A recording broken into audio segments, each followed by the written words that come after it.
Tell me what you saw. I will show you what I have. Because I have myself. Then think say na defense. Make you watch my back. Now wait till you they see, yeah. Unless you have the sense, so go like to pretend, do not run away. Kind of over than you. That is why I say, that is why I say, that is why I thought. That is why I say, that is why I say, that is why I am.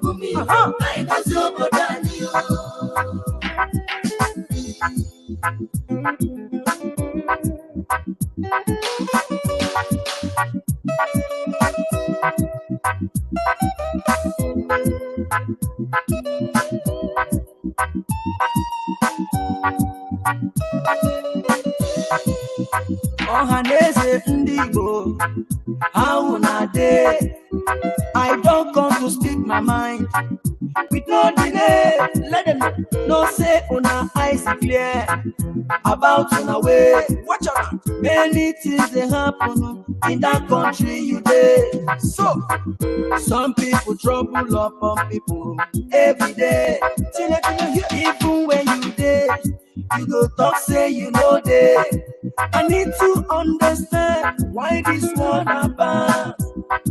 I need to understand why they drink apart.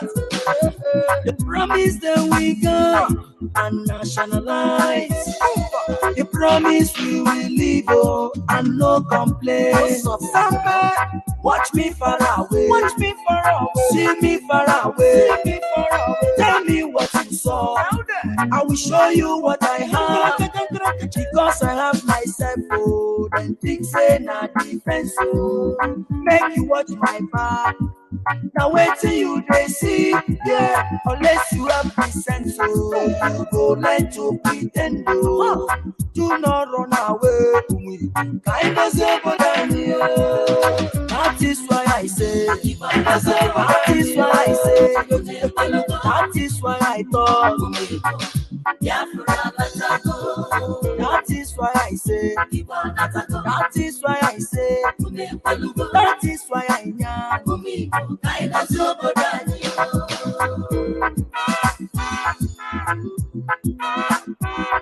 Samada, ta ta ta, cake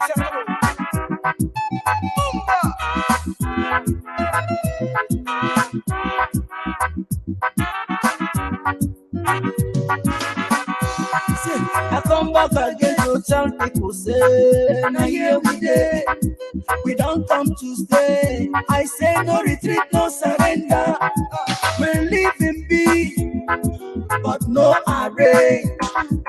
Look at the soldiers killing innocent Biafrans every day. Look at the Islamists killing innocent Christians every day. It's depending me, it's depending me, it's depending me. Chukwuoki Kogiama, Ataranya say you maka, Ataranya say you maka. I know Ginaka, that is why I say, that is why I thought, that is why I know. That is why I say, that is why I thought, that is why I know.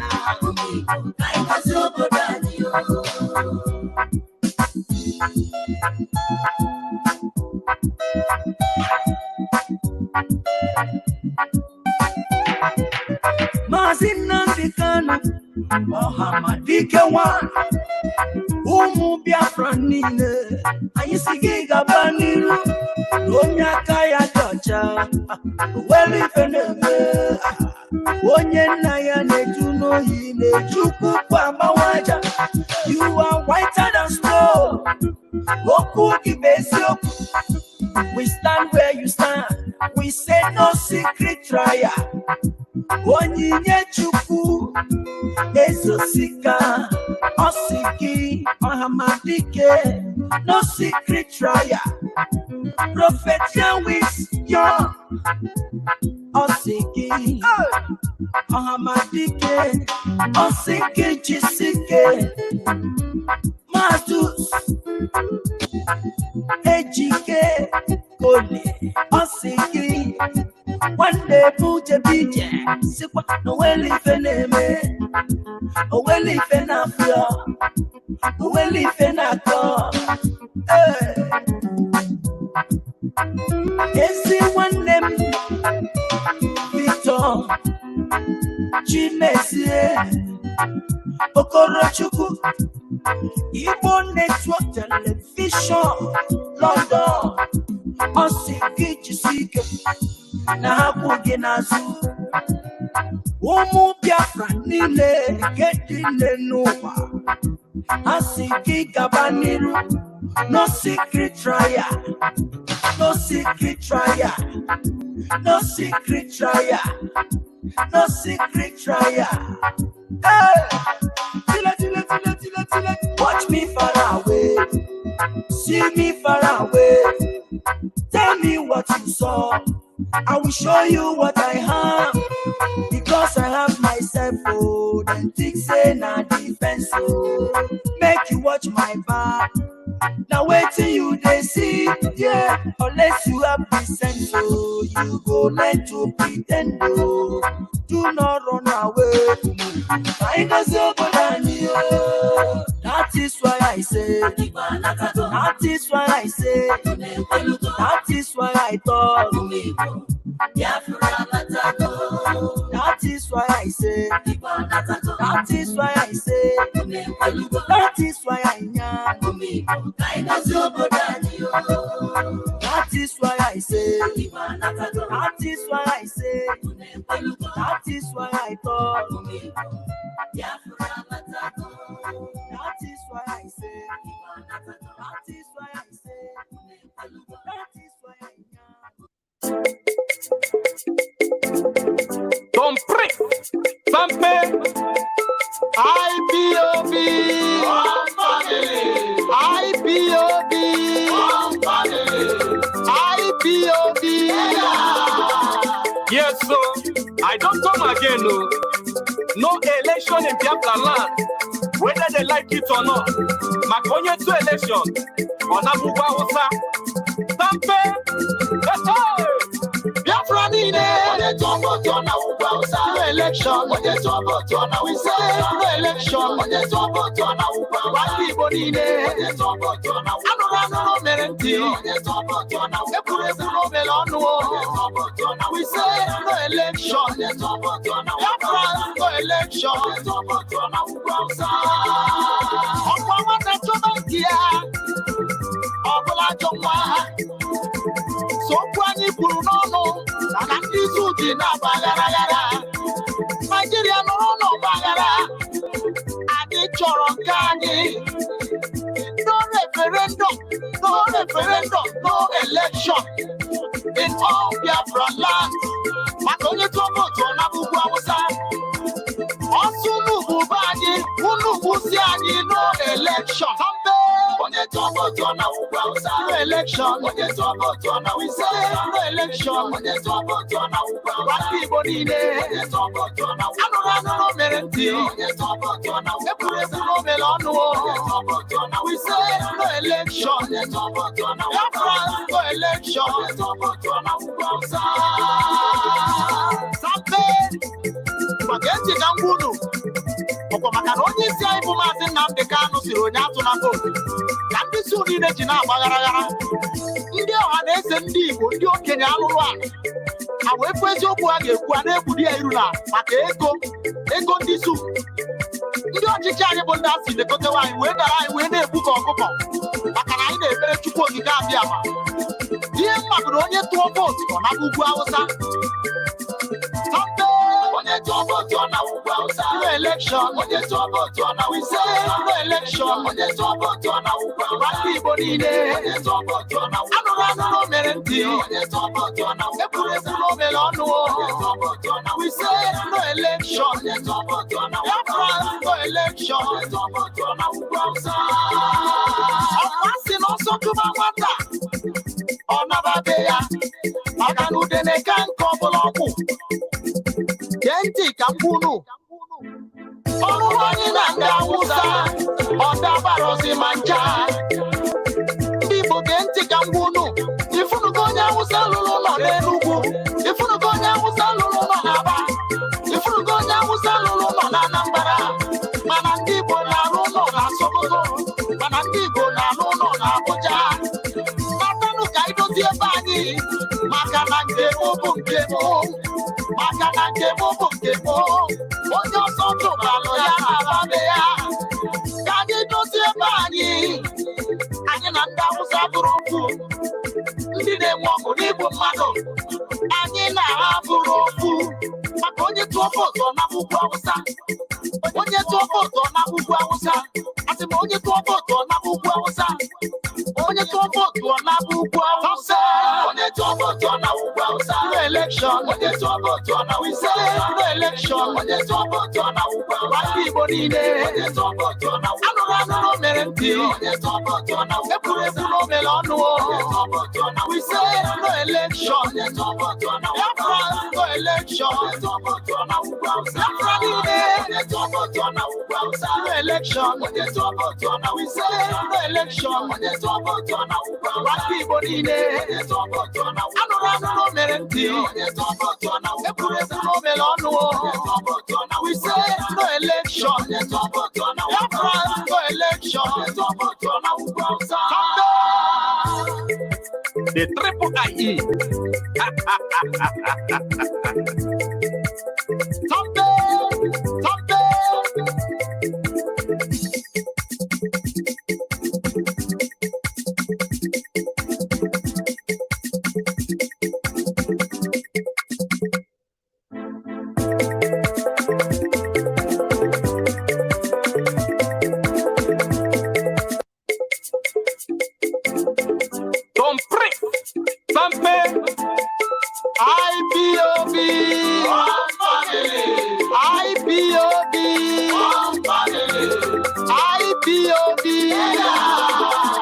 Yes, so I don't come again, no. No election in Biafra land, whether they like it or not. Makonye to election, Onabuwa Hosa, Tampe, Biafra need it. No election. We say no election. White people need it. Anurano merenti. Epuresu no melonu. We say no election. Biafra no election.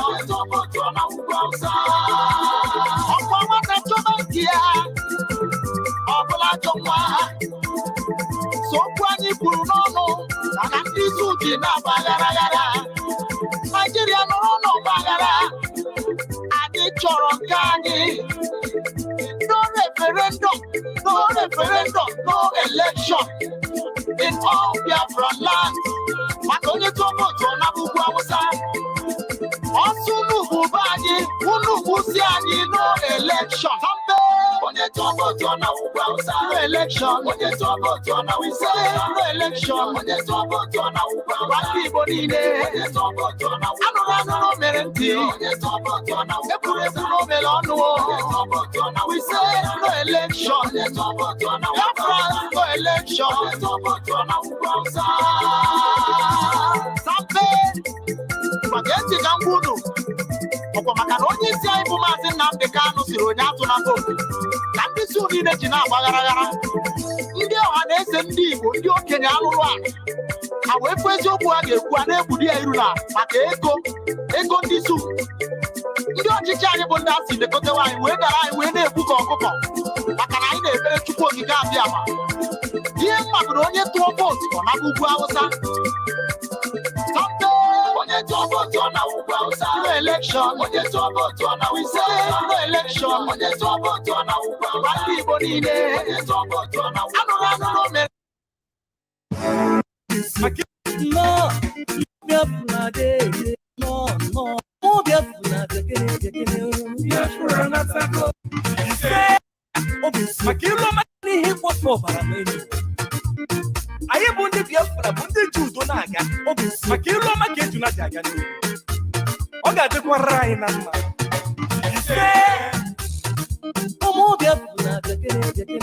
Biafra natako. Igbo nwe mmadụ nọ. Igbo nwe mmadụ anatako. Ụmụ Biafra dey. Biafra natako. Nọ. Igbo nwe mmadụ anatako. Eji m egwu mekene bụ Nnamdi Kanu. Odogwu ga-adịrị mma, onye eze na ọdụgolo dị mma. Ọkwa ndị solo gili n'ụwa akọrọ oge ogili lacha. Ọkwa osisi bolo tolo emeresegolo ma kwere. Ọkwa anyị ma n'ọnọdụ ugo ọzọrọ na-egbe mma. Ọkwa okoko onye arụ a na-achụ anya ọsọ. Ose ekwesị eliko nni ọ ga-ejikwe n'ogologo ngaji. Dike Kanu gị bụ na London, Dike Kanu gị bụ na Israel, Dike Kanu gị bụ na Russia, Dike Kanu gị bụ na India, Dike Kanu gị bụ na Biafra. Nnamdi Kanu, Dike Kanu gị bụ na Biafra. Nzọgbu enyi mba enyi. Nzọgbu enyi mba enyi. Anyị ga-azọgbu ndị ilo. Enyi mba enyi. Nzọgbu enyi mba enyi. Ụmụ Igbo niile dekene. Igbo nwe mmadụ anatako. Igbo nwe mmadụ nọ. Ewo, ọ dịwola anyị nọ. Igbo nwe mmadụ anatako. Onye wele kesi zanye n'osisa le. Onye wele nke chukwu nye no chukwu okike obiọma. Onye give God what belongs to him and give Caesar what belongs to him. As we seek for peace and humanity, it's not at all profanity. There are once people that's killing each other. I wonder why my brother. I'm forgetting the men. I'm forgetting the men.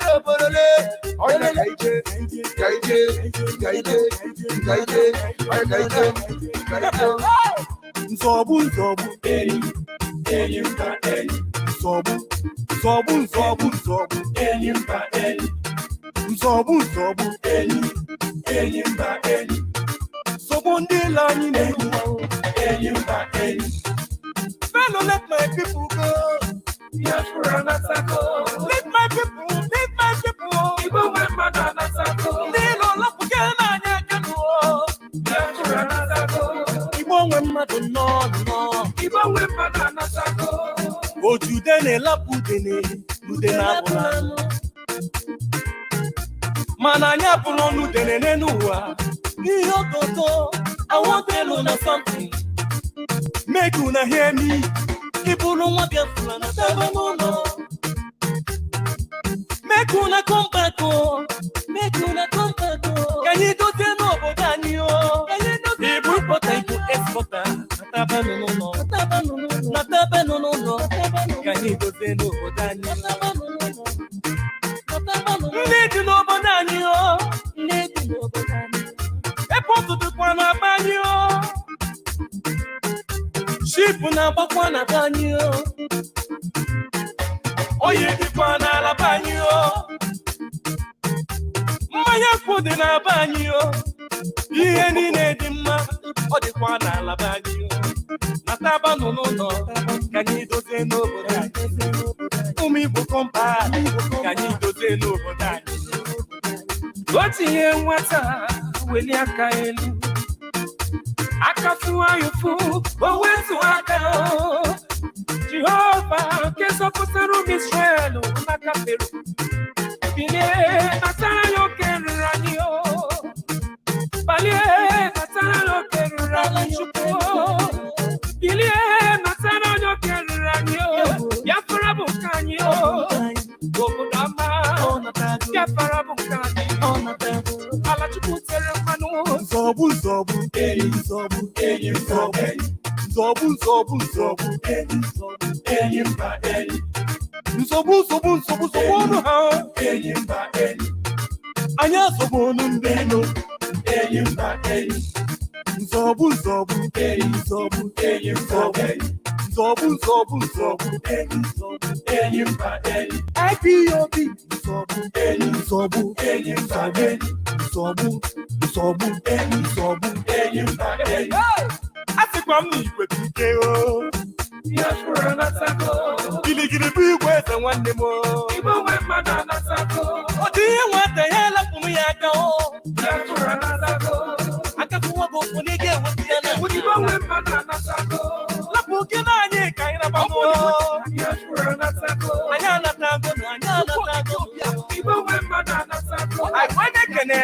What you saying? Our able director, Mazi, Nnamdi Kanu. Onyo gathering money. I say Gigaba, I say Gigabanilu. Don't be afraid at all. Never you be afraid of anyone. You are a lion. No, if you. I put you so at you book. You be on my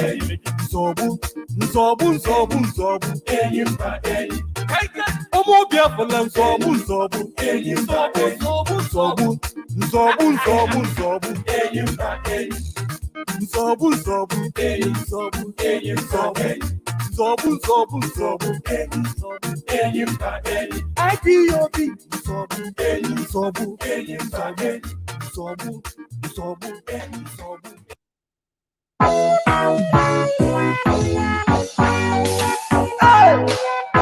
The bricks. Something. Oh na na na na na na na na na na na na na na. Watch it out.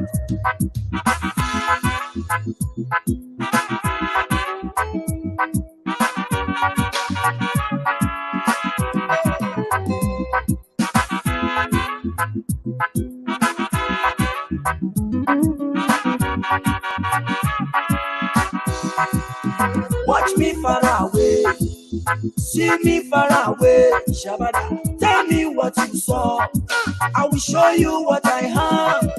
Because I have myself, oh, then think say na defense, oh. Make you watch my back.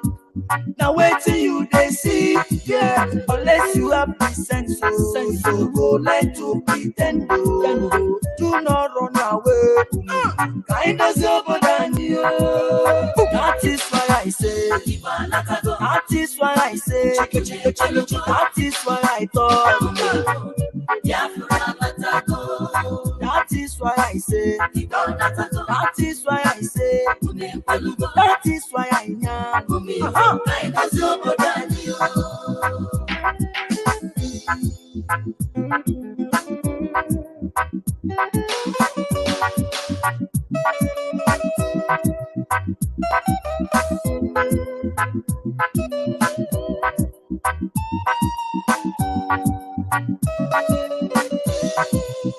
Ohaneze Ndigo, how na day? I don't come to speak my mind. With no delay, let them know say una eyes clear about una way. Watch out, many things they happen in that country you dey. So some people trouble up on people every day. Even when you dey, you go talk say you know dey. I need to understand why this one about. I need to understand why this thing apart.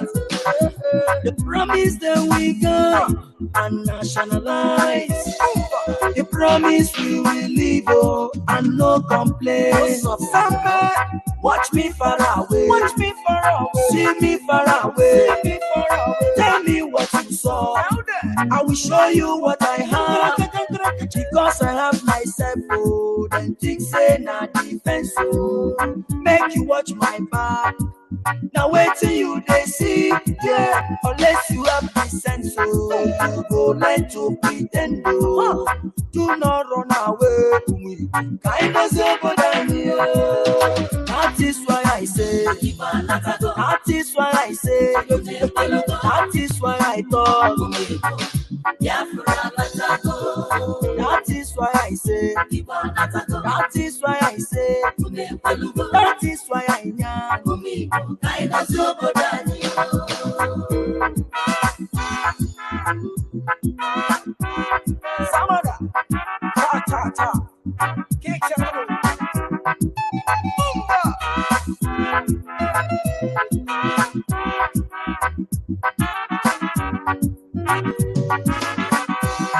I come back again to tell people say, now here we dey. We don't come to stay. I say no retreat, no surrender. We're living big, but no array. Look at the soldiers killing innocent Biafrans every day. Look at Islam is killing innocent Christians every day. It's depending me, yo. It's depending me, yo. It's depending me, yo. Chukwuoki Kofiama, Ateranyo say the matter. Ateranyo say the matter.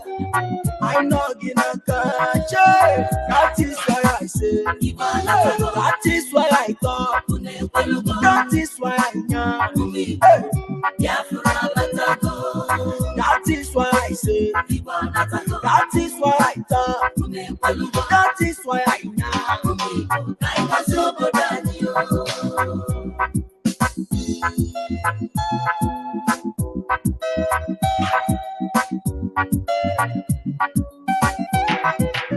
Mazi Nnamdi Kanu, one.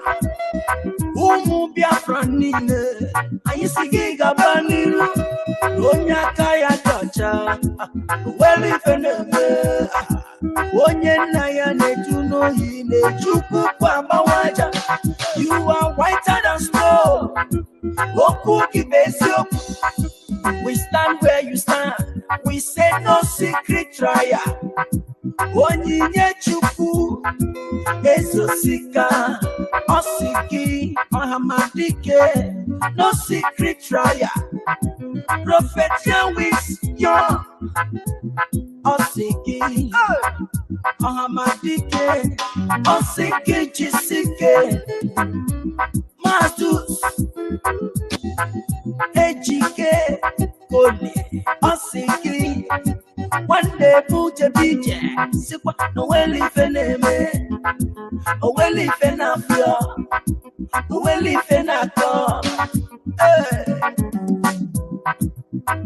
Every one name, Victor, Chimezie, Okorochuku, Igbo Network Television, London, Osiki Chisike. Na hakuge nazu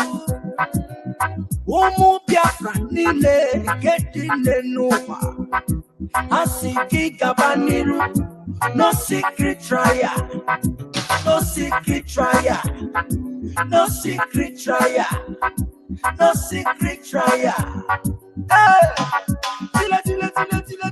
Watch me far away See me far away Tell me what you saw I will show you what I have because I have myself. Oh, then think say na defense. Oh, make you watch my back. Now wait till you they see, yeah. Unless you have the sense, oh, you go like to pretend. Oh, do not run away. I know so that is why I say. That is why I say. That is why I thought. That is why I say. That is why I say. That is why I know. That is why I say. That is why I say. That is why I thought. That is why I say. That is why I say. That is why I know.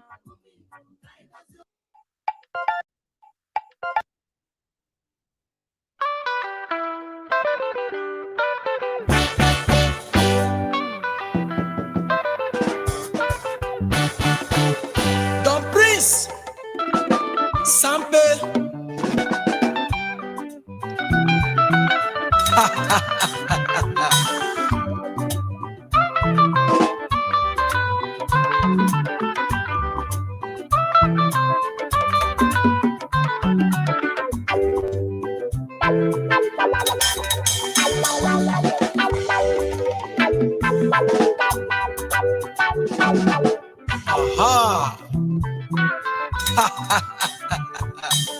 Where are my socks, man?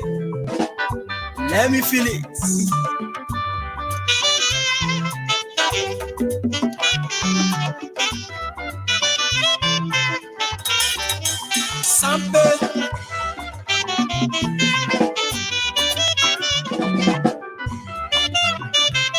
I like the way you dey blow am.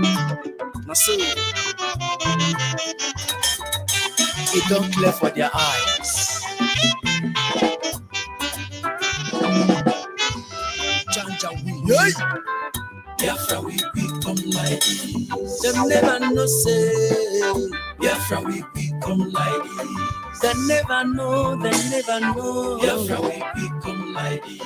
Them never sabi say oh Biafra we come like this. Them never realize oh Biafra we come like this. Them never know, Biafra we come like this. Them never know say Biafra we come like this. I say them never know say no. Biafra we come like this. They never know. Biafra we come like this.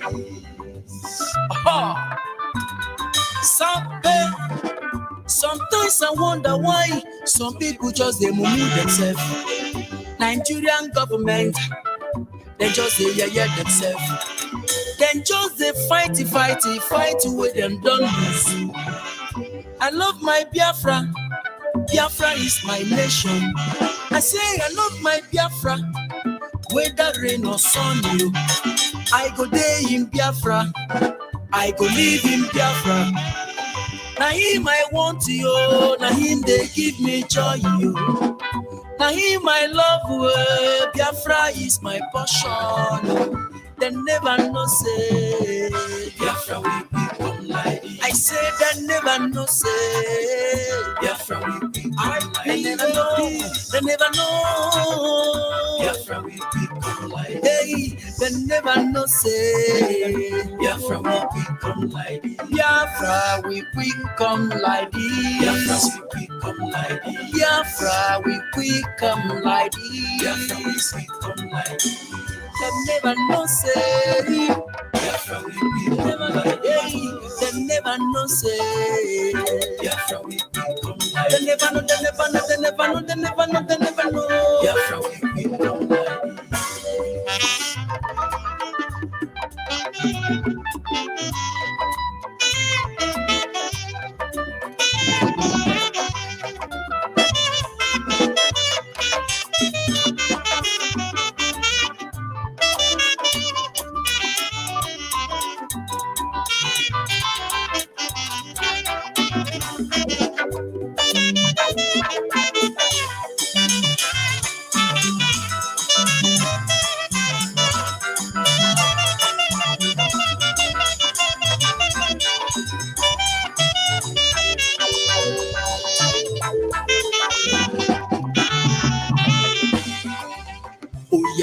Yeah.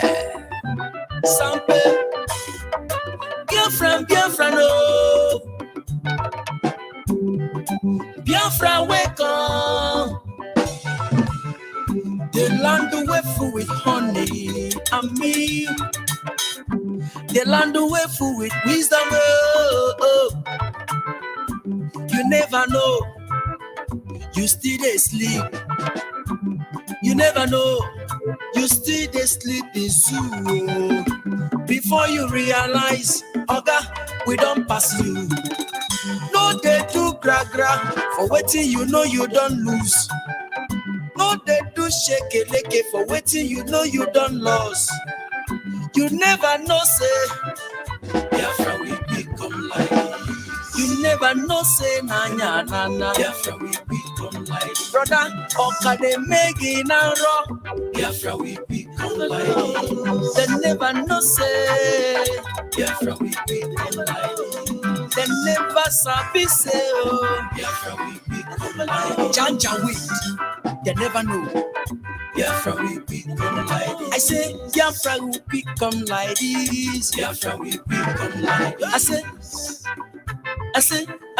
Biafra we become like this. I say.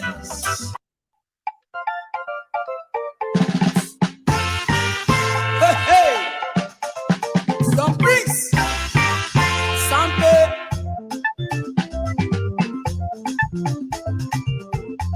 Yeah, good. Yeah. Oh, we're going in. You're good, Millie. Ndị 1 million no lumo egwu egwu eji akpọlite ndị nwụrụ anwụ maka na isi mmiri dị ata ata ije egwu ọdịnala na egwu mmiri egwu anyị ji akpọlite ndị nwụrụ anwụ egwu ọdịnala na egwu mmiri egwu anyị ji eteta ndị nọ n'ụra egwu ọdịnala na egwu mmiri egwu anyị ji eju na ndị chiri echichi egwu ọdịnala na egwu mmiri egwu anyị na-agụrụ ndị na-eme mma egwu ọdịnala na egwu mmiri egwu anyị ji akpọlite ndị nwụrụ anwụ egwu ọdịnala na egwu mmiri egwu anyị ji eteta ndị nọ n'ụra egwu ọdịnala na egwu mmiri egwu anyị ji eju na ndị chiri echichi egwu ọdịnala na egwu mmiri egwu anyị na-agụrụ ndị na-eme mma egwu ọdịnala na egwu mmiri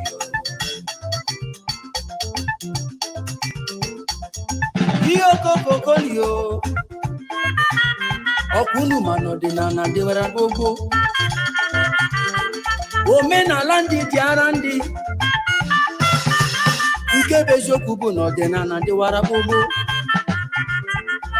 ife anyị na-agụ bụ egwu mmiri enweghị ilo ije mmiri ka ije nkwu maka n'ije mmiri ka m ji bịa abụ m nwa mmiri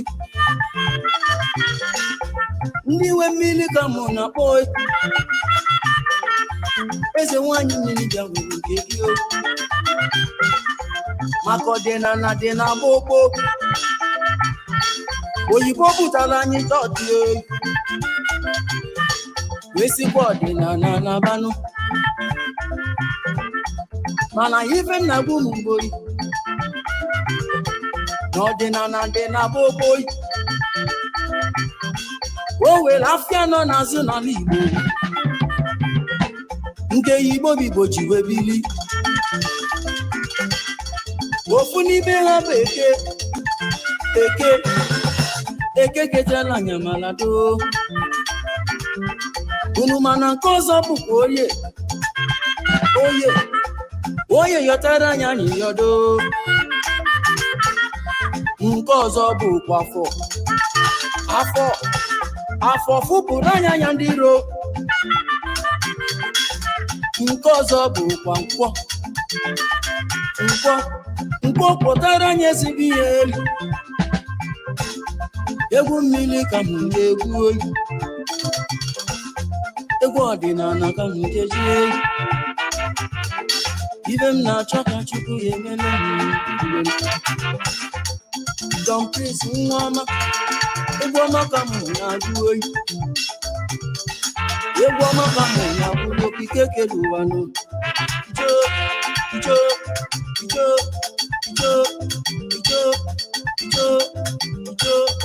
egwu ọdịnala na egwu mmiri egwu anyị ji akpọlite ndị nwụrụ anwụ egwu ọdịnala na egwu mmiri egwu anyị ji eteta ndị nọ n'ụra egwu ọdịnala na egwu mmiri egwu anyị ji eju na ndị chiri echichi egwu ọdịnala na egwu mmiri egwu anyị na-agụrụ ndị na-eme mma egwu ọdịnala na egwu mmiri egwu anyị ji akpọlite ndị nwụrụ anwụ egwu ọdịnala na egwu mmiri egwu anyị ji eteta ndị nọ n'ụra egwu ọdịnala na egwu mmiri egwu anyị ji eju na ndị chiri echichi egwu ọdịnala na egwu mmiri egwu anyị na-agụrụ ndị na-eme mma egwu ọdịnala na egwu mmiri egwu ọma ka m na-agụ oyi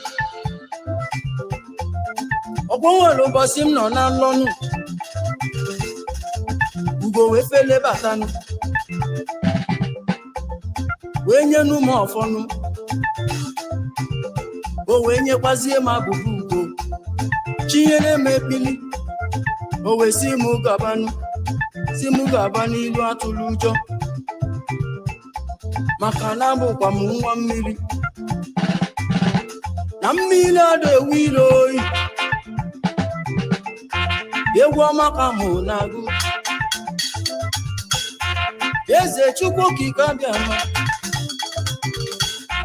onye si m tiri egwu mama ka m jeburu ike ụmụ ọbịa n'ụlọ olu m oyi ọha na eze bịa n'olu mkpume oyi icho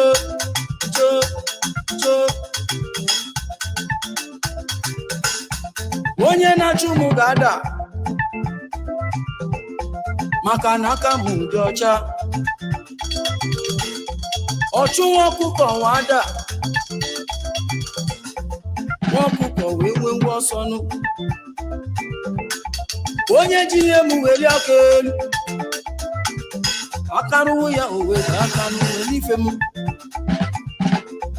ọfọ ka m ji aga ọfọ ka m ji ana egwu m bụ egwu mmiri egwu ndị ọdịnala maka na pụtago n'uwe oyi ọ dụrụ onye ukwu mma ọ dụrụ onye nta mma ọfọ ka m jeje ihe ọma mere m mere ibe m oyi nke mere ibe m ya n'elu m obi maka na m achaka ego ife balabago oyi ife balabago oyi eyimba eyimba eyi ndị mmiri bịamalụgo egwu eyimba eyimba eyi ọdịnala bụrụ egwu n'oyi eyimba eyimba eyi maka na egwu mmiri ka mbụ na-akụ eyimba eyimba eyi ife ọma ga-emelu eyimba eyimba eyi ọ ga-adịrịrị nụ na mma eyimba eyimba eyi ma onye ukwu ma onye nta eyimba eyimba eyi malụba egwu n'oyi eyimba eyimba eyi egwu m bụ egwu mmụọ eyimba eyimba eyi sampe sampe eyimba eyi sampe ọ na-eje eyimba eyimba eyi ihe okokokoko eyimba eyimba eyi sampe egwu ọdịnala na egwu mmiri egwu anyị ji akpọlite ndị nwụrụ anwụ egwu ọdịnala na egwu mmiri egwu anyị ji eteta ndị nọ n'ụra egwu ọdịnala na egwu mmiri.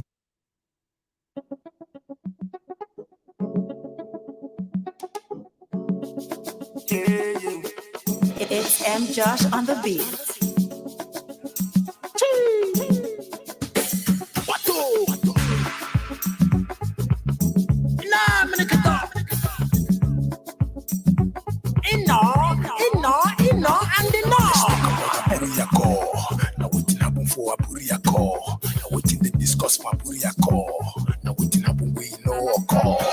Let's talk about Aburiako. Now what happen for Aburiako? Now what they discuss for Aburiako? Now what make way no call. After 54 years in Nigeria, still they shake to break. After 54 days in Nigeria, still they shake to separate. Life's don't go, people don't buy, things don't spoil. But you could saw the bet, but you could fight the bet, but you could try to stop and slow, but Nigerian government refused. Somewhere for Ghana, they been discuss restructuring. There was problem and they agreed to restructure Nigeria. On the 4th and 5th of January 1967, General Gowon day there. Him accepted the Aburiako. General Ankara day there. Colonial Ujuku day there. And they accept the Aburiako.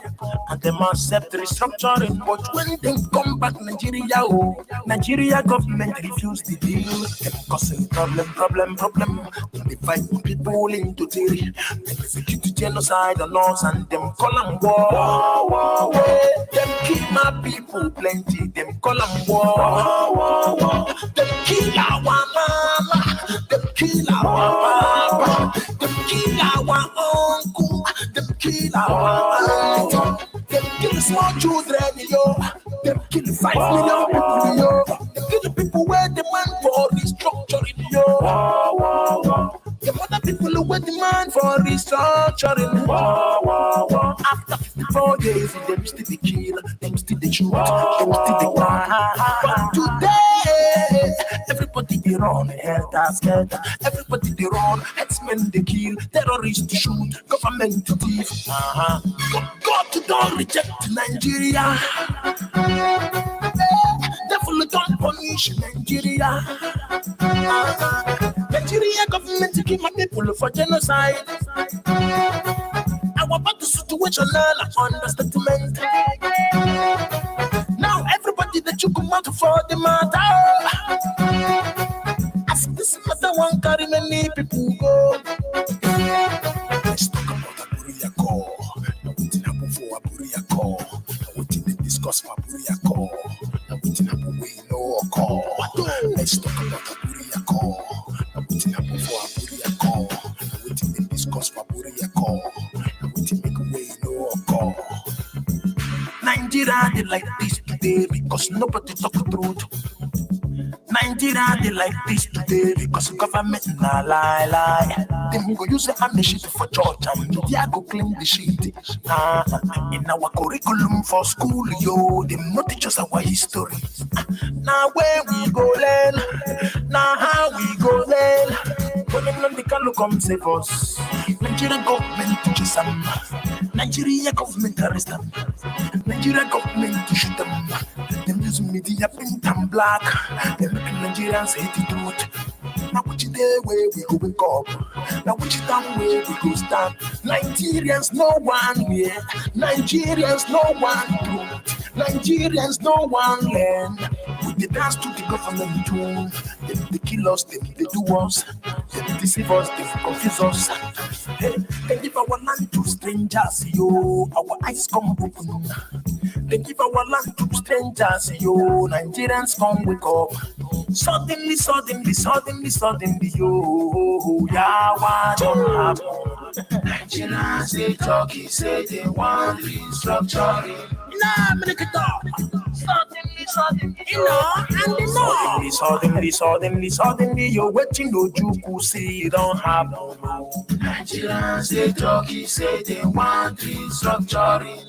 Nnamdi Kanu wake Nigerians, everybody come open eye you. Nigerians they cry, say they want restructuring. Plenty of my people who want the referendum, them no want restructuring you. And Nigerians they cry, say they want restructuring. God don't reject Nigeria. Devil don't punish Nigeria. Nigeria government to keep my people for genocide. Our battle situational understatement. Now everybody that you come out for the matter. As this matter one carry many people go. Let's talk about Aburia call. Now waiting happen for Aburia call. Now waiting they discuss for Aburia call. Now waiting happen we know call. Let's talk about Aburia call. Now waiting happen for Aburia call. Now waiting they discuss for Aburia call. Now waiting make way know call.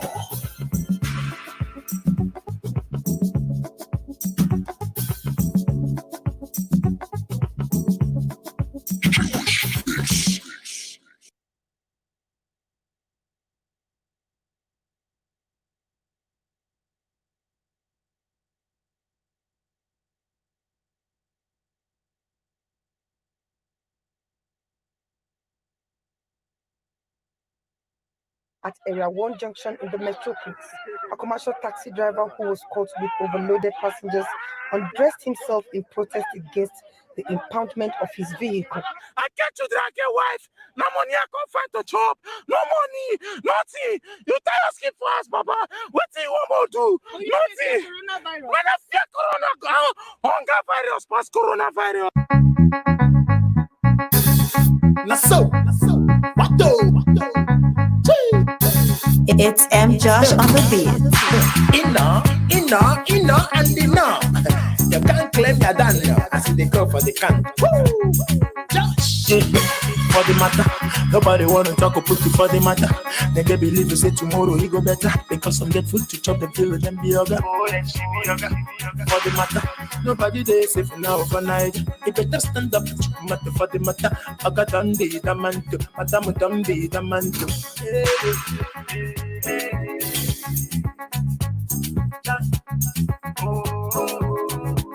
Problem somewhere. Trouble somewhere. Problem don't happen with us coronavirus.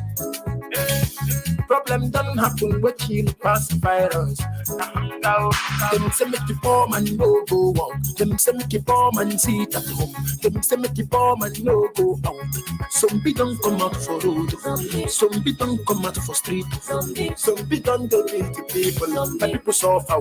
My people hunger. They no get the food. They no get the light. They no get the money. My people come cry. They no fit stay. Hunger too much. But $30 don't donate 1 billion. Aliko Dangote donate 2 billion. Dr. Paul Lenche don't donate 2 billion. Atiku Abubakar donate 50 million. But hunger won't kill my people. Hey, poor man no see think of. After Samed Rabi you donate 1 billion. How about we go donate 1 billion? Hey, can cover no rich poor man. Hey, hunger won't kill Nigerians. Give us your name and what you call it.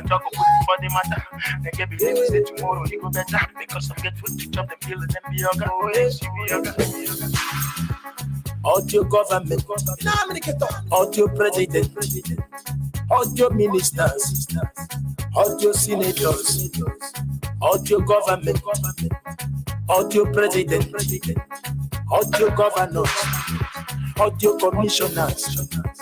My people suffer for nothing. My people die for hunger. My people suffer for nothing. My people sit at home. Audio promises. Corona no kill Nigerians. Zombie killing Nigerians. Hunger killing Nigerians. NNPC donate 11 billion. GTB donate 1 billion. Access Bank donate 1 billion. Zenith Bank donate 1 billion.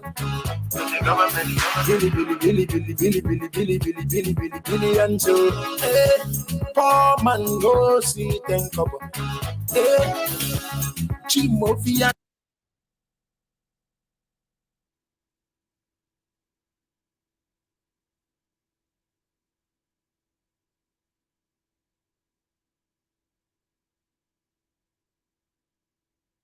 We can be able to move forward as a group of people.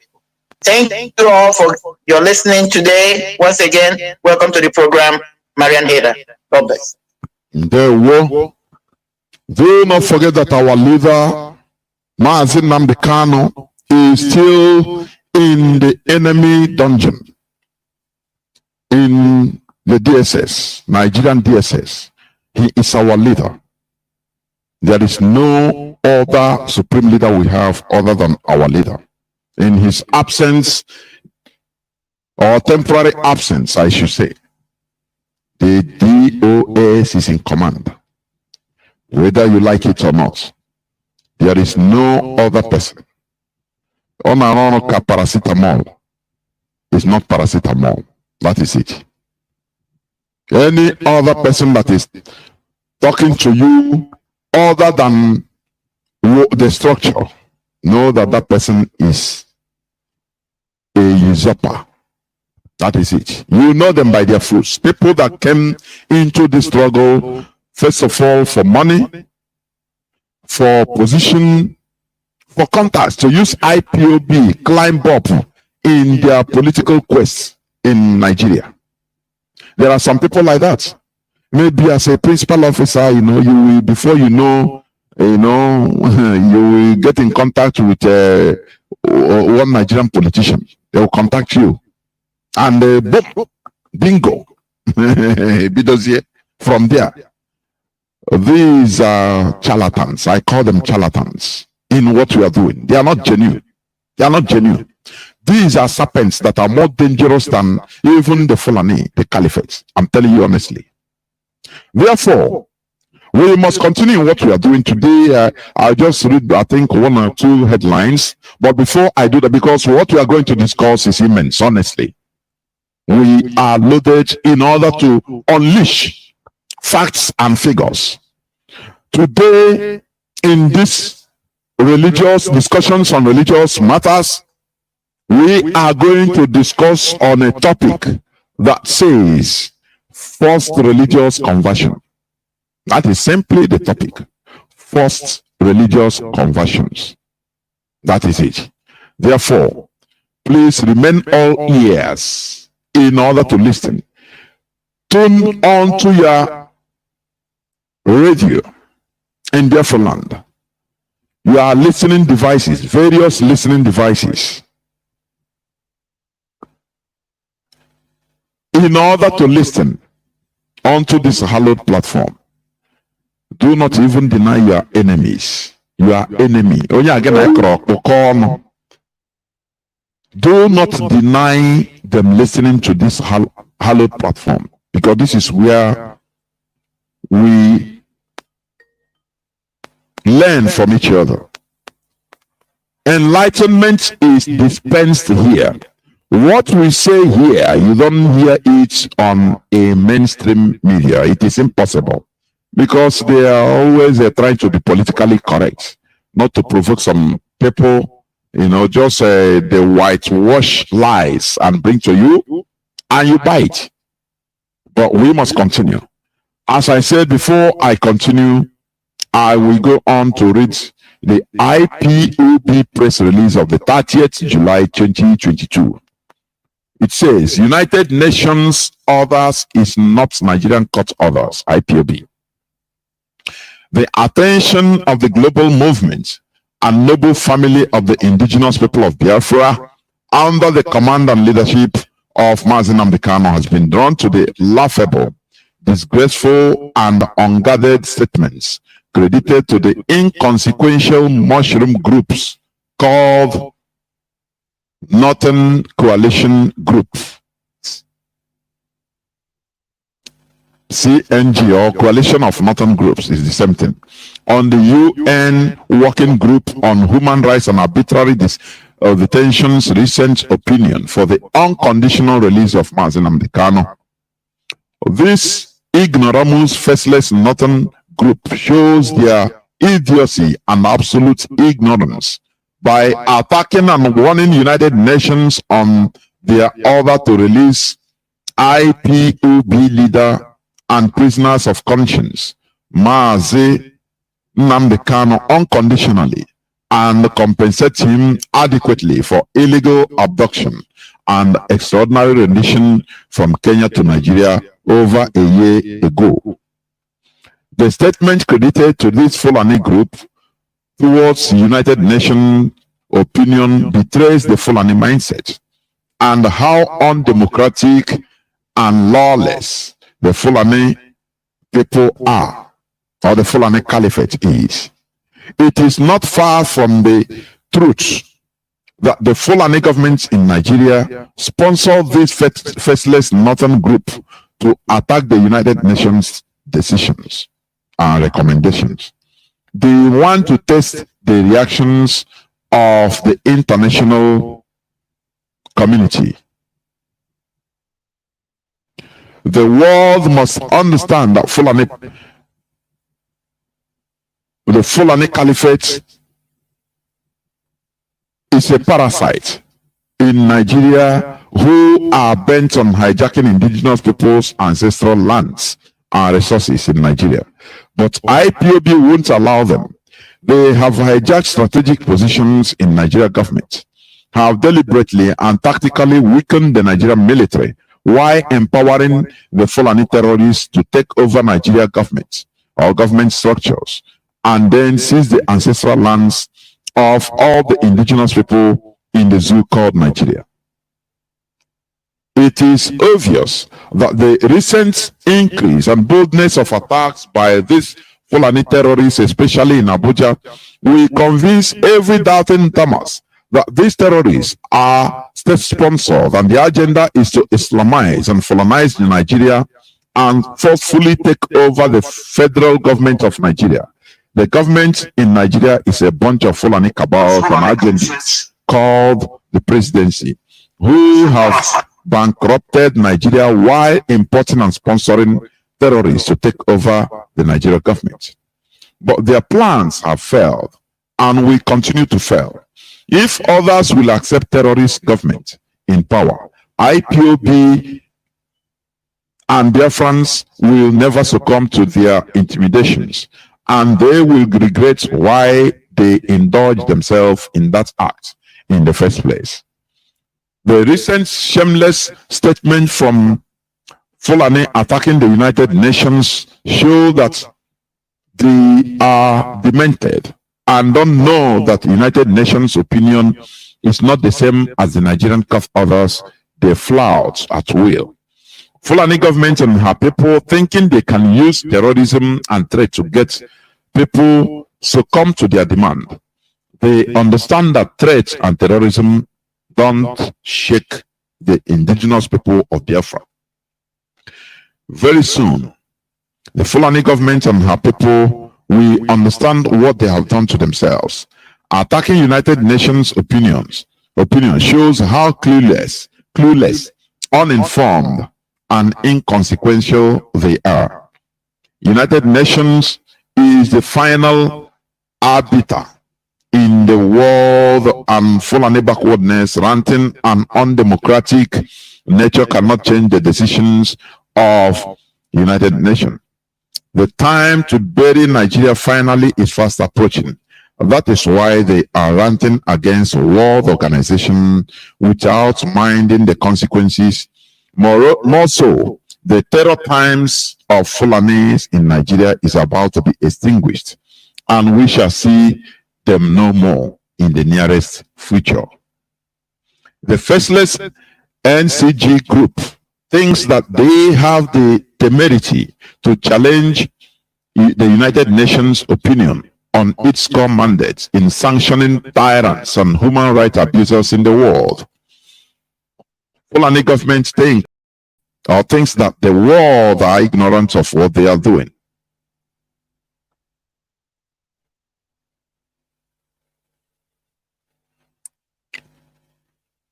Fulani government, okay, excuse me, I have some distractions. The faceless CNG group thinks that they have the temerity to challenge the United Nations opinion on its core mandate in sanctioning tyrants and human rights abusers in the world. The Fulani government thinks that the world are ignorant of what they are doing in Nigeria, creating different kinds of terror groups to terrorize and rampaging the public in the hope that that everyone will succumb to their intimidating tactics and yield to their Fulanization agenda. How pitiably wrong they are. They have indeed miscalculated this time around. When did faceless groups like CNG become government spokespersons? For Nigeria government to have kept mute since the order from United Nations means they knew what they have entered into. They don't want to say anything that will go contrary to the United Nations decisions as a government. Instead, this motley of uninformed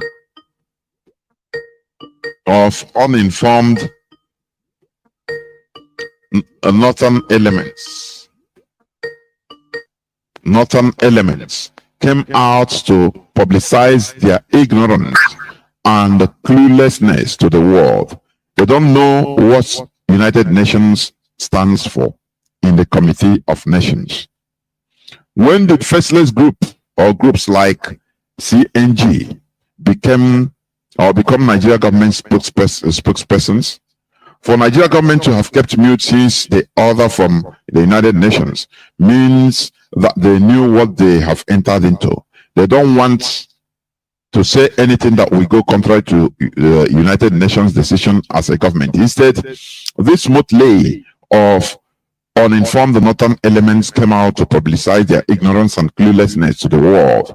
They don't know what the United Nations stand for in the Committee of Nations. Biafrans and other trapped nations in this contraption should go home and thank God Almighty Chukwukabiama, who is in heaven, for giving them a group called the Indigenous People of Biafra, IPOB, and Mazi Nnamdi Kanu.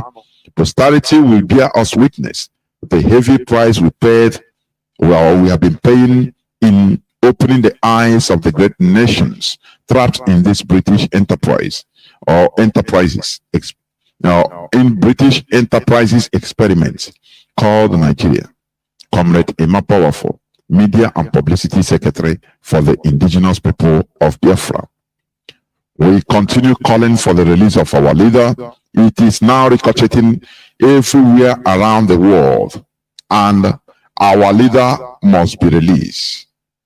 He must be released by fire, by force. We are not begging for what are our rights.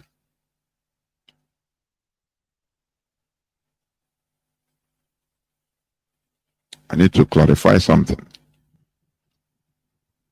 Okay. We must continue. As I said, I will not waste much time in reading news, but I will read some just few news headlines. And as our Ovia Wada said, we encourage people to come out to protest. It is your inalienable right. In a so-called, in every democratic country, you have the right to protest. If you don't protest, which means you accept what is going on. That is it. Ebubagu must be kicked out of Igbo land. That is the reality. We commend people that are protesting. Others should join them and give them physical support in any way or every way possible. Because when you don't protest, you know, they say silence means acceptance. The interpretation of silence means acceptance.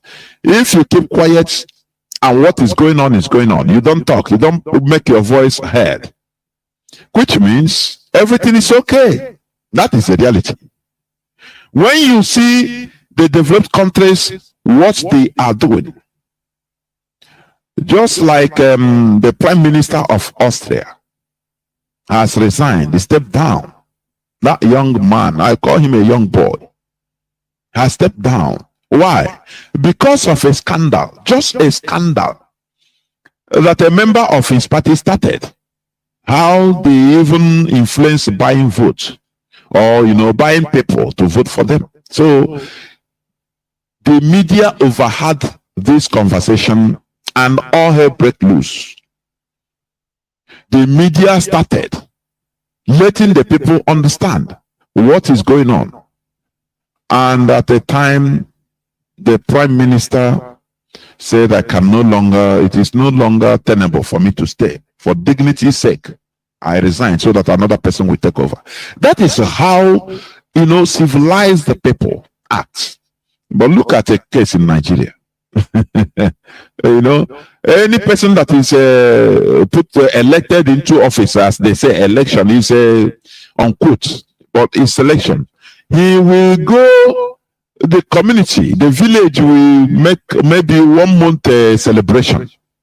That their time God has finally answered their prayers for their son to enter their loot. That is what it means. Because if you are there to work for the people, why will you celebrate? You go to church and mosque and celebrate, and you buy drinks for people, food, cooking. Everybody is eating. Because you entered into a political office, a public office. Does that make sense? We must continue. The World Igbo Congress suggests impeachment proceedings against Uzodimma. It is long overdue. You understand? He must be kicked out of office. The World Igbo Congress has said it. It is long overdue because that man, the stooge, the Fulani Caliphate stooge, that Fulani Caliphate stooge, he shouldn't be there. He is there from behind. He entered there through the window. He must be kicked out anyhow. Therefore, you are encouraged to come out in order to protest. Look at he scammed the innocent of billions of naira. Bring cars, innocent manufactured and brought cars to him. And he celebrated, oh, he bought cars from Innocent. Today, he didn't pay, he never paid a dime.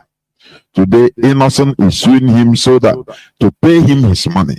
This is the type of system you have, where everything is rotten. We must continue. Another news headline says, Buhari not aware of threats to kidnap him until I told him El Rufai. Do you see how they make light of issues? El Rufai is a sitting governor. He's a current one of the commanders of Boko Haram, of all these terrorists. Everybody know that. Anytime he's coming out to talk against his lip service against the terrorists, against Boko Haram, it's just to play politics, lip service to cover up his crime. Now he's saying it's him that informed the impostor that, oh, terrorists want to kidnap you. Be careful. Even I myself have taken care. Look at a government like Nigeria with the resources. Now they are making light of it. Imagine that this is another, maybe I will not say Biafra, so that you will not even think that. Imagine that it is Odua, OPC, that threatened to kidnap Rufai, the president. What will happen? Carpet bombing. They will carpet bomb everywhere. Talk less of Biafra, saying that, oh, if you don't give us Biafra, we kidnap you. Look at, they will now, they will blow it, and before you know, bomb is, they will take it to the whole Western governments, United Nations, and look at, these are terrorists. Just that is why we need planes, more planes and equipment to bombard these people. But in their own, the things they are sponsoring, they are playing it down, laughing over it. Say, oh, President, be careful. After all, you see how the terrorists, the Fulani terrorists, they are boldly marching towards Abuja. You see it in social media. They film their attack and they send it out boldly. Whereas the Nigerian military, their equipments are old-fashioned. Do you see it? That is what we are suffering and why we want to move out from that dungeon called Nigeria. Why attacks have accelerated military source. When you read here, you will see that they are bent on continuous analyzing. They are making analysis without doing anything. It is absurd that the terrorists are marching boldly right from the periphery of the Nigerian borders down to the center. Something that never happened in any, even West African countries. It never happened. In Mali, they have been kept at bay. In the border areas. In Burkina Faso, the same thing. They never go down to the capital. But remember what Pastor Emmanuel Bosun said. Abuja Declaration 1989. That tells you all you need to know. The Islamization or Fulanization of Nigeria through Islamization. That is when they hatch the plan, practicalize it. When Babangida puts hands into the coffers of Nigeria and paid $21 billion, not 21 billion naira, to the OIC to Islamize, to Fulanize Nigeria through Islamization. This is what is playing out today. Before people can say, no, it cannot happen. It's propaganda. We are safe in Abuja today. Are you safe? Are you safe? I'm asking. The answer is no. We must continue doing the needful. While I don't know whether you have anything to say before I continue to the main topic of the hour. Yes, Mazi, I have one or two things to add to the go on. News making headlines. I think I monitor the same news. You're talking about where they were making light of El-Rufai, talking about he told the president. When I saw that, then it was really shameful. It's a shameful news. Why do I say that? So now is that they're trying to say, trying to say that the president is not being debriefed of the security status of the country. That's what it means.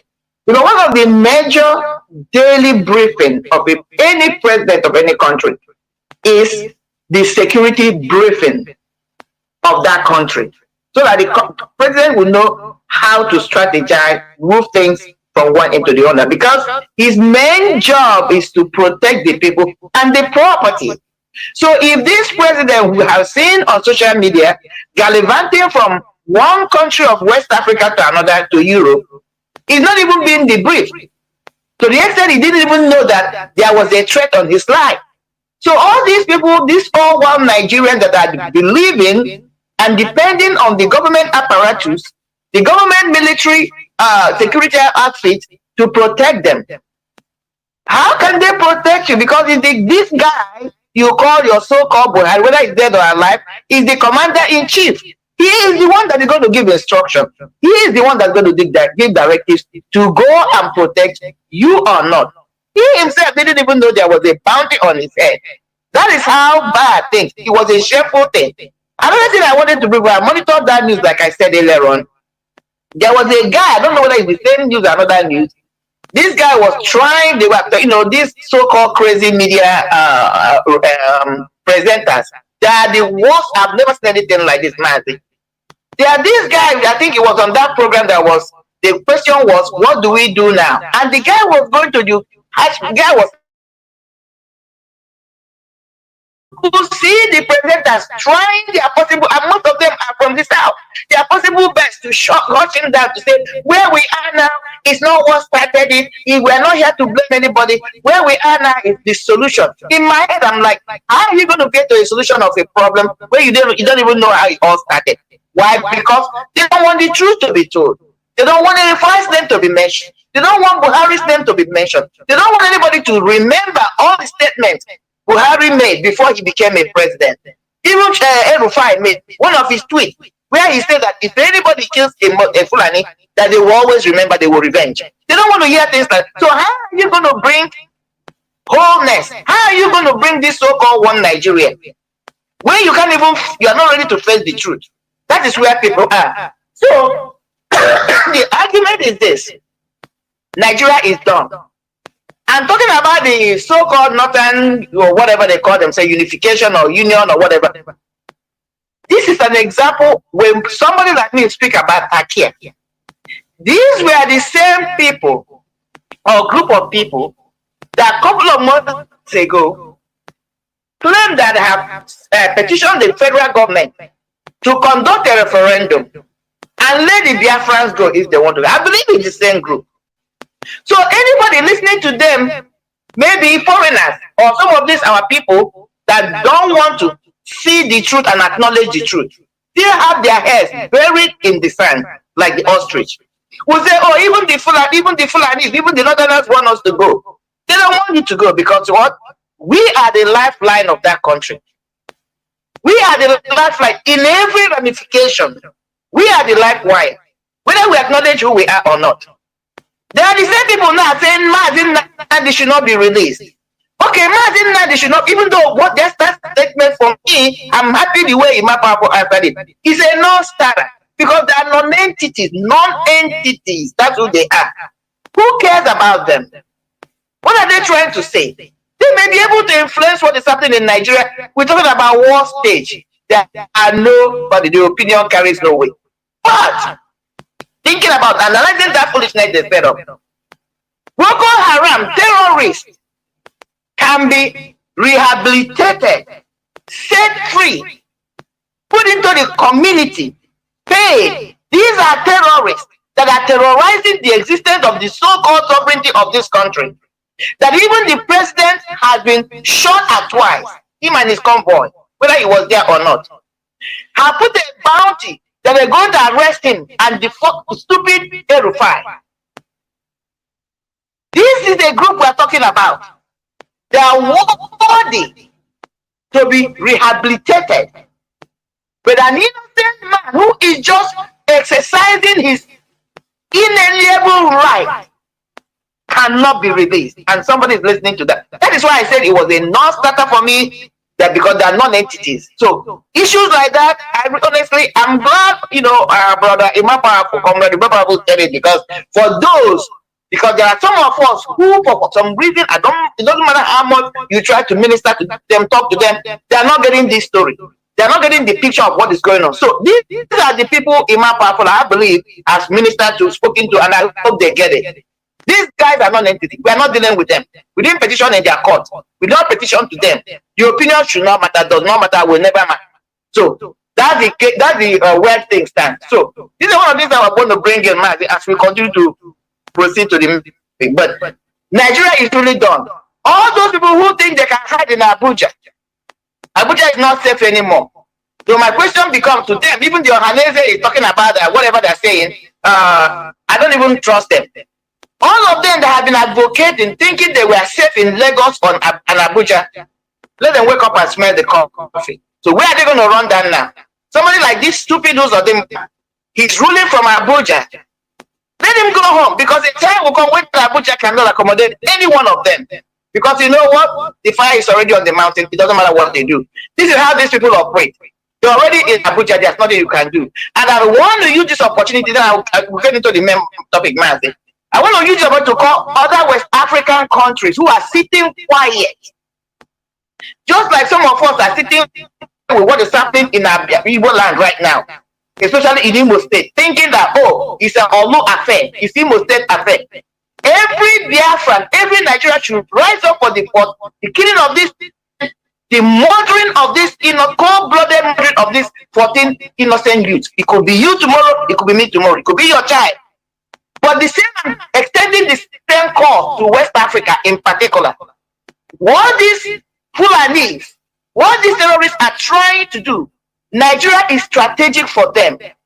If they can get hold of Nigeria, if they can capture Nigeria, which they have said they are on for many, many years ago, and they said it when they were coming, they will use it to launch attack to every other country in West Africa, especially the nearby ones. So what am I saying? They should rise up and make sure that these people are checkmated from every angle and blow them into oblivion. Mazi, I'm going to segue for now as we continue. Thank you very much. There were Maz, and there were Wada.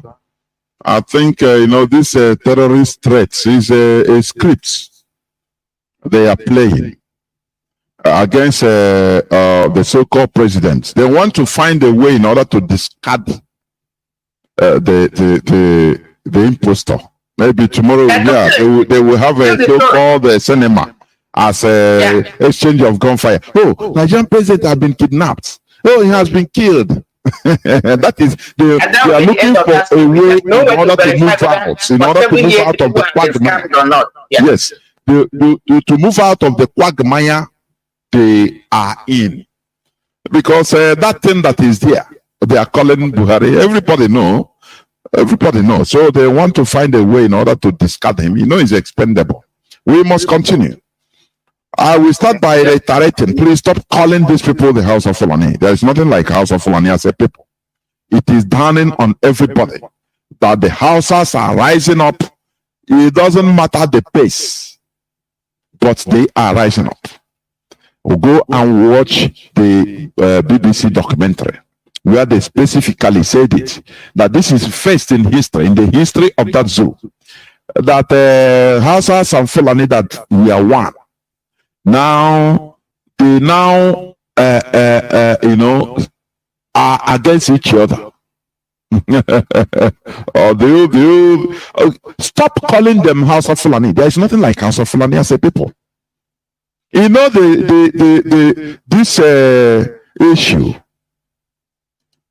of even House of Program and House of Fulani. Every time we cry, oh, they are dividing us. They are dividing us. Oh, they have Bendelibo. We are lamenting. And after I say, but why can't we pay them back with their own coins? Instead of defending, we attack. We isolate them. We isolate the Fulani as the bad people. And that is what is happening today. That is the strategy. And it is what's working. So we must continue in what we are doing, because it is working. Today, the Hausa, they are rising up. Do not forget that there are people that are in the midst of the Fulani and Hausa. Like there are people that have both parents, mixed parents. You understand? The same way we have in our land. So it is not going to be easy, but it is not impossible. In our land, we have mixed multitude, and that's why one of the reasons we are suffering from sabotage also. You understand? Because we have mixed multitude. You understand me? So it is not going to be easy, but don't say that it is impossible. Instead of like, now let us continue classifying them together. No, that is a very wrong notion. Stop calling them the house of Fulani. We must continue. As I said, today the topic of our submission or our religious discussion, because we are going to continue this through the foreseeable future, please. It doesn't matter who is provoked. We want to stimulate your brains into making researches, into finding out, because when you go into history, sometimes you start being afraid of that we have been fooled right from time. Now, first religious conversions is the topic of our discussions today, being 30th day of July 2022. Let's go. Religious conversion is the rejection of one's beliefs identified with one particular religion and affiliating with another. That is religious conversion. Simple. First religious conversion could be by coercion, undue influence or inducement. Marital conversions, that is conversions due to marriage. All are first religious conversions. It is first. Whether it is by bribing or by promoting, as they are doing in the zoo. They promote Igbo businessmen, in order to the people that convert into Islam or profess Islam. Now they give them advantages. They can lend them money without interest. They can supply them or give them contracts in order to promote them. All these are means of forceful religious conversions or forced religious conversions. Do you understand? The main reason for conversion from one religion to another is the perceived inferiority or backwardness of the former religion. I don't know whether you understand what I mean. The main reason for conversion from one religion to another is a perceived inferiority or backwardness of the former religion. But the reality is that religious conversion is viewed by anthropologists as purely political. It is purely political. It is not what you think. They want to lead you to heaven. No. Religion is a political tool. Just as politics, religion uses different tools, including coercion and emotion, to motivate behavior. That is the reality. So, stop thinking that, they brought you foreign religion in order they love you so much for you to go to heaven, to put you into heaven. We will go into details. You will be surprised. You will be shocked what you are defending. We'll go into some details.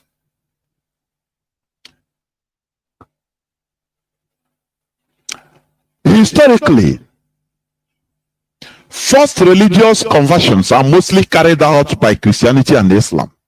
Historically, the first religious conversions are mostly carried out by Christianity and Islam. Why? What is the reason? Due to colonization, for colonization, dominance, and easy political manipulation. That is the truth. Let us go into a bit more, just a little bit more, in order to buttress what I am saying. I want to go into a little bit more. Okay. We are talking about first religious conversions. Now I'm reading from just first conversion. It's the same thing, religious conversion. Listen. In the case of Christianity, Christianity was, listen, we are going on history, historical facts. Christianity was a minority religion during much of the Middle Roman classical period, and the early Christians were persecuted during that time. Now, when Constantine the First converted to Christianity, it has already grown to be the dominant religion of the Roman Empire. Already under the reign of Constantine the First, Christian heretics were being persecuted beginning in the late 14th century. Do you understand? When you talk about Christian heretics, you know, those heresies, any belief or theory that is strongly at variance with established belief or customs. Do you understand? Established by human being. Listen, you will hear. Christian heretics were being persecuted beginning in the 4th century.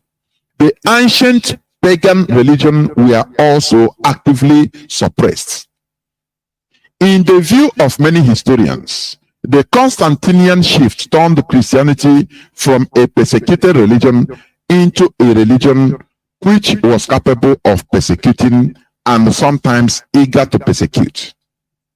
Now, on 27th February 380 AD, together with Gratian and Valentine II, Theodosius I issued a decree, the so-called Edict of Thessalonica, recorded in the Codex Thessalonicensis. This declared Trinitarian Nicene Christianity. It described it here, Trinitarian, that is Father the Son, God the Holy Ghost, God the Father. These are human concepts. I'm coming, please. It's what human beings think. Oh, this is how it should be. Now, when they concluded, they smartly put it in the Bible you are carrying today. This declared the Trinitarian Nicene Christianity, which means there were other types of Christianity, but this one overruled them. To be the only legitimate imperial religion, and the only one entitled to call itself Catholic. Other Christians he described as foolish madness. He also ended official state support for the traditional polytheist religions and customs. Okay. I'm coming over, please. Now, let me continue. During the Saxon Wars, the campaigns of insurrections of 33 years from 772 AD, that is Saxon Wars. Do you understand? Now, all those tribal wars in Europe during the time of antiquity, one king they call Charles the Great, Charlemagne, king of the Franks, forcibly converted the Saxons. Remember, I'm talking about forced religious conversions. Listen. This king forcibly converted the Saxons from their native Germanic paganism. They call it paganism, their tribal religion, by way of warfare.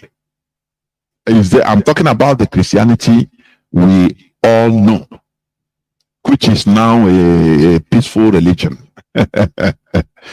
By way of warfare and law upon conquest. Examples are the massacre of Verdun in 782 AD, when Charlemagne, that is King Charles,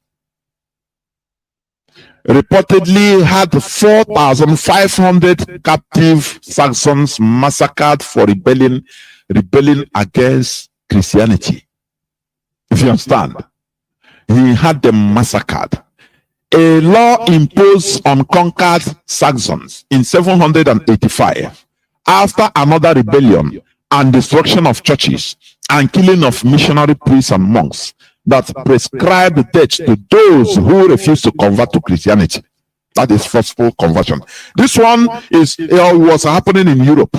For you to, what I'm telling you is how Europe today, as you see, is a Christian country, how it all started. It is not an easy job. The same thing the Fulani is trying to do in our land.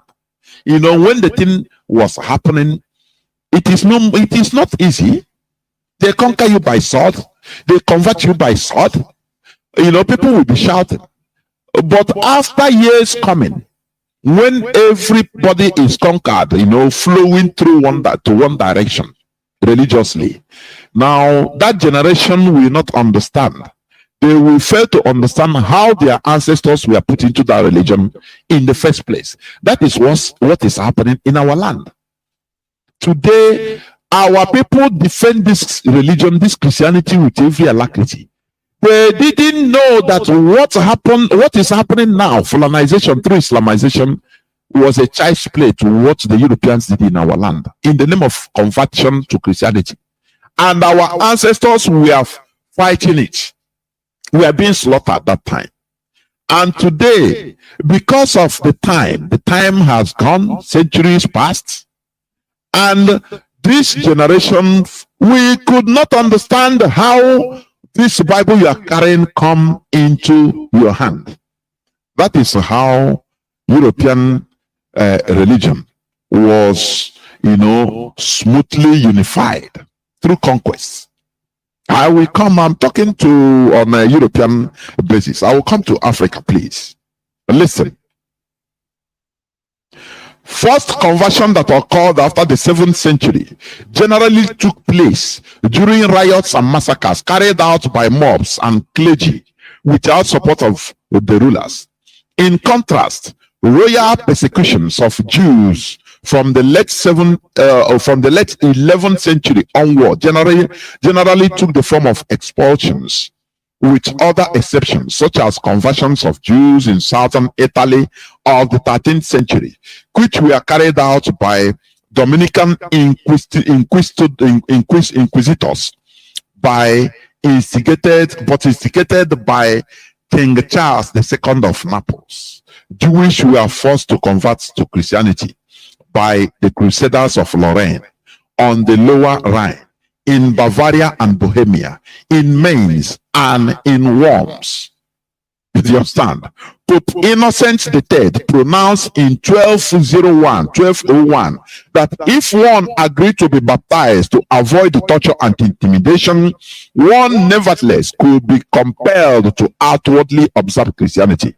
I'm telling you some of the heinous crimes and atrocities committed by Christianity. What you are seeing today in our land is a child's play. You understand? All this they did in Europe, in tribal Europe. Then talk less of what happened where they have the same color. Talk less of what happened in Africa. You will see it. And Pope Innocent III in 1201 he said, those who are immersed, even though reluctant, do belong to ecclesiastical jurisdiction, at least by reason of the sacrament, and might therefore be reasonably compelled to observe the rules of the Christian faith. It is, to be sure, contrary to the Christian faith that anyone who is unwilling and wholly opposed to it should be compelled to adopt and observe Christianity. For this reason, a valid distinction is made by some between kinds of unwilling ones and kinds of compelled ones. Thus, one who is drawn to Christianity by violence, through fear and through torture, and receive the sacrament of baptism in order to avoid loss, he, like one who comes to baptism in dissimulation, does receive the impress of Christianity and may be forced to observe the Christian faith, as one who expressed a conditional willingness, though absolutely speaking he was unwilling. This Pope was explaining the details, justifying the massacre, the forceful conversion of people into Christianity. If you don't believe, they will kill you. that is history. It's a historical. These are historical facts. We are not making them out or making them up. Do you understand? Now,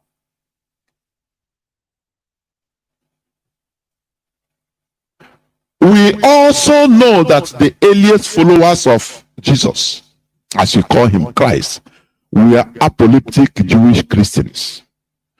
Do you know what is apocalypticism? Apocalypticism. Make I know apocalypse. From there you put ism. This is just English language or language.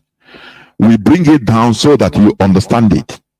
It is the religious belief that the end of the world is imminent, even within one's own lifetime. You know, even according to the writings of the Bible, the early Christians, the apostles, the disciples, they were inside the house always breaking bread. They were selling their things, thinking that the world will come to an end. That is apocalyptic Christians. That is how they believe that this world will come to an end.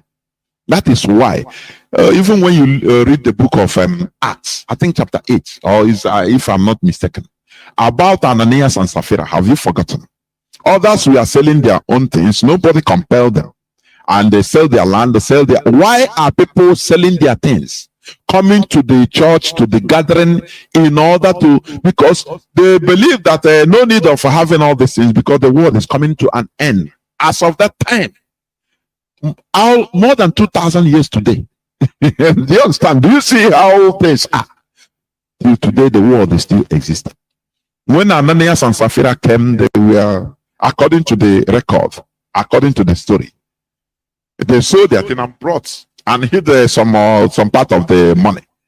And you know what happened according to the story. So this shows that these people were apocalyptic Christians at the early time, that this world within small time will end, or in their lifetime. Not they never even believe that the world will reach now. Now, the inclusion of Gentiles, that is non-Jews, in the developing early Christian church caused the separation of early Christianity from Judaism during the first 2 centuries of the Christian era. Do you understand what? As we used to say, which is a fact, Christianity is supposed not to be a different religion. Do you understand? Christianity is not so. It's a Jewish religion normally, because Christ is a Jew. He's a Jewish man that he practiced Jewish customs and prayers and everything. But after his departure, the way one usurper called Paul just came into being and start saying that no, you have to give a gap. He come for Gentiles. That is non-Jews. Gentiles are simply non-Jews. They are Gentiles. They are known as Gentiles.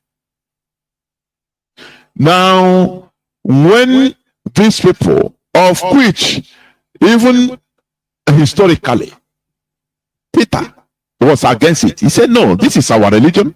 Why should you open it to every other people? It's our way of life. Paul said, no, I saw a vision and this person God come from heaven and touch me. This and that. Who saw it? Peter said, you. I was with this person you say you saw in dream. I was with him physically. I drank with him. I ate with him. I did everything with him. He never told us to carry this thing that we should, this thing extended to the Gentiles. Say he come for the Jews. Now you are bringing your own thing. That is where they separated. Peter went his way. And that is why, the Council of Nicaea saw Peter's teachings as highly against the tenets of the Roman ruling class. It's highly radical. So In the Bible, they removed all Peter's texts. Only one, First Peter and Second Peter. Only. All others are the teachings of Paul. When somebody, I was in the dream and this and that happened, and okay, now everything was focused on Paul because he was teaching something that is good for the Roman Empire, for them to be able to manage people. Do you understand? That is how it is.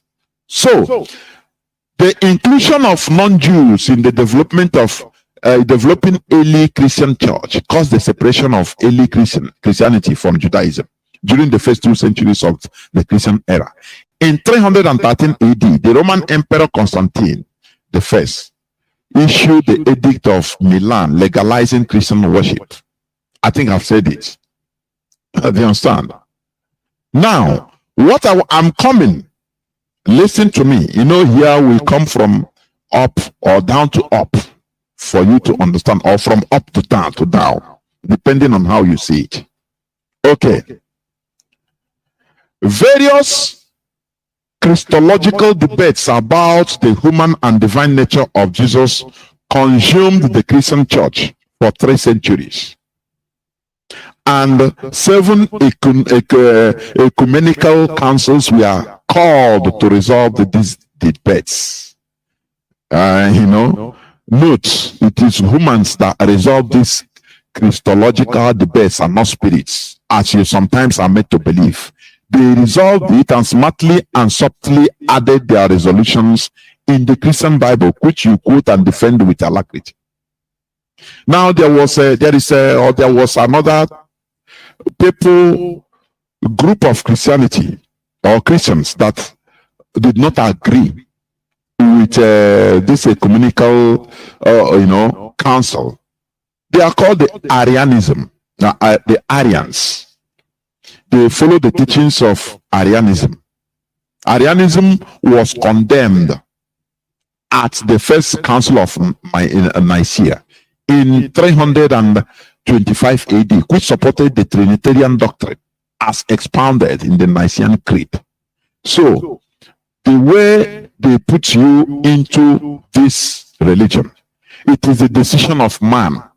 Brain which God gave to people is what they use in order to analyze and now come to conclusion and say, no, this is how it is. This one will bring his suggestion, this one will bring the suggestion, and the rule, majority carries the vote. They say, okay, now smartly, they remove every other creed. They call it heresy.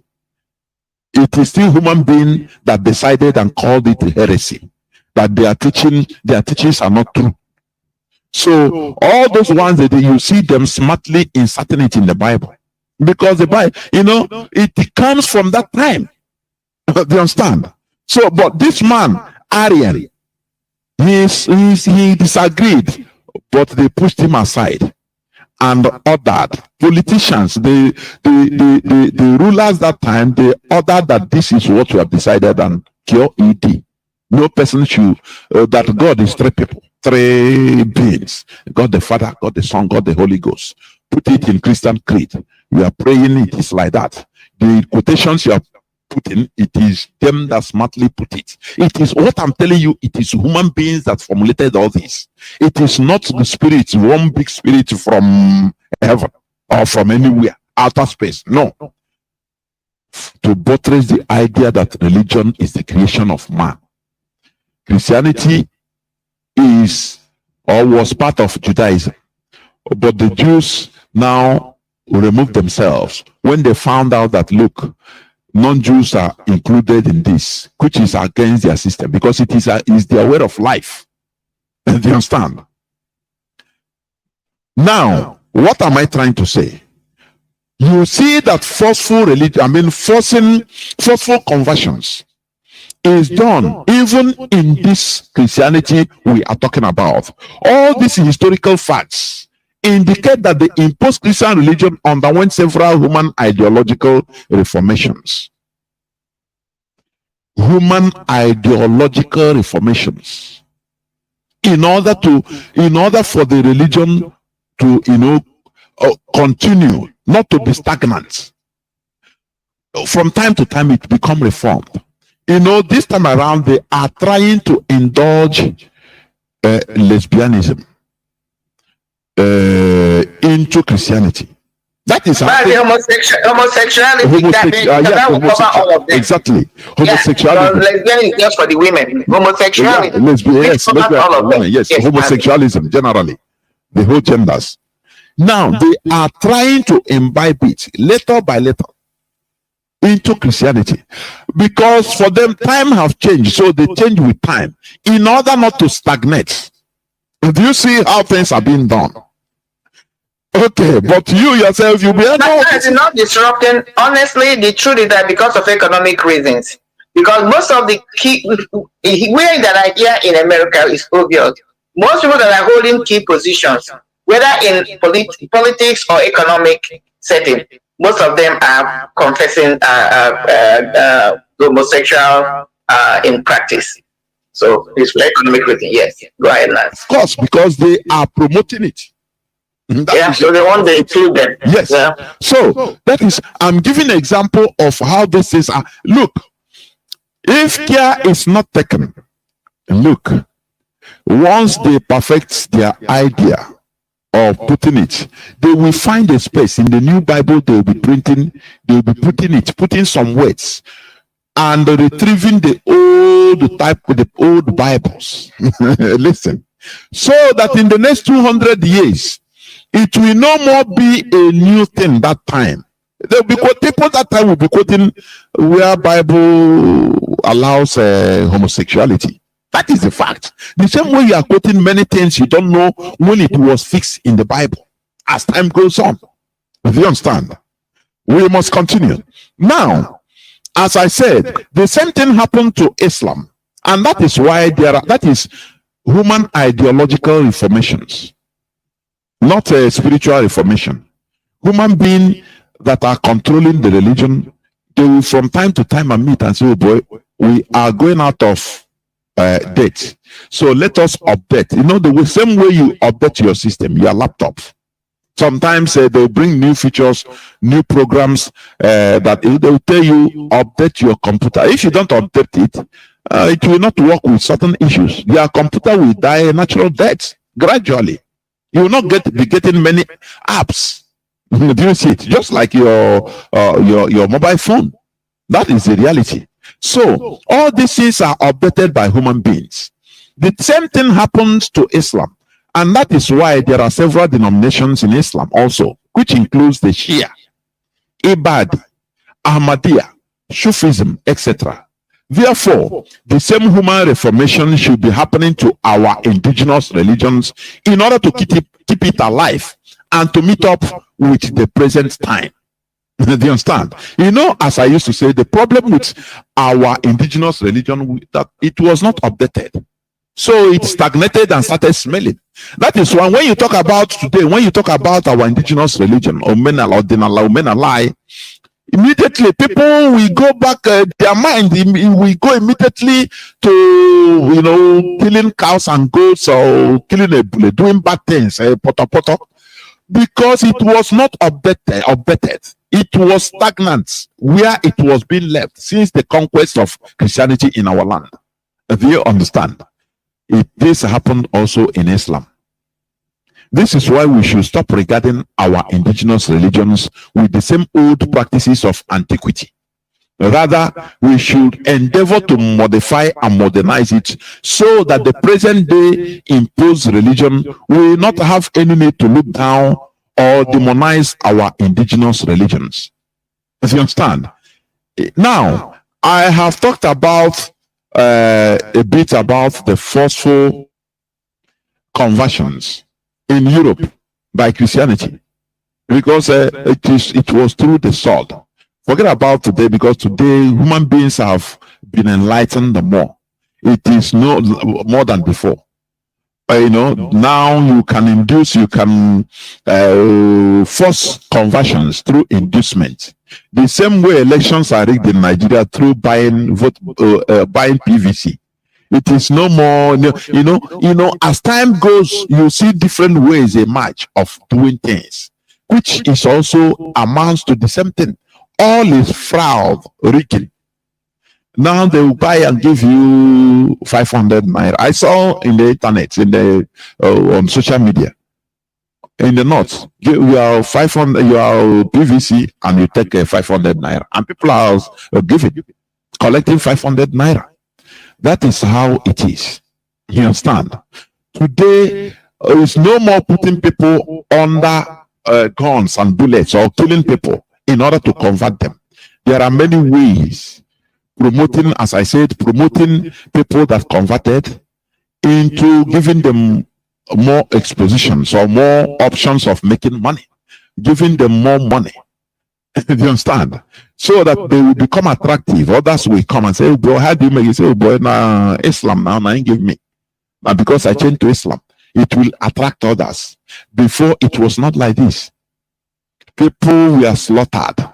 Although this is also another means of forceful conversion.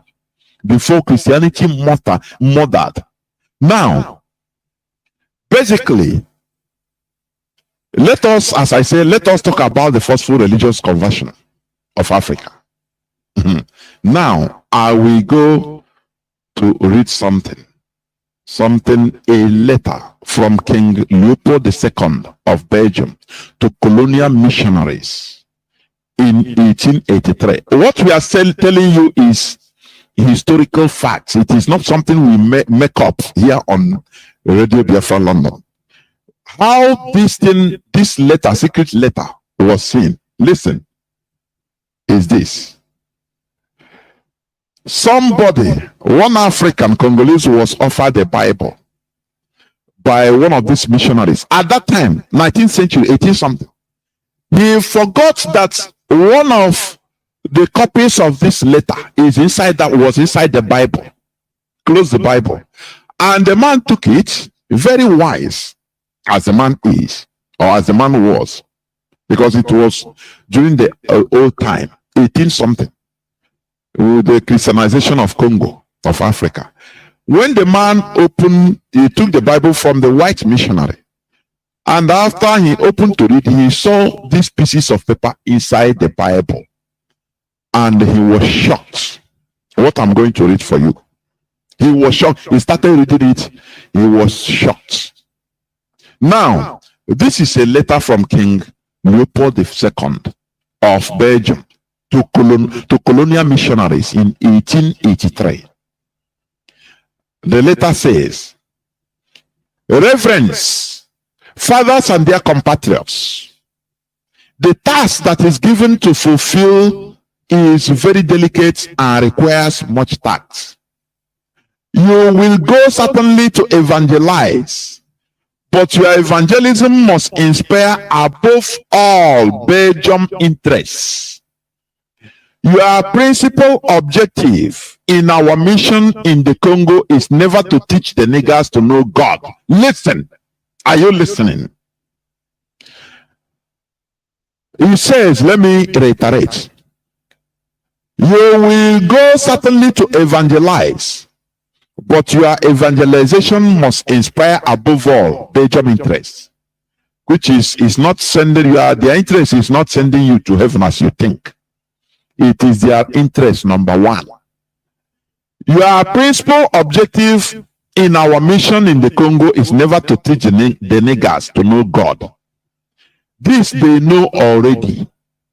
They speak and submit to a Mungu, one Nzambi, one Nzakumba, and what else I don't know. That is the names of their deities. This man, the king of Congo, is telling the missionaries, the Christian missionaries, that you don't need to, your mission is not to teach these niggers God. They know God already, even past you.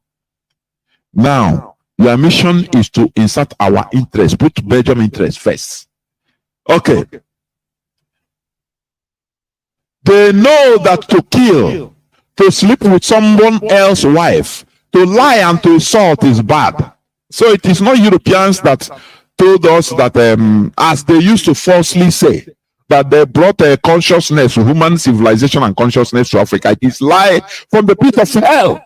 As some ignoramus will be, they will be arguing. That Christianity brought this in Africa. That is a lie from the pit of hell. Now he told them, they know that to kill, to sleep with someone else's wife, to lie and to insult is bad. Have courage to admit it. That what they are professing outside, that we are going to convert these niggers, they are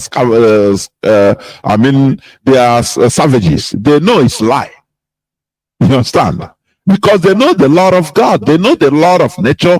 To sleep, to lie, all this, they know it's bad. They don't do it. Your essential role is to facilitate the task of administrators and industrialists, which means you will go to interpret the gospel in the way it will be to the best, to be the best to protect your interests in that part of the world. This is commissioning the missionaries you admire, old missionaries, by the king of Belgium that time. Are you hearing? Your essential role is to facilitate the task of administrators and industries, which means you will go to interpret the gospel in the way it will be the best to protect your interests in that part of the world. For these things, you have to keep watch on disinteresting our savages from the richness that is plenty in their underground. Are you hearing? To avoid that they get interested in it and to make you murderous, that is to kill you. Competition and dream one day to overthrow you. You understand? Which means they tell you, no, don't think about this world. That this world richness is in vain, is vanity upon vanity, all is vanity. Now think of a heaven where you are going. As you are thinking of a heaven, they are stealing of the fake heaven. They are stealing everything you got. It is a ploy, it is a task, direct task by the kings of Europe to give you what you are doing today, what you are carrying and defending. That is the reason why, to break your backbone, that you cannot come to protest against bad governance. Because for you, prayer is the key. God will do everything. That what is the need? You are not supposed to be in politics anyway, so you are praying. God will solve your problem. It's an agenda that was instituted by the purveyors, the originators of this Christian religion that you are defending. Do you understand? It is an agenda. The same way the caliphate wants to colonize everybody, colonize Biafrans using Islam or Islamization. Today they have transformed or translated Quran into Igbo language. Okay, they love you, right? And they are killing you. But the only thing they do is to translate Quran, to sponsor some useless Igbos to translating Quran into Igbo language, so that to dominate you mentally. When you read, you start seeing God in their own way, through their own vision, so that they will be able to be controlling you. Nothing more, nothing less. Not that they want you to go to heaven. Do they know heaven? Who knows where heaven is? Somebody says, if you think that you die and go to heaven, why not die now and run to heaven? What is preventing you from dying and going to heaven? For you to know that they put you in a rat race to continue pursuing shadow, whereas they are stealing everything in your land. That is why they bring you, they force you into this religion that you are defending today. That is the reality. To make you not interested in the riches in your land, as we are doing today. And you continue, you are suffering and smiling. You are in Potopoto in Ariari, and you are happy. What makes you happy? Oh boy, I know who I believe in. That my wealth is not in this world, and tomorrow if I die, I'll go to heaven. That is why my happiness. And you don't want to get involved in order to change the physical status quo. Do you understand? but you want to travel to Spain. You want to travel But to Mazi, quickly, do they really want to die? Go on. Do they really want to die? The question is, do they really want to die? Because this individual that is telling you my reward is in heaven, acting like they can't wait to die, when they get sick, they go to hospital to get well. I've always argued, if you truly believe in what you're confessing, when you're sick, you should not make any effort to get well. You should allow yourself to die so that you can quickly go to heaven. The same individual that are saying that when they lose loved ones, they're crying and asking God why. Shouldn't they be happy if they so believe in that? Why is it not the prelate, the bishop that was kidnapped and normally quickly sent to heaven? He refused. Go on. He was very close to the gate of heaven according to what he believed in. And he made a U-turn by paying extorting money, because that's what he really did. Extorting money from the less privileged to get himself out from the gate of heaven. People should see it from that perspective. So what them tells you that what they're even preaching to you, they don't believe in it. They don't. Because if they believe in it, there's no way if they establish there is no flesh and blood that can enter the kingdom of God according to their perspective, from their philosophy. Go to book of Corinthians, you will see it there, chapter 15. You go there, you see it, and some other places in the Bible. He said, no flesh can inherit the kingdom. So the only way you can inherit the kingdom is by physically dying so that the soul can make it to heaven. Even the book of Corinthians said that even those who are alive, their flesh will be transformed. So this guy got so close to the gate of heaven, you think that he would joyfully have crossed over. No, he made every effort to come back to this place that is called hell, to continue to eat and then just eat and do. That's all. Is that better than going to heaven? So, Mazi, I just want to tell you, I don't know whether you're feeling before I start coming into some of the things, because you're bringing a lot of things. All I have to do is to come in and elaborate 1 or 2 points. Of course. I'll bring you in. Let me just continue. This letter, I want to continue reading the letter. It is a historical fact to IPOB, Radio Biafra, Mazi Jonathan, or neither Mazi Jonathan nor Marien made it up. No, it is a historical fact.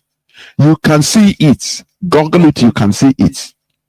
Letter of King Leopold II to the missionaries. 1803. You see it. You understand?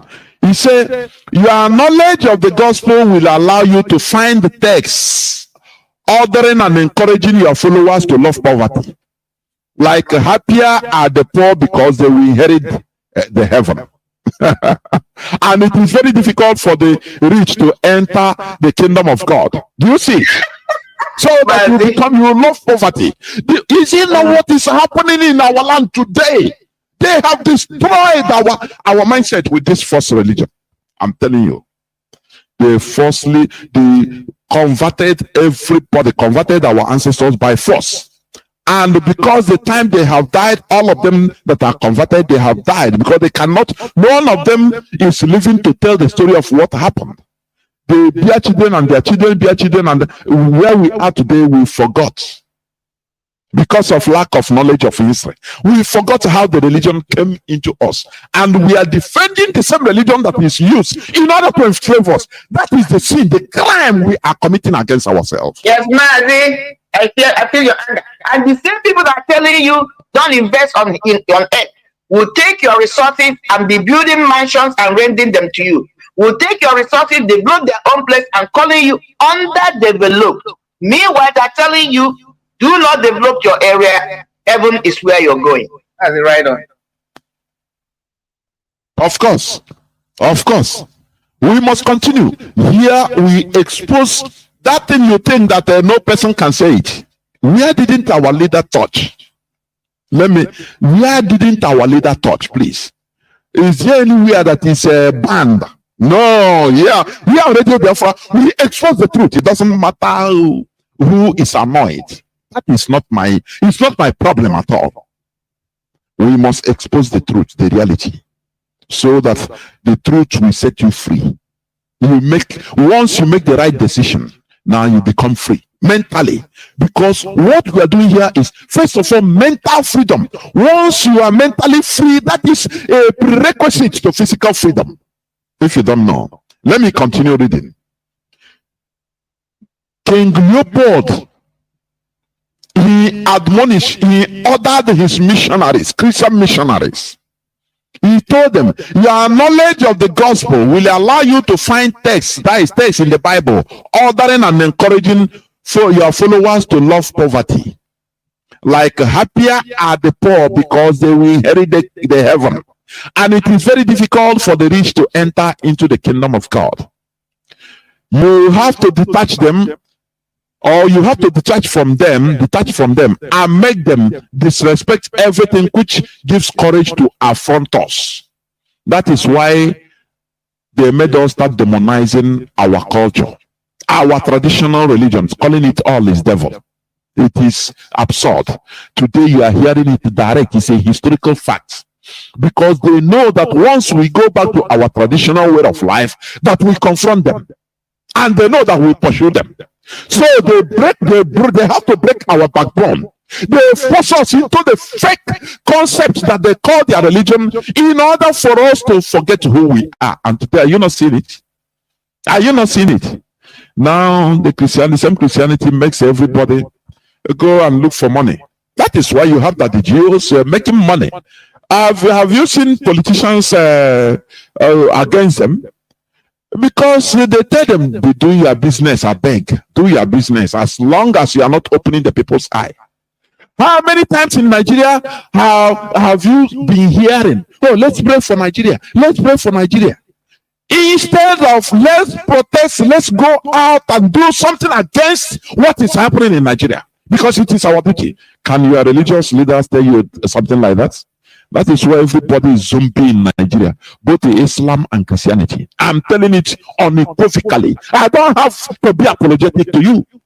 I don't have to be apologetic, because when they were forcing us into this rubbish they bring us a religion in order to conquer us, to put us in the mess we are today, they didn't come with apology. Look at what the king was telling them, the missionaries. You will revere. Who did they say that stopped the killing of twins in Marie Celeste? It's in history. That is what rubbish you study. You don't know what happened. You don't know what happened, because that is what they program you to be in this time. Here on Radio Biafra, we are giving you bitter pills. It is bitter, but it heals. Wanda, before I continue, because I will read this letter in 3 pages. Wanda, please come in if you may. Come in before I continue, please. Let me come in, Mazi, and expand on what I'm just going to do. Expand on the bring more clarity to the things you have said. Mazi, rightfully, you touched on key points. One, because when you send this topic that we're going to do it, I went and did a little bit of research. I won't call it in depth. One of the things you have showcased us here are these. One, Africa, the whole world, every community has their own indigenous religion. Because if we can think back, or rightfully, there are only 2 so-called religions that are creating commotion, mayhem, that have been designed to gain power and control people. The 2 major ones are what? Muslim and Christianity. These are organized religions. When you take the 2 away, every society, before the organization of this particular 2 religions, had their own religion on the ground. That's what that man that was mentioned, that king mentioned there. They already knew God. They were having a relationship with God. They were worshiping God, including our people. They knew, because I tried to find out what was it that made this our people. How were they able to penetrate and get this Christianity gain momentum in our place? They didn't come by force in the first place. They came with coercion. Coercion, what you're reading now. Go there and deceive them. Deception, that's what really he was saying there. Find scriptures in the Bible you can use to convince them.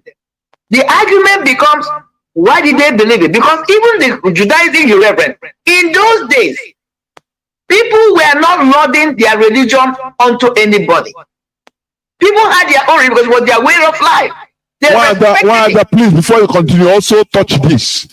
Because when you talk about Judaism, it becomes very far. Some people will see it very far. In Africa, before the advent of white people, Europeans, no African tribe, no African nation has ever tried to lord or put their religion, impose it on, force it on others. It is not our way. Every tribe has their way of communicating with their spirit. It wasn't just Africa, the whole world. I'm telling you, that was what I found out. It wasn't just Africa. People were not, that was why even what you reverence, Judaism did not force their religion onto anybody. That was why when Yeshua they don't want people to even enter into it. No, because it was their way of life. They respected other people's way of life and they respected their own. It was for them. That was why even when Yeshua was on the ground, when he was alive, he said, I did not come for the Gentiles, I came for the Jews. Because he understood that he came for these particular people, whatever mission that was, just like we have on Hamadike today. He came for the Biafrans. Even though his ministration, when you look at it, he's speaking in general about the humanity of mankind. Because if you are into the spiritual realm or control, or you have what I call altruistic behavior, you can check it out in the dictionary. You have a lot of empathy. When you are possessed, when you are being propelled, that energy is not just about you. You care about humanity in general. But Mazi will still tell you, my mission is for Biafrans, but for the whole world at large. That was how Yeshua operated. He came for the Jews. Whatever mission that was sent to him, if you believe in spiritualism, he came. It wasn't for the whole world. That's why he never asked anybody to start any other religion. That was when he was there. That was why he never asked anybody to bring, go outside after his death and start another religion. That was the concept. Now, one thing I found so unique about Africa when I did a little bit of reading I did. Do you know, man, Africans were traveling ahead before the Europeans met them. Europeans did not first encounter the Africans in the African continent. No, Africans were engaged in trading. Even before there's a script I read, an article I read, that's the right word, that even, do you know, there's an argument trying to figure out the American Indians and the Africans who were here first, because there's an edifice, human edifice they found, that you can see that mold. It's an African person.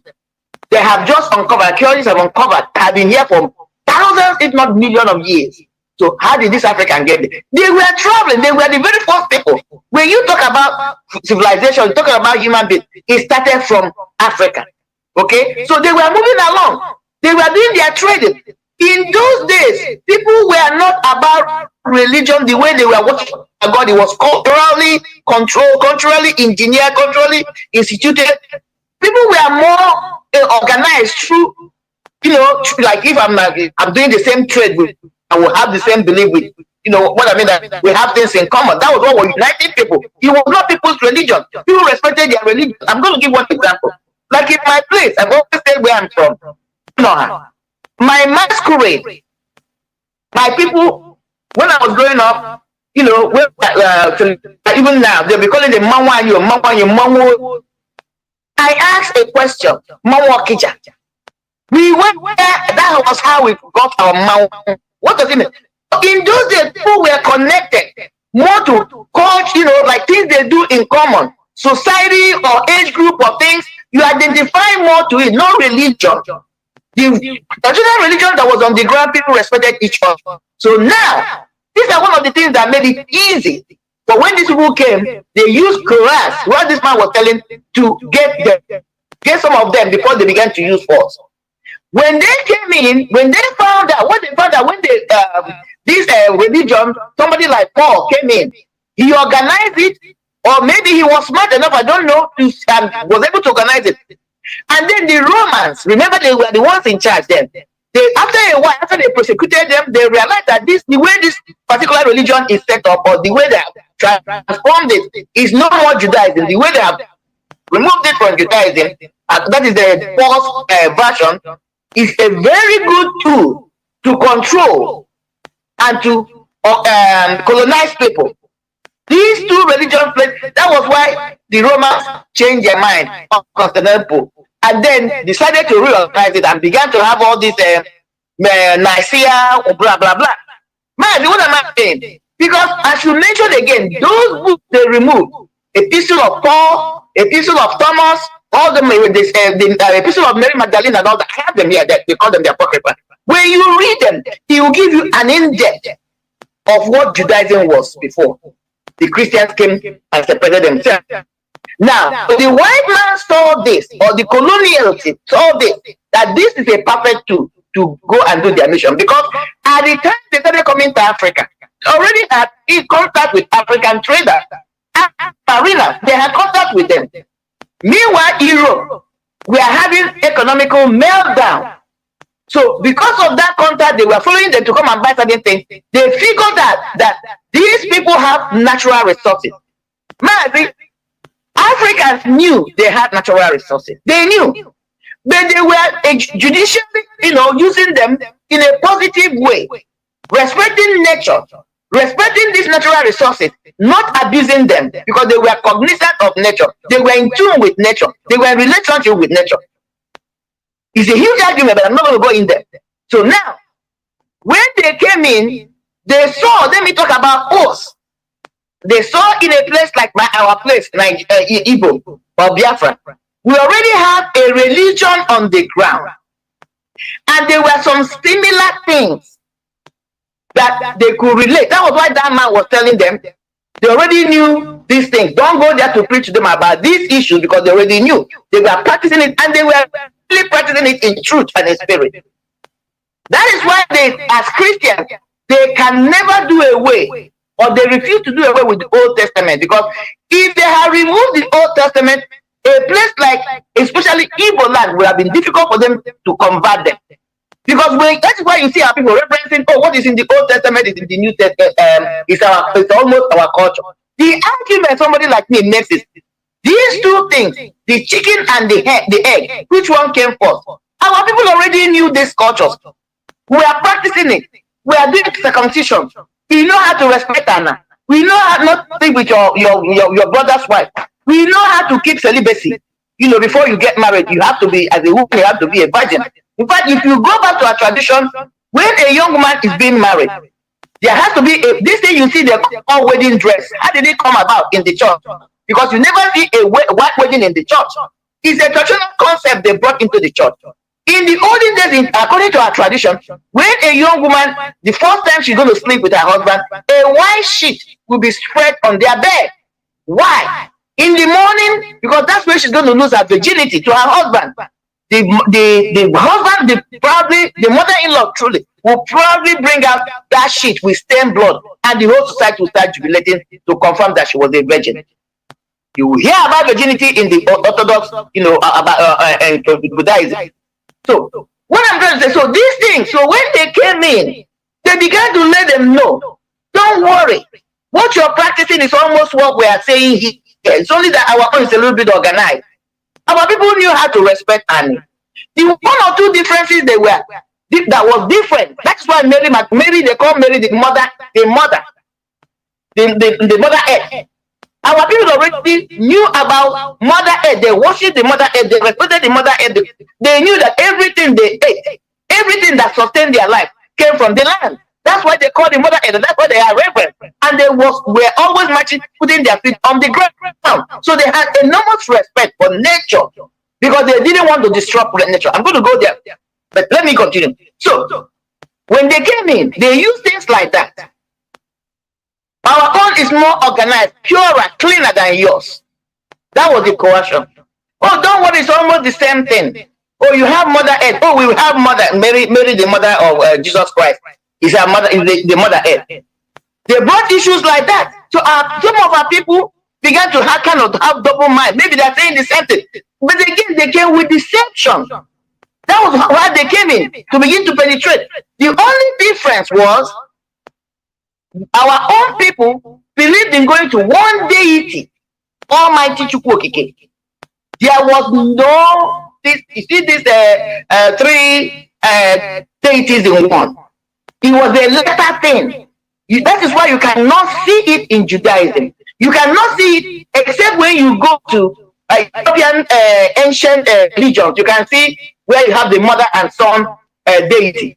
But in our own African culture, we were going directly to God, respecting nature. But you know, Mazi is not taking too much time because I continue to bring in my point. Do you see that our people knew how much natural resources we had, or we have always had? It wasn't a new thing to them. These people found out, because when you talk about, you know, one of the greatest king had lived and everything, I think Samusa or whatever, you know, he had a lot of gold. They knew they had all these abundances, but they were judicious in the way they were dispensing them because they had respect for nature. Now think about this. They came in, brought this religion, used it to mentally, first of all, when they came in, they coerced our people, real religion to deceive them, letting them believe that what they had, or what was reckoning was cleaner or better, their own was nothing. When some of our people start buying into it, which were mostly slaves, or not slaves, outlaws, those who were outlaws, those who were constituting nuisance and going against the laws of the land and once they were ostracized, these missionaries was taking them, they would take them and begin to let them know that all they have to do is to ask for forgiveness and God will forgive them. And then, you know, these people now, instead of going to jail, so don't look at what is happening with this Boko Haram. Instead of now sending them to jail, you're telling them they have repented Boko Haram, you put them in the midst. Now they begin to turn against the society. That is how they all started. These our own people began to turn against our own people who were still indigenous to the religion that they were of life. Over time, the whole thing began to cave in. Now, this is when they begin to, now as our people continue to resist, those who are resisting, that's when they came into forcing them through slavery. Began to encourage those people that have gotten to go and be creating wars. Some of them were installed as chiefs, you know, all these warrant chiefs, made them warrant chiefs, just like what they did with those of them. But what I'm trying to bring out now is that the history is trying to repeat itself, but people should be wide open. That this is how these things start. At the moment he came, he didn't come peacefully. He came with deception, through deception. He came through by force. He came through by, finally, the slavery of the mind, which is what we are trying to disentangle from our people now, disengage from our people, which is through psychology. Now our people are the ones defending it. The deity of Christ and Mother Mary and God the Father was a recent thing. Even the older Christians were not in this thing. They never believed in these three deities. It was later on, just to make the story, package it well, to look well, for them to use it to continue to subjugate the people. That is how they came about this, the history. People should go and Google this, go and read it. I didn't write it, you didn't write it. These are history, archaeology showing it. So, but when I hear my people, some people want to defend the deity of Christ, telling you, even sometimes you talk to them, they say, oh, please, please, please. That is not true. It's a concept instituted by man. It has nothing to do with spiritualism. You will never find it in the Old Testament that is supposed to be your base. You will never find it in the ancient religion. It's a new thing because they package this religion to continue to subjugate, to continue to intimidate, to continue to dominate people. So people must rise up and understand that we have been mentally caged. That's what we're trying to unclog. And now you have you new one that are bringing in Muslim in our land. That is really where my head is. Because this is how it started. If you look at the whole element, it's playing out again. If we are not careful in the next 100 to 200 years, our children will be defending Muslims. Look at the amount of people being slaughtered every day. They of the Fulanis trying to, bring in Fulanize everybody. People that look at our elders, keeping quiet because they have been compromised. Exactly, if you pay attention, what happened when they brought Christianity? The variables might sound a little bit different, but it's the same thing. Translation of the Bible into dialect English, teaching our people English so that we can buy it hook, line, and sinker.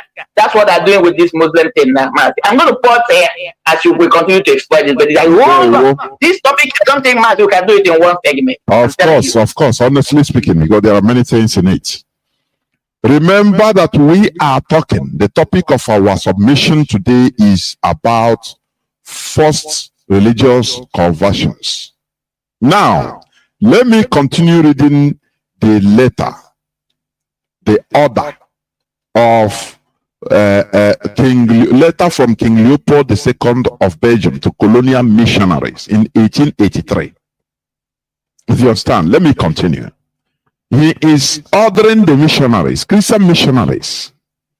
Before I do that, there is something I remember. I say, look, even in the Bible you are reading, in the Old Testament, the stories you are hearing, have you ever read where God ordered through the prophets, as the records say, ordered the Israelis? They say, "Oh yeah, go when you conquer, for example, Assyria, make sure in order to impose Judaism, your religion on them, make sure to keep." No, never is never. Because it is their way of life. Their way of life must be there. Anytime, I'm going to this Bible story now. He will say, God say, their sins have reached me. Therefore, he will send the Jewish, the Israelites, to go and conquer them because of their sins and punish them. He never, why is it their sins? Because in their own personal way of life, their religion, which is not Judaism, I mean in the other people, they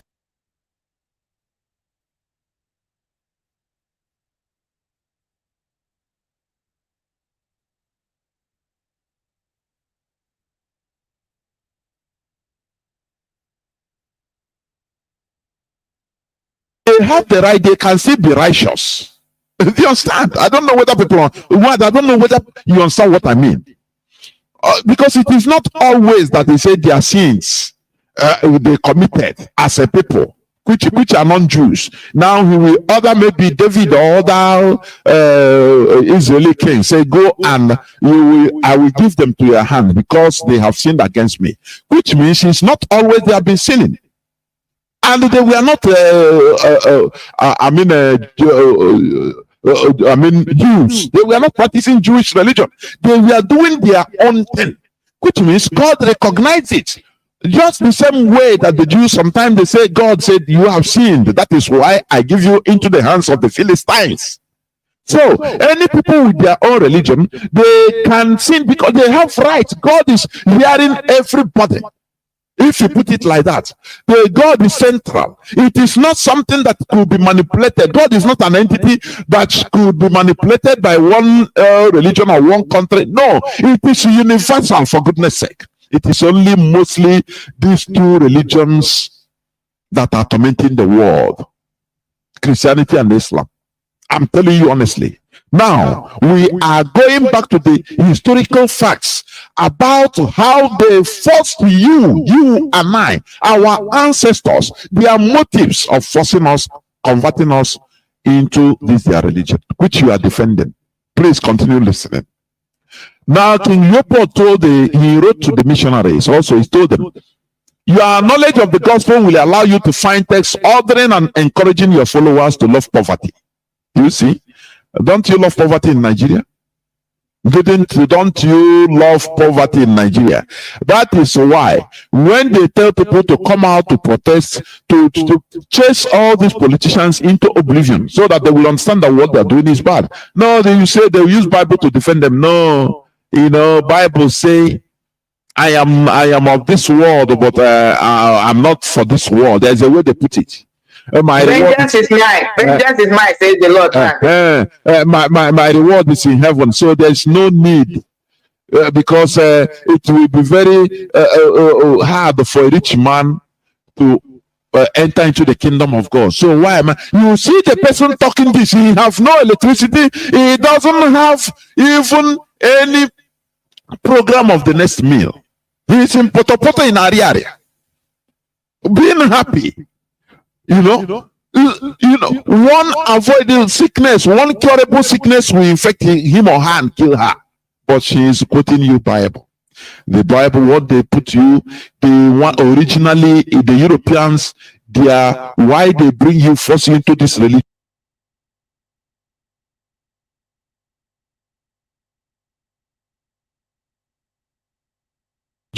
One of the intentions is to make you love poverty. Like, happier are the poor because they will inherit the heaven. And it is very difficult for the rich to enter the kingdom of God. You have to detach them, or you have to detach from them and make them disrespect everything which gives courage to affront us. Do you see what is happening in the zoo today? Anything that will give them courage in order to affront the politicians. How would you shake your kunaka? Telling you that we need to pray to rulers, not to confront them, because God put them there. It is God. Therefore, after winning an election, both the hope of them, ritualists, people that kill in order to sacrifice. They will go to churches. Yes, they will go to churches and start standing the altar of churches, telling them that, it's God that gave me this winning, this governorship, which means it's not you, it's God. That is what they want. So that once they call God, you yourself will be, you will remain harmless. As far as it's God that put them, don't worry, just we pray for them, everything will be better. Remember, it is the intentions of the Europeans in bringing this Christianity to you that you are defending today. You understand? Okay. He says, continue listening. You have to detach from them and make them disrespect everything which gives courage to affront us. I make reference to their mystic system and their war fetish, warfare protection, which they pretend not to want to abandon. And you must do everything in your power to make it disappear. How? In order to demonize it. Why you are doing this? No, it is worshipping idol. But today, the Nigerian military, anywhere they come in Biafra land, they first of all look for our herbalists in order to do for them audition. So they want you to condemn all this so that you will be weak.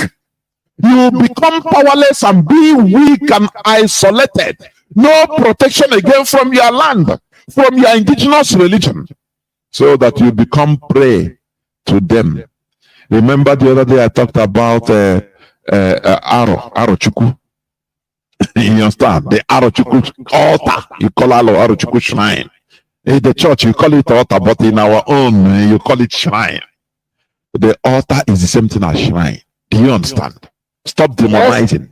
They turned us into demonizing our own, something that should protect us against the onslaught of the Europeans. They make these missionaries in order to break our backbone, to demonize it and say, no, this is not a way of worshiping the true God. Who are they to decide? Who are they to decide where of worshiping the true God? They forced us into this. Okay, let me continue. Your action will be directed essentially to the younger ones, for they won't revolt when the recommendation of the priest is contradictory to their parents' teachings. Do you see it? The children have to learn to obey what the missionary recommends, who is the father of their soul. They must singularly insist on their total submission and obedience. Avoid developing the spirit in the schools. Teach students to read and not to reason. Do you see it? All these things we are suffering today, it is highly calculated and orchestrated and, imbibed in us. It is an agenda. And that is why when they see us doing all these things, defending what they give to us with bad intention, they are laughing at us. Do you understand? They are laughing at us. This is why we are calling for us to go back to our roots. go back to our roots, we become more powerful, we become more impregnable, we become more invincible. If you understand, the Europeans, they understood it. That is why they first of all try to detach us from our land, so that our land will be annoyed for us. Now they can strike and get us. That is it. Now I continue reading, please. He said, the children who have to learn to obey what the missionary recommends, who is the father of their soul, you must singularly insist on their total submission and obedience. Avoid developing the spirits in their schools. Teach the students to read and not to reason. Do black people reason today? It's to read. The Bible says, you quote from Genesis to Revelation. He cannot reason nothing. Oh no, no, boy. Dear patriots, are some of the principles that you must apply. You will find many other books which will be given to you at the end of this conference. Evangelize the niggers so that they stay forever in submission to the white colonialists, so that they never revolt against the restraints they are undergoing. Recite every day. Recite, he said, tell them to recite every day. Happy are those who are weeping, because the kingdom of God is for them. Do you see it? Are you listening what we have been sentenced into? I say we are, unmasking the secrets in order to open our eyes in all these things. Convert always the black or the blacks by using the whip. That is using the cane. Keep their women in 9 months of submission to work freely for us. Force them to pay you in sign of recognition, goats, chickens, or eggs every time you visit their villages. Have you forgotten the stories they put it on comedy in Chibwa Nozo? One, I don't know whether you know it, Lomaju Gorge. The time of the white people through the cutmars, bringing chickens and yes, Lomaju Gorge. I think I had the other day, it just died. I don't know. Oh, really? Yes, I saw it. I met that guy in real life. It has been a long time, this thing that, trying to get me on the media, but I've been dodging it. I was supposed to be I would have been one of those people in this Nollywood thing, him and White Dish. I met them. That was when I was coming out here, so I couldn't pursue that. Yeah. This is from my place direct. Yeah. So that is it. So now, these are the instructions, the orders given to these missionaries and more. Keep listening, that you should make them to pay so that they will understand your importance. They will be giving you goods, chickens, which you don't even thank them. Is it not what that the Jews and everybody, all these pastors and clergy are doing today? They see it, they make you understand that it is your duty, that once you give, you have blessing. So you don't need to be thanked.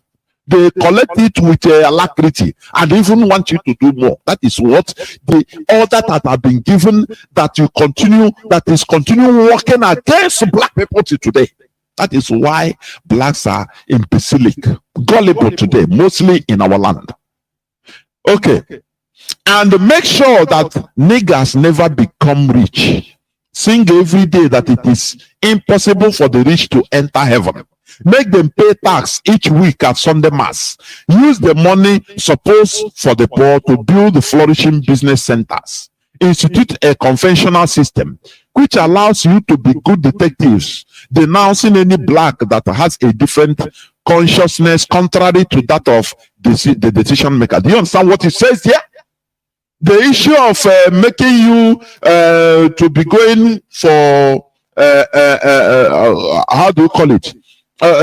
Confession, so that they know your secrets, so that they know your mindset. When you talk, they understand whether you are a revolutionist that is coming against them. Now they will put you down, put your aspiration down by giving you penance, this and that, all this rubbish. I say this is but that is another word, dehumanizing the person, because you're going there and spewing your secrets you don't want somebody else to know. Yes. And then a stranger will give you counseling. When the person is canceling you, it makes you look lower than that individual.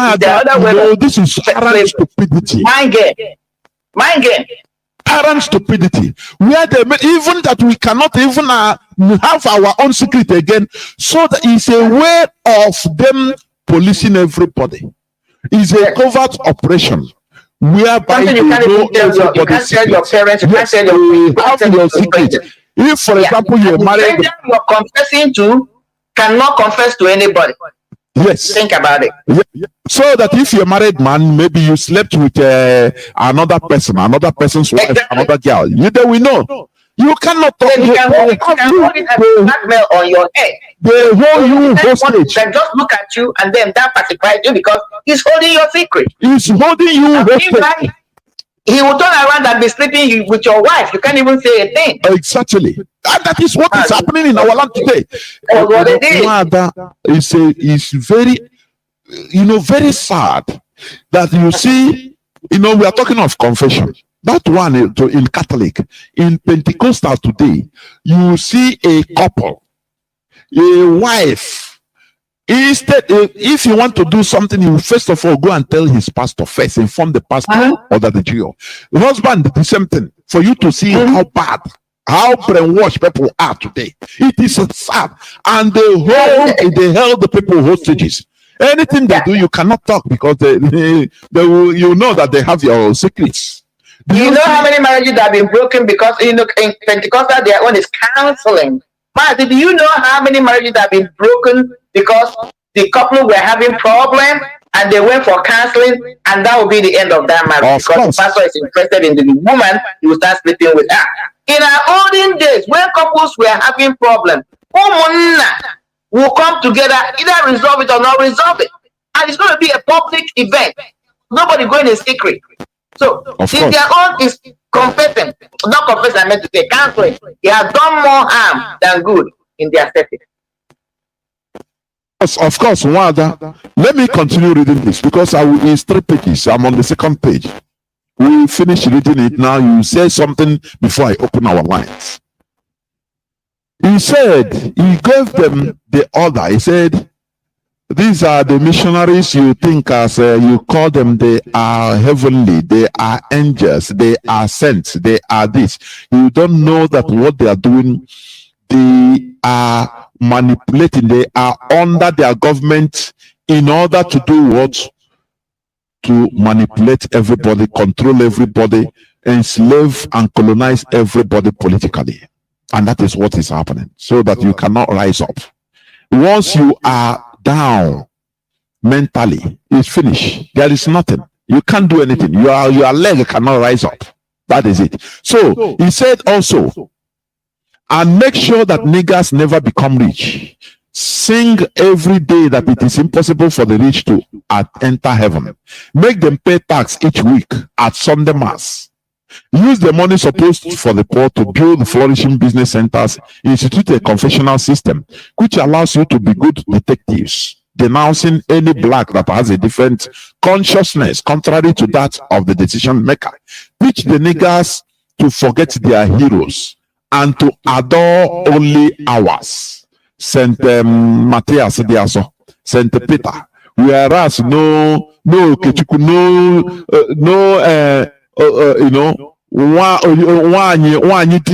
people that it should be sent, so we abhor them. No, they worship idol. This is an agenda that was put there in place to program you to be behaving the way you are behaving today. You understand? Teach the niggers to forget their heroes and to adore only ours. Never present a chair to a black that comes to visit you. Don't give him more than one cigarette. Never invite him for dinner, even if he gives you a chicken every time you arrive at his house. The above speech, which shows the real intention of the Christian mission. Now the writer is talking.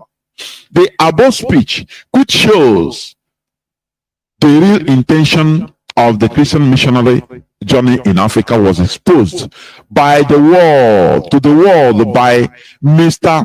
Makuni Meikwane Bukoko, born in the Congo in 1915, and who in 1935 While walking in the Congo, bought a second-hand Bible from a Belgian priest who forgot the speech in the Bible.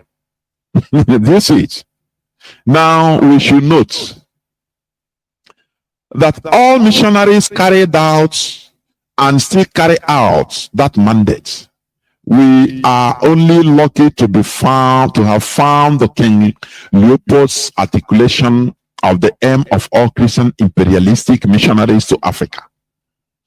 Even the African converts who today manage the older churches in Africa, the priests, bishop, archbishop, cardinals, etc., of the Roman and Protestant sects, and especially all those who evangelize born-again Christianity, still serve the same mandate. It is a reality. It is a reality, which is the reason why they demonize African gods and anglicize African names and drop the names of African deities, which form part of African names, and still attack and demonize the African shrines that have managed to survive. Do you see it? Are you seeing it? That is an agenda that they have done. Those Africans who voluntarily converted to Christianity before the colonial conquest, such as Alfonso I of the Bar Congo in the 15th century, probably did not discern the purpose of the brand of Christianity that was supplied to them, which was probably why they fell as prey to the missionaries and the white traders and pirates who followed them. But listen now, but their Japanese counterparts probably did discern the game, even without access to some versions of Leopold's letter. But even if the Japanese shoguns did not intuit what Leopold makes explicit, they clearly realized the danger of Japanese converts to Christianity forming a fifth column within Japanese society and the state. A fifth column loyal to the co-religionists in Europe. To rid Japan of that danger in the 16th century, I have been saying this every time here. To rid Japan of that danger in the late 16th century, the shoguns began their expulsion of Portuguese and Spanish missionaries on the ground that they were forcing Japanese to become Christians, teaching their disciples to wreck temples, their Japanese temple, indigenous belief, to wreck temple the same way they did in our land. They are still doing it, vandalizing and burning our shrines in the name of that demons live there. Do you see it? But Japan stopped them. They were forcing Japanese to become Christians, teaching their disciples to wreck temples, taking and trading slaves, etc. Then in 1596, it became clear to the Japanese authorities that Christianization has become a prelude to Spanish conquest of other lands. And it quickly dawned on them that a fifth column loyal to Rome and controlled by the priests of a foreign religion was a clear and present danger to the sovereignty of a newly unified Japan. So after the persecution and suppression of Japan Christians began, early in the 17th century, sensing the danger from a creed that taught obedience to foreign priests rather than the Japanese authorities, all missionaries were ordered to leave and all Japanese were ordered to register at the Buddhist temples. Do you see that? They are Shinto religion. They made it official that every citizen must go to the temple and register. Do you see it? When Japanese Christians took part in a rebellion, foreign priests were executed and Spanish were expelled and Japanese Christians were forbidden to travel abroad. After another rebellion, largely by Christians, was put down, the Japanese Christians were suppressed and their descendants were put under close state surveillance for centuries thereafter. In the 1640s, all Japanese suspected of being Christians were ruthlessly exterminated. Thus, the Japan by 1650 saved itself from the first European attempt to mentally subvert and conquer and colonize them. Do you see what we are fighting? I used to tell you here, Japan that exterminated the foreign religion, the Japanese that we are Christians. Today, are you not dying to go to Japan? Are you not? Because they understand the influence of foreign ideology in their land. Their missionaries were teaching Africans in order to be rebellious to their kings. Do you see it? Is it not what is happening today? That is the idea Ottoman Danfodio used in conquering the Hausas. Oh, your leaders are corrupt. Why is he going to participate in infidels meeting if he says he's a Muslim? Now rise up and kill him. And the Hausas sheepishly, they rose up and slaughtered themselves for Ottoman Danfodio. Today, who is on top? The Fulanis are manipulated and conquered them. The same thing, the same way our people are being forced, but subtly, and we are fighting against ourselves. When you see somebody, he's worshiping idol. They're cutting our economic trees in the name of demons live there. Do you see what they have done? We are talking about even if the spirits that are living there, Japan, you just invoke Mazi, they follow their culture, follow their own religion. They are on the cutting edge of technology, science, name it. They are. That's the truth. I mean, I live in America here. America, yeah, they're one of the leading countries, in technology and science and technology. But Japan is on a different level. They are on the cutting edge. No countries, call it America, even European Union, they all came from advancement in technology and science. That's the factor that you can take. But more that they killed they exterminated their Christians. They exterminated their Christians, and God didn't bring fire from heaven to burn them. No, go on. Because why I'm making this argument, because you hear people always say, "Oh, they brought development, they brought education." No, they did not. In fact, they killed it in our own. When it comes to our own, they killed our own science. They killed our own technology. Our ancestors were way more advanced before these people came to do the so-called giving them civilization and improving their lives. Some of the things our ancestors were able to accomplish, Africa as a continent, is still marvel them today with their core science. Who was more advanced? That's it. Who has been more advanced? People have stayed, our ancestors. One of the things I fought them, I don't want. They are the one that opened my eyes to know that there was a language called Nsibidi. If Nsibidi has stayed, we will continue to evolve.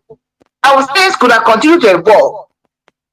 We will not be where we are today. We will have been just like the Japanese now are competing on this, cutting edge. We will have been on a cutting edge through our own scientific methodology that God has inspired us through our environment and everything we have.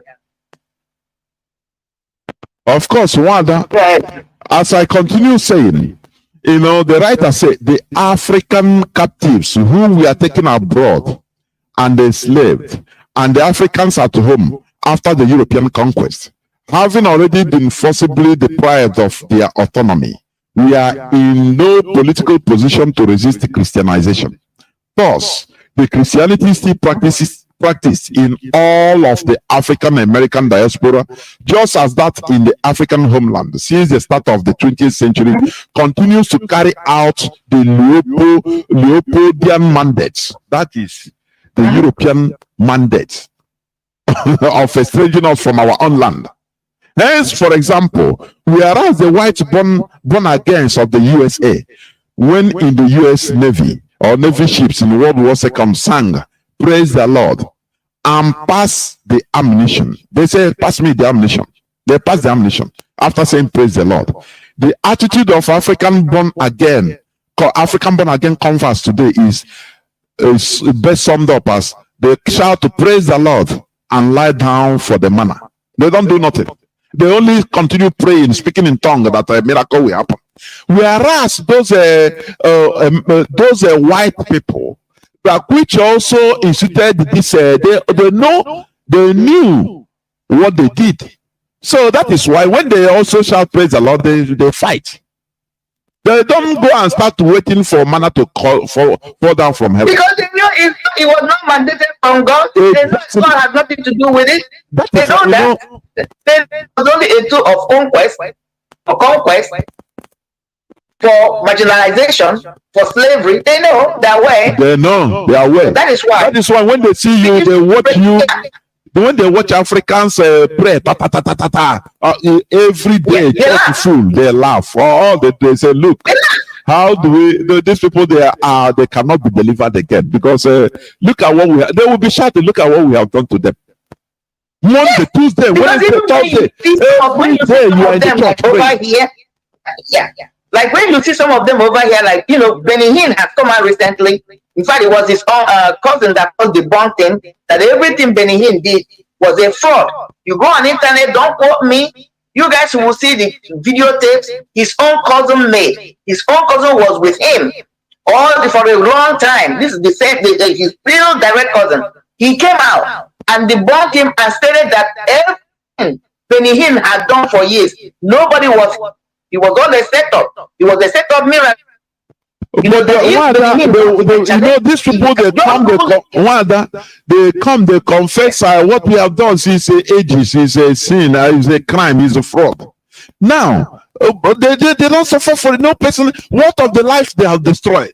The other time, somebody come up and said the books I wrote about tithe is wrong. Is fake. Because that's why I'm bringing this. That there are people that are still arguing.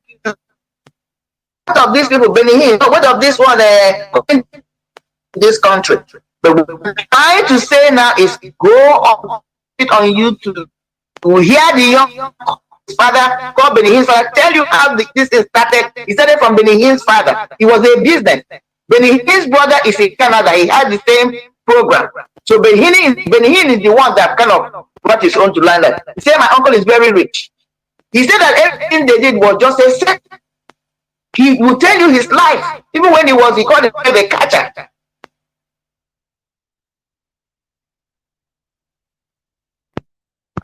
Just the same way, Benny Hinn later came out and apologized. But like you said, what are you going to tell to all these people you have scammed? Nobody was. Many people died even because of Benny Hinn. worship. People could have been healed. They died because they were given this illusion that he was healing them. So why are they speaking in tongues? People like Benny Hinn, because they still speaking in tongues to people like our people who are the ones that are continuing to give them this money. People who have their mental capacity is not strong enough to understand that they're being scammed. Another person is Grateful Dollar. Even Grateful Dollar went to Nigeria one time, came out with one story. Go again and Google it on YouTube. He came out recently and said that he is sorry. No, he said he will not apologize for it. But he said that he wants his congregation and everybody to know that even though he has been preaching for tithe and offering, that tithe has no place in the ministry. That is a wrong ministration.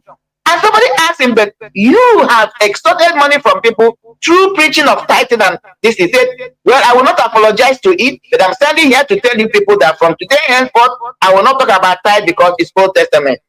They have been scamming people because that's the only language they will speak for. These people, our people, who had no idea how they have been conquered people. This is what we're trying to do here, Mazi. To open our eyes to know that these things, some of us are vigorously defending. They did not bring it because they love you. They did not sell you this market because they care. They did not sell this market to you because they want your soul to make it to heaven. They don't even know where heaven is. They did not bring it to you because they love you. They brought it because they found that it was a perfect tool to mentally and physically enslave and put us in bondage. And it's only a few people like us who have tried to do an in-depth study and reading from the book some of them wrote, from the history, archaeological artifacts, begin to find out that this was a made-up lie. You want to pursue spirituality in a different thing, but when it comes to these two, particularly these two religions, there are elements or tools for political tool to galvanize people, use them for their own expense. That is what we are trying to tell our people. We are the one that wrote. We are not the one that wrote this story. This is a true story. It has nothing to be against anybody. Because the people that so-called brought you this thing you're defending have run far away from it. Because it was never truth in the first place. It was a tool that was used, continue to be used. And that is what the politicians are doing. Somebody like you, Mazi, somebody like Ozodimba, who has killed, he will finish killing. You know, when I started seeing, I said, why is he always wearing white? That the deception, watch him, he's always wearing white. If he came into this so-called power.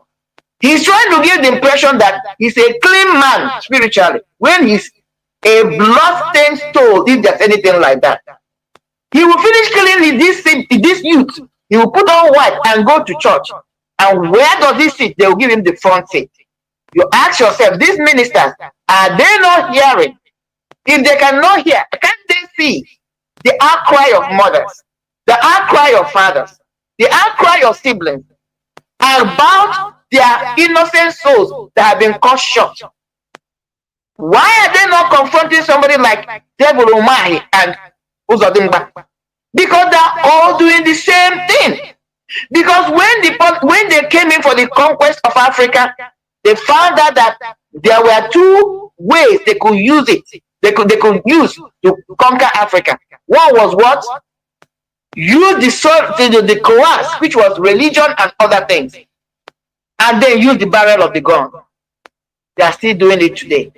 But they found out that where the world is now, apart from people like these Fulanis, it's not easy to just pick up a gun in the name of Christianity and begin to shoot people. But you can continue to hold them bound, hold them down mentally through this book called Christianity, or Holy Bible, or whatever they call it. That's what I wanted to bring in here right now, man. Okay. Because I don't know whether you have finished reading. Yeah, just remaining a bit.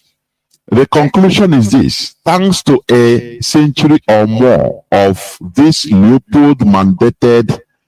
Leopold mandated missionary mind control, African Christians are not an activist. They are not self-helping. They are not economically engaged or politically resolute, let alone militant bunch. Hence, they are putting up with all manner of mistreatment and exploitation by their misrulers, white and black. That is the reason why they can condone anything. They will say, don't worry, God will judge. You know, I have cancelled that thing in my lexicon. God will judge them. No, we human beings will judge them. That is it. Now, the most they are disposed to do to their misrulers is to admonish them to fear God. Oh, fear God, though. Where is your soul? So all these politicians, can't you fear God? That is the Leopold mind control. You know, the mind control, mind mandated missionary. The mind control. That is what is working in the lives of our people today. But here already, Biafra, we want to reverse that. You see the preaching in the church. You see all these politicians now. Why can't you fear God? No, they don't see any God. They should fear men, you and I. If people will rise up and march as in Imo, rise up and march like what they did in Sri Lanka. The Sri Lankans didn't stay and say, you people should fear God, please. No, they made them fear them because they are the people that put them there. You understand? They marched in their millions and went and burned the houses of the politicians, tormenting their lives because they are not tormenting God's life. They are tormenting their own life. No. So it is them that's supposed to rise up. You that's supposed to rise up in order to go march and go and set that thing, set it right. Those people, they marched in Sri Lanka and burned the houses of politicians and pursued their president, their prime minister, out, and he ran away. Sheer number without guns. But in Nigeria, people can condone anything. Together, let man take it down. Yes. In Nigeria, people can condone everything. If you talk, they will go to their church and start praying. They will go to mosque and they will control them. The same thing that is even in mosque in Islam, it is even worse. All are the same. Don't you ask yourself questions? these people that brought this, forced this religion on us? Don't you ask yourself question? You understand? The lesson in the contrast between an Africa that the Christian missionaries brainwashed and subverted, and a Japan where this brainwashing and subversion was forcibly prevented is stark and clear. What then must Africans of today begin to do to save themselves from brainwashing by their white world enemies here on earth? That is the question. And that is why we are doing what we are doing. In order to reverse, in order to make you conscious of the situation, why you are defending what you don't know. Studying history, sometimes when you study history, you become afraid. You understand the enormity of the mess we are in. You understand that. Damaging our brain. Today, Japan that understood this. Do you know that Japan, their main religion is Shintoism? It's like our traditional religion. Hana Kwaranani. Every house have shrine. Don't you know that? They have shrine, baby. But are they developed? The answer is it's yes. not just the house, Mazi. When you go, I live here. Where I live is highly diversified. I live in Maryland. Not even Japanese, every Asian house, call it India, who practices Hinduism. They call it Japanese, Chinese, Mazi. Any of the, even from Philippines, all those people, any of their store. I'm not even talking about house, store. You walk in their shop, they have their little whatever right there. Shrine. Born incense, whatever there. Yes, they don't hide it, and they are prospering more than you and I. Who said that every prosperity coming from God through Jesus? These people don't say that, man. These people don't invoke Jesus Christ. They go directly to their God, or whatever they do, they have their own religion, which God inspired their ancestors. God is the author of, the giver of every tongue. You know, I don't want to go there, man, because this mind of a man, this tongue of a man, this brain of a man is one phenomenal entity that I don't even know. You have an insight about the mind of man, you marvel, which is the next frontier of science. Let me leave it, I'm not going there. But think about it. Anywhere you find yourself born as a child and you're in that environment, your tongue picks up that dialect. Automatic. So, what is he saying? And God is in control of every dialect. If you believe that this God we're talking about, there is anything like God, call it force of nature, controls everything. He has everybody in their own dialect. So he controls the dialect I speak. He's aware of the dialect I speak. And out of the sound that comes out of my mouth, through the formation of information that I retrieve from the universe, whatever you call it, that formed into my brain, then comes out, you call it my mind. All these values, all this, what we call culture, are formed. They are formed. So God is recognizant. He inspires people. Let me go into the spiritual, spiritual aspect of it. This God inspired every tongue. He hears you through your tongue. He understands your dialect. There is no dialect or language, or God says that He says you must use this. You call him in any language or dialect, He hears you. He controls it. There's somebody is coming to tell you your culture that is being inspired through your spoken words is not right. It's not the perfect one as far as God is concerned. That's when I ask the question. These Japanese, these Asians, they communicate to God through their own way. God has inspired them. Values, religion, they communicate with Him. They are one of the richest people. Let me speak about America. I live for more than 20 years. They are in control. After the Jews, the Asians are the next people economically that are controlling this country. They don't talk to they don't talk to you about Jesus and this thing.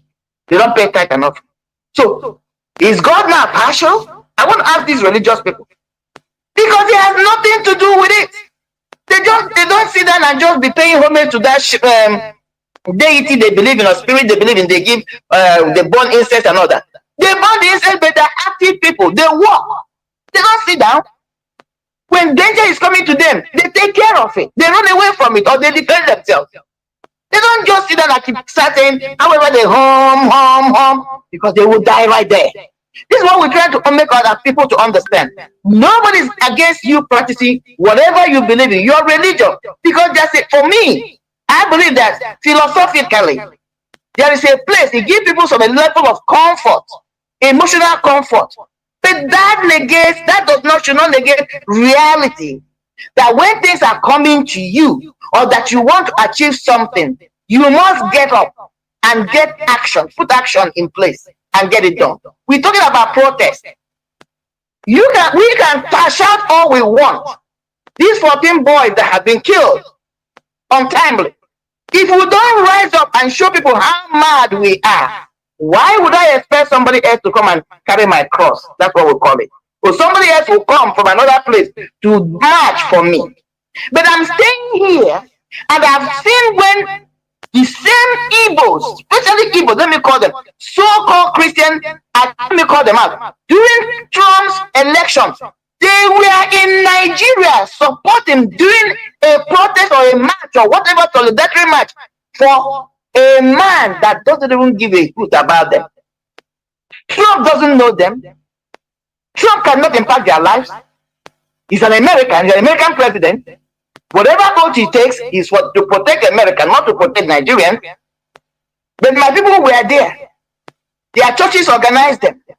They came out that day in solidarity, said they were supporting Trump for him to win. I'm not against that. But I'm asking them, where is that energy? They will be there. I remember when Floyd was killed in Baltimore here. Nigerians were over there, especially our people, because I don't see other people, Fulani people, getting into this kind of protest. It's our people. Black Lives Matters. Black Lives Matter. They were something that happened in America here. But this is our 14 youths. These children. One of them could be the Steve Jobs of tomorrow. This cell phone everybody is carrying. It was not done through prayer. It was a human being that came up with the concept. If Steve Jobs was killed when he was young, you and I will not know anything about cell phone today. Not even the way we know it today about Apple. Everybody wants to carry Apple. If Microsoft was cut down when he was 20, Bill Gates, we will not know anything like Microsoft today. Let's begin this into reality. To our people to know the potentials that have been deprived us from. Even the Yeshua, Jesus Christ, let me use the word they call him, that they invoked that will take them to heaven. If at the time, according to the biblical story, that she got the people found out that she was pregnant and they wanted to stone her to death. If according to their Bible, God did not visit, or the angel did not visit Joseph in the dream and advised him to make sure to protect Mary, because God was responsible for the pregnancy, however you want to qualify it, Jesus Christ would have been killed as the mother was being stoned. And there wouldn't have been any Jesus Christ that following that to take them to salvation. These children are potential Jesus. These children are potential Microsoft. They are potential Amazon, Bezos, John Bezos. They are potential Nnamdi Kanu. They are potential you. They are potential me. They have been snatched away from our society. A blessing God gave us. We have no idea whether these are the people that will take us to the next frontier of life. We have cut them short. And people are acting like it's nothing. One life lost is more than enough. Because you don't know the potential of this kid. And who are the people exercising these heinous crimes? Encouraging them. Old bags who are 2 feet away from their graves. Most of them have expressed all their so-called potentials or inability to express them. We know who they are. We know what they have been. Just like somebody like Kozodimba, 419, criminal. What has he achieved? Nothing. We know his full potential. Nothing good can come from him. But these are kids that are yet to express their potentials. And every day you're praying to God to bless you. And probably, most likely, God has sent blessings through these children And what did we do? We killed them. This is where I tell people, if you understand some of these things, you will not even hurt your own brother or your sister. Because that individual you're trying to hurt out of jealousy, sibling rivalry, evil might be the light God has sent in your community. Maybe the light God has sent in your father's compound. Maybe the light God has sent in your mother's, through your mother's womb, to elevate your family. When you undermine that individual for whatever selfish feelings you're having at that moment, you kill the individual. Either by giving the person a or poisoning, or calling kidnappers to kidnap, which is the current thing now. Kidnap the person, extort or kill the person. You have closed the door. Are you praying? Praying for what? God has answered your prayer, but what did you do? You buried it.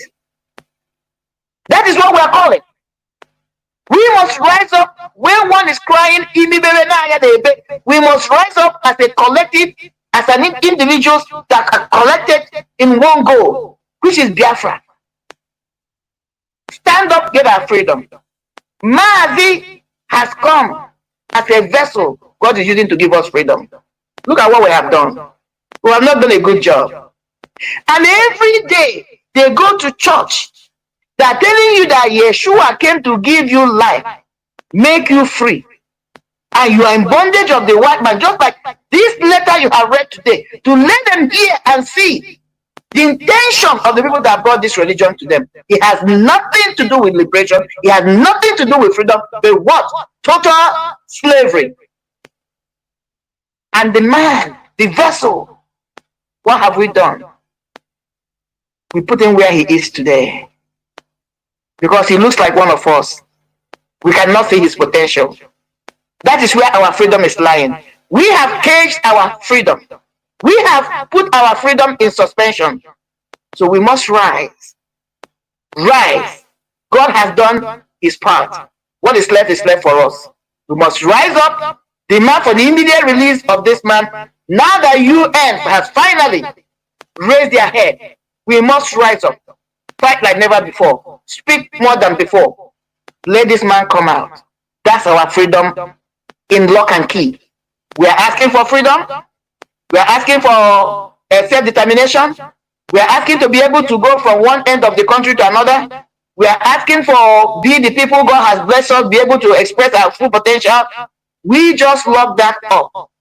Let's be mindful of that. God has answered our prayers, but we have locked it up. Mazi, I'm going to use for now and see how you go. There is one pathetic thing, in our land today. If somebody comes to your room and see maybe a calabash or an altar with calabash and shrine, hey, you're doing your own thing in our traditional way, they will take you as a bad person. This is all these things, we need to change it in our head. It's in the brain, it's in our head only. Anything that concerns our traditional way of life is bad, is evil. Why don't you also demonize a goosey soup that we are eating? Because it's part of our lives, it's part of our way of life. That's it. Now, in conclusion, basically, people are not forced into religious conversions out of love or passion. People are not forced into religious conversion for you to go to heaven. That is, it's an illusion. It's just like one Nigeria, which Fulani is using in order to Fulanize everybody. Anything you want to remember on Nigeria unity, remember, for the sake of one Nigeria unity should not be discussed. We have to maintain it. They build ports, seaport or navy port in a desert of Kanu. You want to tell don't worry, it's one Nigeria. Do you want to spoil one Nigeria? In order to one Nigeria now, you see it. Everything, every user, they bring you that illusion. That is exactly the same way. You want to miss heaven? They obey. He's a man of God. He's a clergy. He's an imam. Go and expose yourself in order to go to heaven. It's the same thing. so that you don't mind what is going on in your own world. The world God will bring you out in order for you to cater for. You don't mind the gogi. They focus in heaven. Those that are pointing for you to go to heaven, they will reach at the gate of heaven, they run away. They say, no, instead we pay 100 million in order to save ourselves. Because of what they you understand? Exactly. That is very big, the highest deception and hypocrisy I've ever seen. I'm telling you honestly. For you to know that all these things are made up, they are make-ups. They are illusions they use on you in order to make you focus on illusion, whereas the main thing is going on. The white people, they have understood it. They know all the secrets. That is why they develop their world, they develop their entity. And you are dying to go there. You that wants to go to heaven, do your own thing nowhere, but you want to go to white man's place where that is developed. Yeah. That is rubbish. It's brainwashing, mental enslavement. That is what we are trying to remove here. Now, as I said, basically, people are not forced into religious conversions or religious conversions out of love or passion. Rather, in order to harmonize their belief system with that of their conquerors, so that they could be easily controlled, subjugated, and manipulated for political purposes. Example is Ottoman Dan Fodio to the Hausa. He brought them real Islam, but today, where are they? Are they relegated to the background? The Fulani, they took up positions. If you don't say, no, you want to offend Allah. We're supposed to be at your head. Do you know real Islam? It's we that know it. So you respect us. That is exactly the same thing. Oh, yeah, that did you. He knows the Bible. He sees God more than you. So you have to tell him your secret. You don't know that. Touch not my anointed. Touch not my anointed. You will see him. He will be shooting everywhere. And no, don't talk. He's a man of God. Please, God will judge you. God will kill you. All these are mind controls, brainwashing. We should emancipate ourselves from all these shenanigans. That is what is keeping us aground. Do you understand? That is when, people in Nigerians are gullible. Because their pastors and their imams will tell them, pray for Nigeria. Everything will be okay. Miracle will come. Don't worry. God is in control. All that, it is our sin. That is why we are suffering. So once we do the right thing by praying and fasting, now he will give us a good leader. All these are bunkum. You must fight for good leadership in your place. The same way the French Revolution rose up by themselves and blood was shed everywhere in Europe. The people rose up. If you fail to rise thinking that God will fight for you, you are on your own. Your ass is grass. I posted something that somebody wrote. He said, when it comes to religion, Africans, Nigerians fight for God.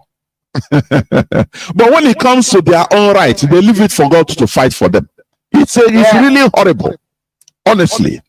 So we would see that the Europeans forcefully, or the European forceful conversion and imposition of their Christianity upon us was for us to be separated from our indigenous way of life, which paved the way for their easy political manipulations, resulting and leading to colonialism and neo-colonialism we are suffering today. If what we are saying is not truth, why did the Pope Francis apologize to the indigenous people of Canada?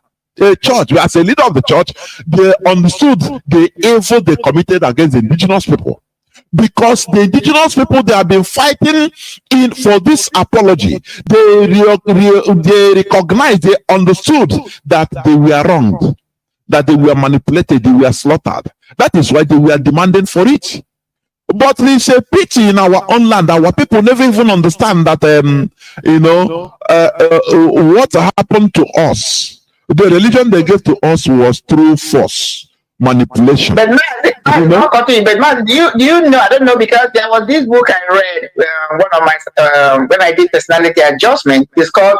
You will be fascinated if you can. You read it. It's very cheap. You can get it on Amazon. I think even $3. Man's Search for Meaning.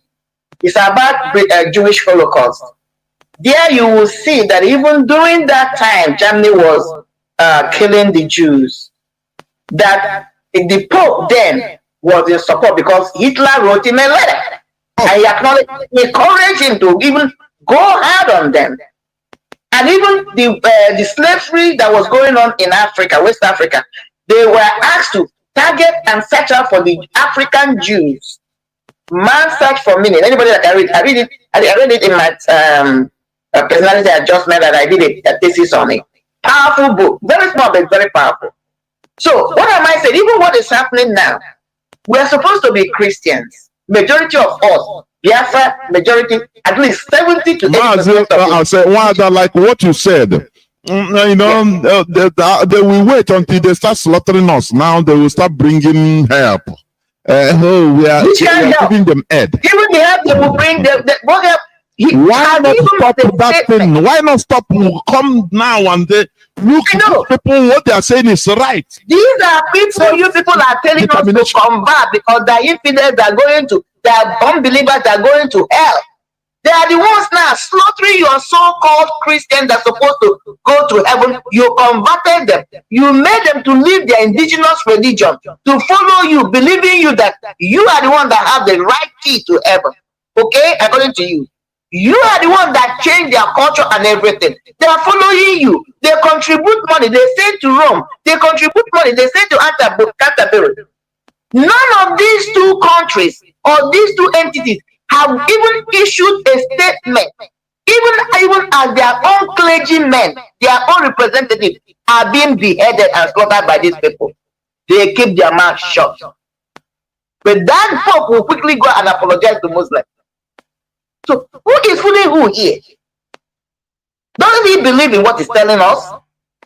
I'm asking these Christians, ask a question. Where is your Papa? Is he dead now? I mean, his secretaries cannot tell him what is going on. How the Christians are being marginalized, killed every day. Is he not hearing it? He has not made a statement. Mazi or human rights have been marginalized for nothing. Has the Pope spoken? No. Has the Bishop of Canterbury spoken? No. As a matter of fact, the British government are in cahoots with their own citizens. They connive with infidels, unbelievers, because of political position, political and natural resources to have to, just because of it. And they're telling you, heaven is your home, where what you're going to get in heaven is real. Forget about here. Don't scramble for anything here. Your treasure is in heaven when you pay tithe and offering. But they're allowing somebody's human right to be abused, trampled upon, because they want the natural resources in Africa. They're not looking for the one in heaven. No. The one in Africa, in Nigeria, to be precise. In Biafran land, to be precise. That's why Mazi Nnamdi is in there and Britain is keeping quiet. They were part of the people that kidnapped him. They arranged it. But here, they're telling you, don't worry about the natural resources here. Don't worry about anything here. Go to heaven. They are here killing us, jailing us, calling us monkeys, treating us like one, less than their animals. Because here you can't even keep your animals in a room without attending to it. You're going to jail. But for 1 year, this man has been in what? Detention. 24 hours. Can't come out. And yet, they cannot speak. Of course, in conclusion, before I open our lines, we should stop viewing regarding this forced religious conversion as saving or bringing development to us. It is a very wrong notion. It is brainwashing. Rather, we should regard it as it is. And what is it? It is political domination, enslavement, and colonization. We can develop even better by always reforming, updating, and developing our indigenous religions to suit the present generation. We should stop viewing our traditional way of life, way of worship, religion as evil, blanket evil. This is demonic. It's in itself demonic, please. we should go back to our roots. I am not telling you to jettison your Christianity or anything. No, no, no. But do it, you know, with the backbone of our roots. That's the way you do it. That is what we are talking about. So I will open my lines. People have started calling already. But before I do that, I will go into a few minutes break so that when I come back, I will open the lines. Please don't go away.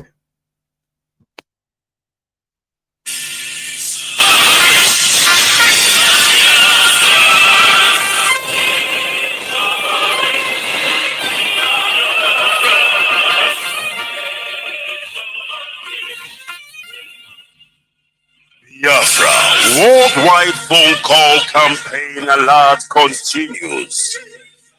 BBC, a propaganda machine and racist media set up by the Great Britain to oppress the oppressed people of Biafra. BBC, your media war propaganda of 1967 that led to the genocide of over 3.5 million Biafrans, men, women, and children, did not stop us. Do you know why? Because we are the sons and daughters of the great lion from the tribe of Biafra. Our minds are made up.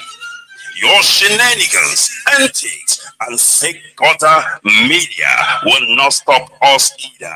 We must and shall restore Biafra. Biafra worldwide phone call campaign alert continue. Now pay close attention. Be polite when you call BBC and use the following prompt when you call.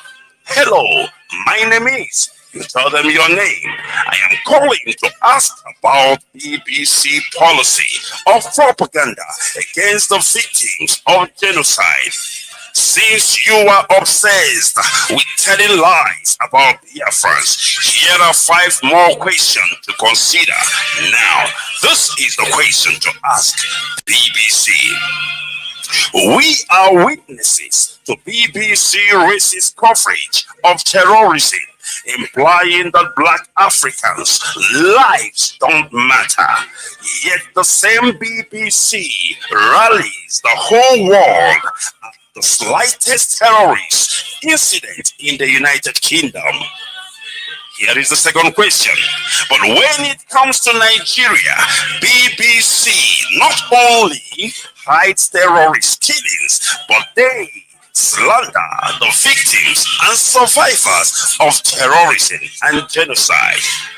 The third one, when will the grand patrons of lies and hypocrisy, the BBC fake news network, make a documentary about the daily slaughtering of Nigerians by Fulani terrorists and the government of Nigeria, whom you protect, so that London may plunder Biafrans' resources? The fourth question is the oil and gas of Biafra, the reason that BBC is obsessed and terrified by the agitation for freedom by the victims of 400 years of British colonial thievery and crimes against humanity. And the fifth one, we call on the good people of the world to ask BBC and UK government why it aids and obeys the genocide in Nigeria by spreading lies, propaganda, and disinformation against Biafran freedom fighters.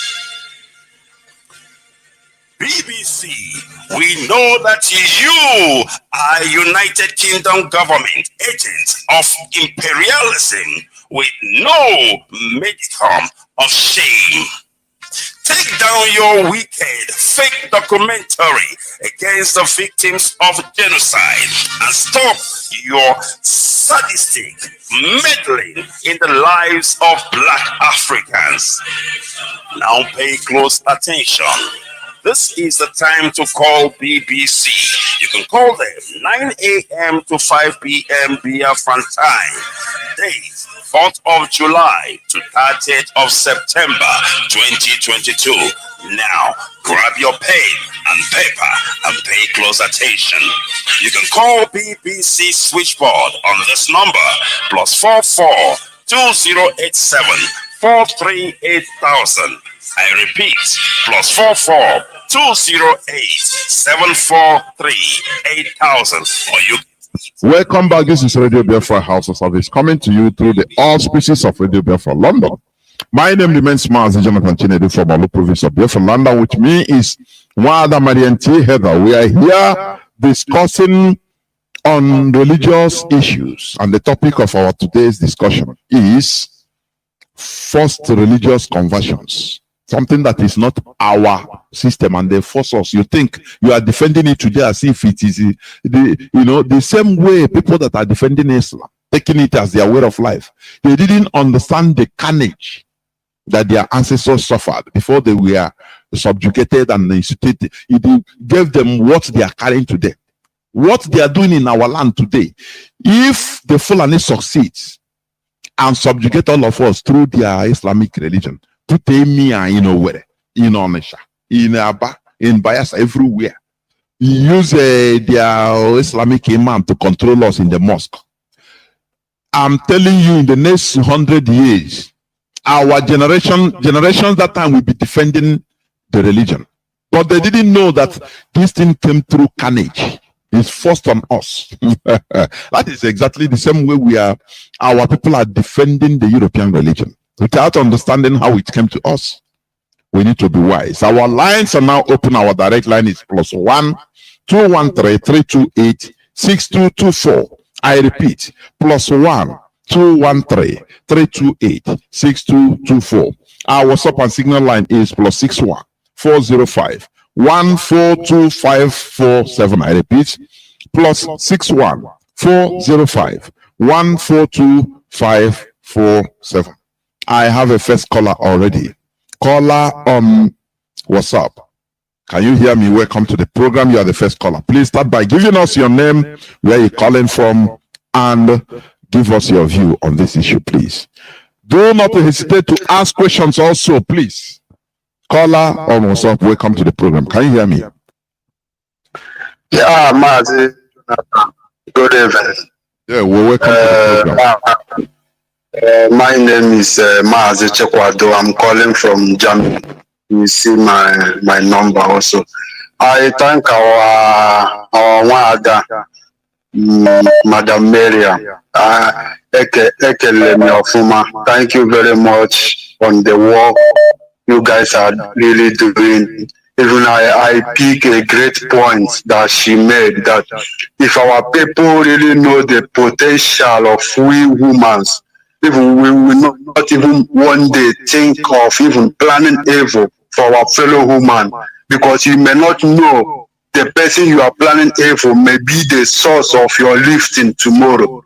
If our people really know this, they will not even play. Even this, our 14 youths that were killed last week or last 2 weeks, even the whole Imo state will full, honestly, will full with protest if our people really know about this thing. But everything it depends. They say, God will fight, God will judge. When will God come and judge? God will not leave. We will be the one to take the fight to them, to fight, to change things. Well, we'll continue doing our best, and I believe that one day they will change. If not our leader, Mazi Nnamdi, by now most of us will be answering Mohammed or Abdulaziz. And Mazi Jonathan, I want to deviate a little bit. It's about Mazi Carlo Ntakalo.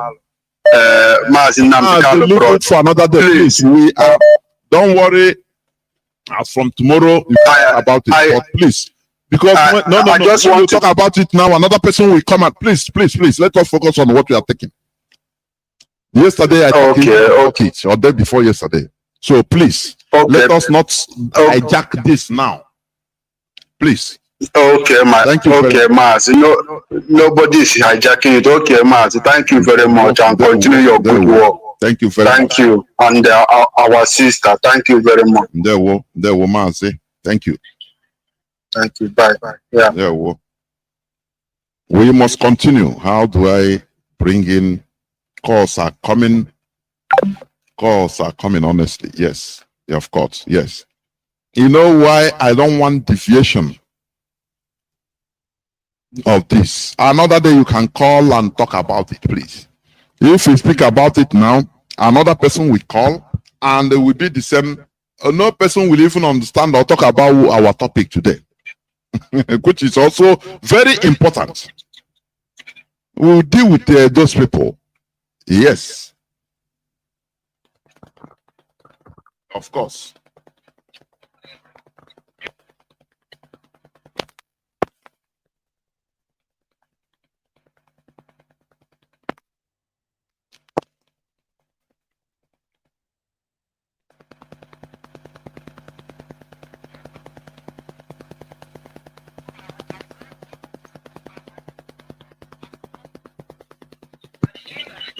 Whether I'm trying to get you to come there. I'm trying to even your voice. I don't know. Wait, I don't know. Whether, please, can you come back and come in again? So that, yeah, okay. Caller on WhatsApp. Sorry, not WhatsApp. Caller on Signal. Welcome to the program. Can you hear me? Yes, I can hear you, Mazi. Good evening from here. There, welcome to the program. Can you hear me? The whole world is hearing you. Thank you very much. Mazi, thank you very much for your good work. It's only those that don't have sense of reasoning that will not understand what you are saying. Mazi, there was a day I asked one question in church, because me, I'm a Catholic. So, and I believe, I know these things like how to pray rosary, and you know, Catholic believe that if you have not been confirmed, you are not a full member of Catholic Church. You are not a confirmed. Like if you are baptized and you are not being confirmed, you are not a full member. So one day I asked one question when we are in class, doing the class of confirmation class. The question I asked that day is about Jesus Christ. Before I ask the question, I go to the Bible, I open the Bible, I ask them, you people said God is the same yesterday, the same today, the same tomorrow, and the same forever. They said, yes. I said, okay. In the book of Exodus chapter 20, from 1 to 5, said, that shall not bow. To be fast, many people are calling. Calls are pouring in. Okay. Please, go on. Be fast, please. Okay, Mazi, let me make it fast. So this, I read the Bible from 1 to 5, where it says, thou shalt not bow to another God, thou shalt not serve another God. So then I ask them, what happened now? Does it mean that God has changed? That we now have the image of Jesus Christ, the image of Holy Mary, and the Blessed Sacrament, that they even obey more than every other thing? Do you know what they say? They said I should wait, that they cannot answer this question now, that if they have to answer it, there is no time, that it will take a much of time, that I should wait after the program. They will call me private and answer the question. So I waited. When the program closed, they called me. They said, the reason that I should not let people deceive me with all those kind of saying. The reason why we have the image of Jesus Christ, the image of Holy Mary, is because when your father died, you keep his image to remember him. So that is why they have all these things. That is why they are bow to it. That is why. Since that day, that is when I begin to realize there is something that people don't know about all this religion. It is nonsense that I'm beginning to understand, because I've been listening to you. Only time that you are preaching about this religion, I always pay attention. So, Mazi, thank you very much for your good work. That is all I have to say. There were Mazi. Thank you. The issue is they will not answer you, you know. When they see your own, you know, in traditional religion, they call it every bad name. But they brought their own. That is, you know, what they are doing, manipulation. They subjugate you mentally so that you believe their own because it's white. They paint it white. That is, all these are, you know, what we are doing here is to make sure to poke your brain into asking questions. Stop going and behaving sheepishly. This world we are in, it is only we humans that can build it. God will not build another city, another world and throw for us. Stop this stupidity and gullibleness. Hold people accountable. Those that merits holding accountable, hold them. Stop believing about when you are the DOs or pastors or imams. We say, don't worry, leave it for God. Pray for them instead. It is written here, this, tell the person, go to hell. That is lie. In this world we are, it is we human beings that should build it. That is why America is built. And you want to go there. It didn't fall down from heaven. Dubai of yesterday is built. And people are rushing to already made. They didn't pray and they fell down. Any person that is telling you to condone evil, pray for corrupt and criminals we call politicians in Nigeria, tell the person you are even demonic like them. That is it. Caller on WhatsApp. Let me see whether I have call on direct line. As usual, calls on direct line have stopped until somebody start talking and they'll start calling. Caller on WhatsApp, welcome to the program. Can you hear me? I can hear you, Mazi. There, well, welcome to the program. Thank you very much, Mazi Jonathan Chideke. Mother Miriam, thank you, my dear sister. Thank you. I thank you, thank you very much. I thank you, Kagama, for this day. I thank you, Kagama, for the coming of our leader, Martin Kanu. And also thank you, Kagama, for the coming of Radio Biafra. Because that Radio Biafra and people like you, people, I don't know, we forgive in the darkness. This white man religion that white people bring to us is an abomination to us. This white man religion has destroyed many brains of our people. Our people are not reasoning as a human being anymore. And the worst part of it is that this white man religion have never bring any good to us. Because this Christianity and the white people education, their government are working together.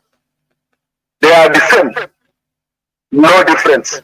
As they use their government to divide our people, make divide and rule. That is how they use that very religion, division in Christianity.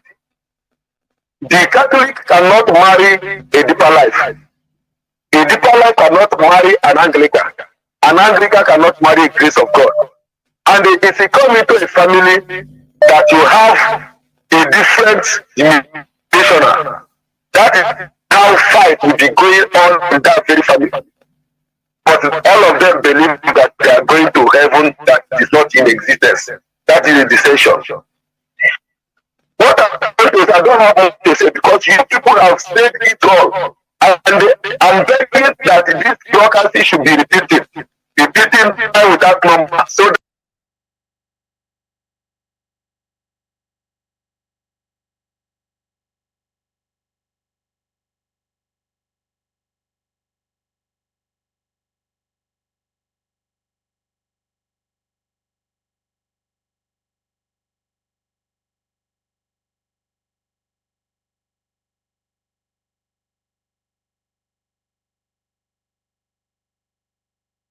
of which was in demon, I will read.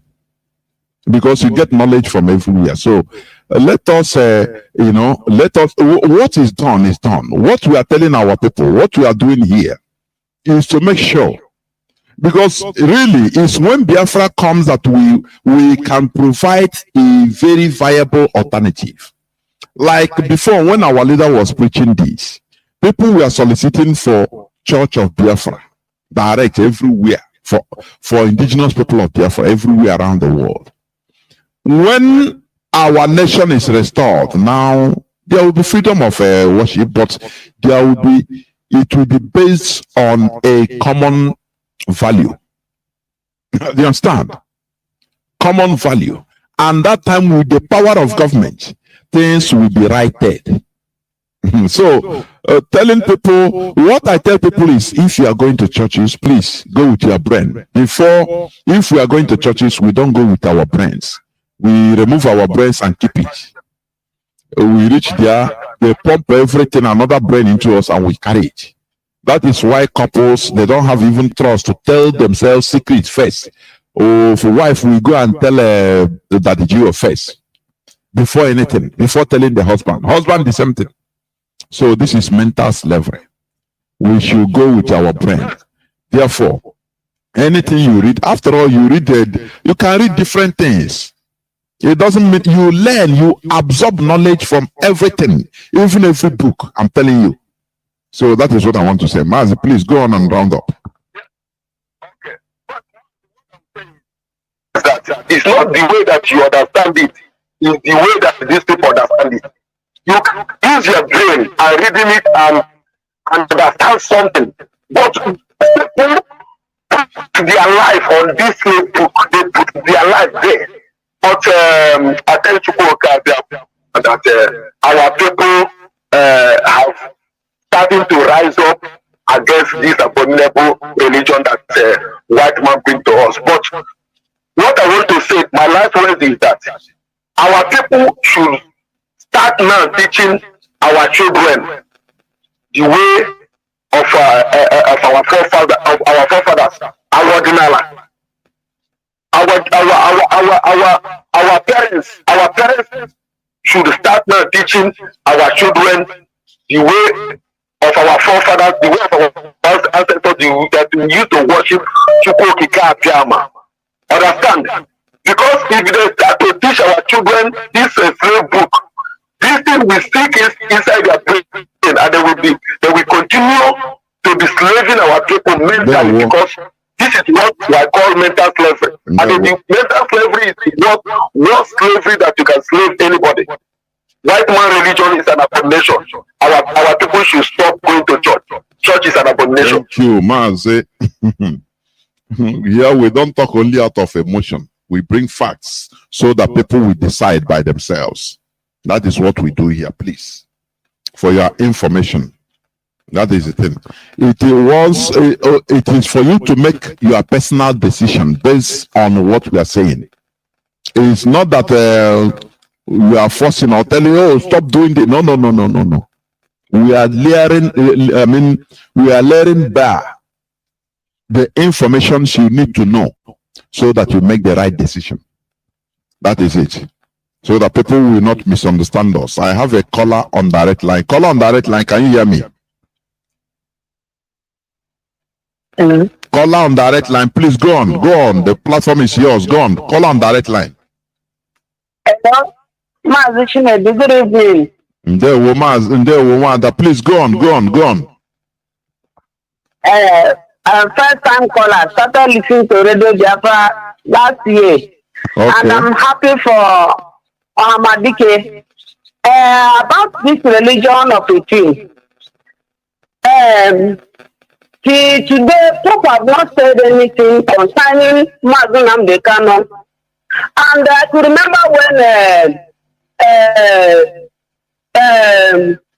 this brother from Anambra that is in Rome, that was talking about we have not seen the war. That during the war, we do not know what happened during the war. We have not said anything about concerning our Nnamdi Kanu.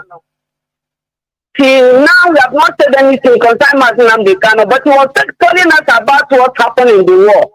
Now, about this religion of 18, I could remember I was a member of a Catholic church, and I've been going to church right from when I was small.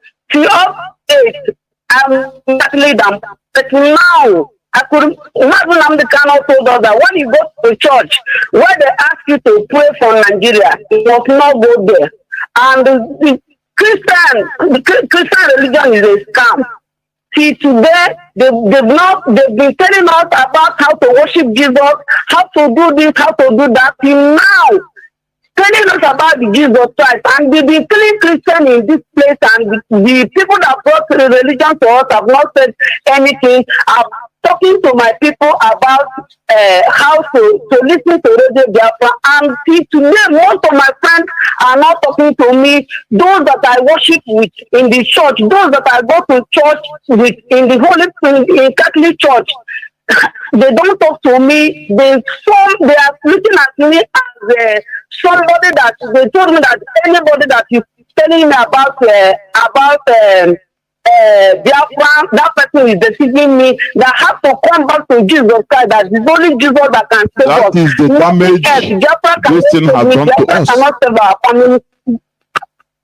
It's only Jesus that can save us, and it's only Jesus that is the only true way to heaven.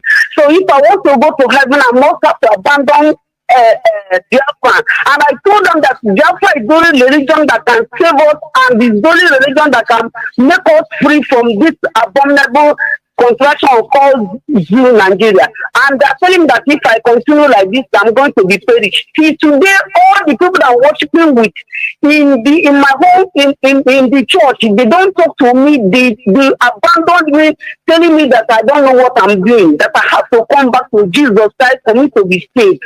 So this religion of 18, we have to continue talking about it, and I've been telling people about it, that is only Biafra that can save us from this thing that we are facing in this country, and they people here. So I want you to continue telling people about what religion is all about. In my village, I have people that they don't go to church since they were born, and things are moving well with them, because when they go to see us, when they go they will come back, kill the ram and the goat for the goat. The goats will accept if you see that they progress, they marry, they do everything, they build house, but we that have been going to church right from when we were small, things are not moving well with us. And they'll be telling us that our own is the heaven, that we will not achieve something on this planet, that we're supposed to focus on heaven. And that heaven is what they are preaching out in the church. Could you imagine a priest that is a Biafran telling us that if you do not get your voter's card, you are not coming to church again, and that thing will be as you are coming to church, your voter's card will be your entrance gate. And I told the priest that for that reason, I'm not even coming to church. Go with your mass and go with your church. I don't come to church any longer. And I was called from one of my brothers from the east.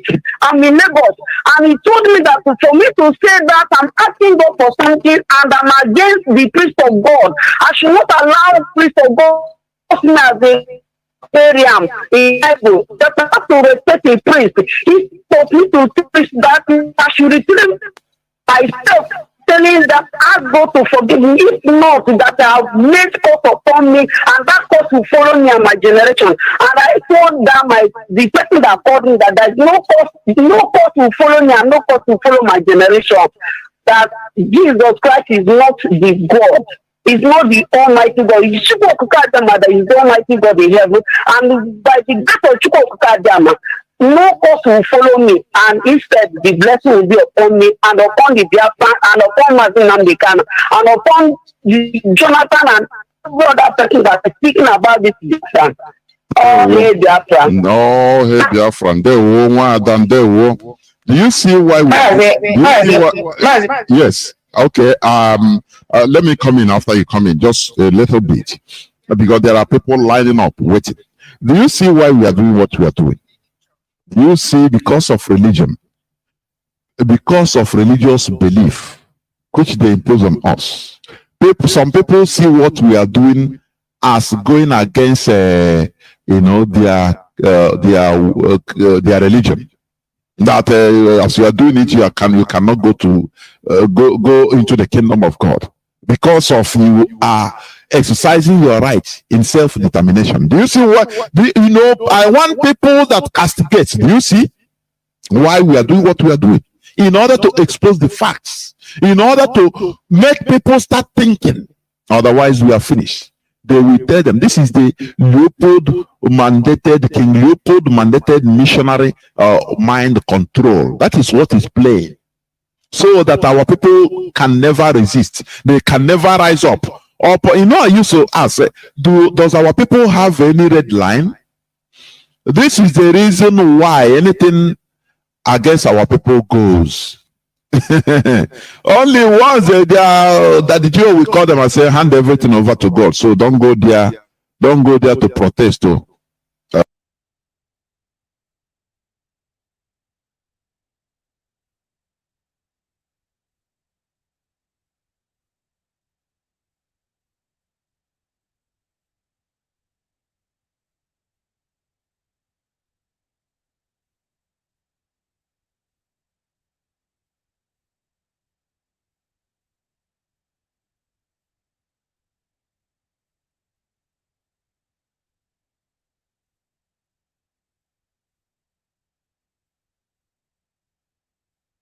Wanted to encourage that my sister to, hopefully she's listening, to let her know that she's entitled to worship wherever or not to worship. It has nothing to do with the blessing of God in her life. God has already positioned her, has already ordained whatever he wants to give her, whether she goes to a religious place or not. That is a fact. The PVC paper they're telling you, card they're telling you if you don't have this, a gateway to whatever. Who printed it? Was it printed from heaven? Was it done in heaven? Was it even done by a Christian? Most likely it was printed by an infidel. The machine that is used to print it by an infidel, a non-Christ confessing individual. That's what I'm trying to say. And yet, that's what I'm telling you now is the gateway to your salvation. My sister, please, thank God you started listening to Radio Biafra. You can replay these tapes over and over again. That is why we're doing them. A moment where you're feeling low or you think you're alone is a connecting point for you. You listen to it and you be encouraged. You are not alone. I am a living witness. God is real. Chukwukabiyama is real. You don't need any religion. It's your choice. Thank you. That's it. God bless.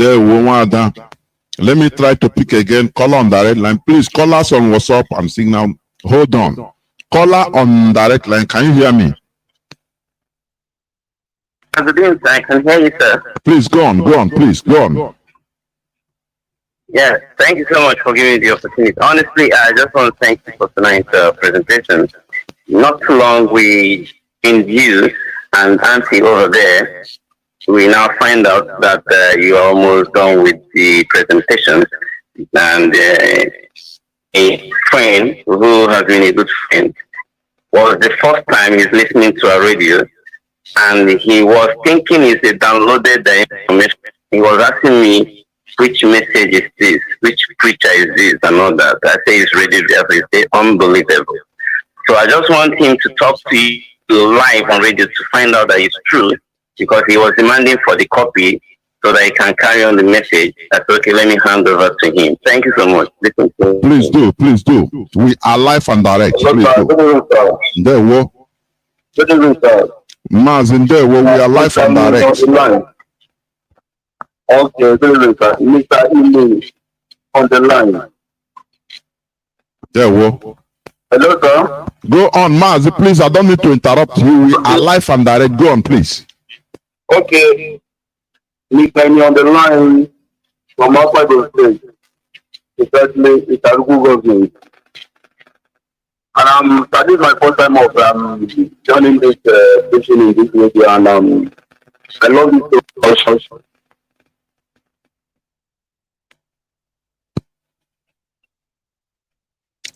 The line has cut.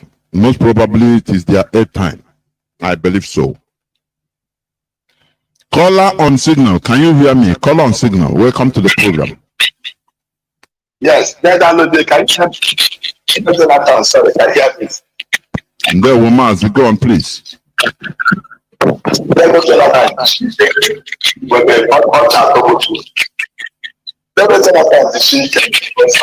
Mazi, there is a noise. I don't know, a radio or app that is on. It's repeating at the background, please. My radio is not on. And are you using earphone? Are you using earphone? Yes, I'm using earphone. Remove it, please. That is a cost. Remove it. Okay, sir.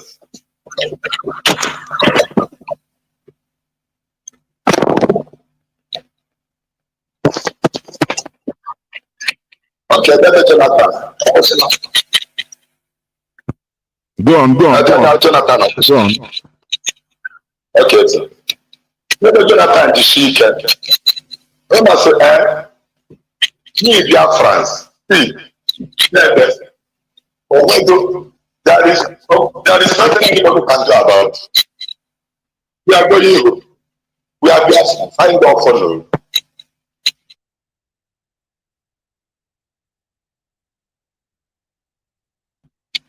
Our Biafrans, what is our problem?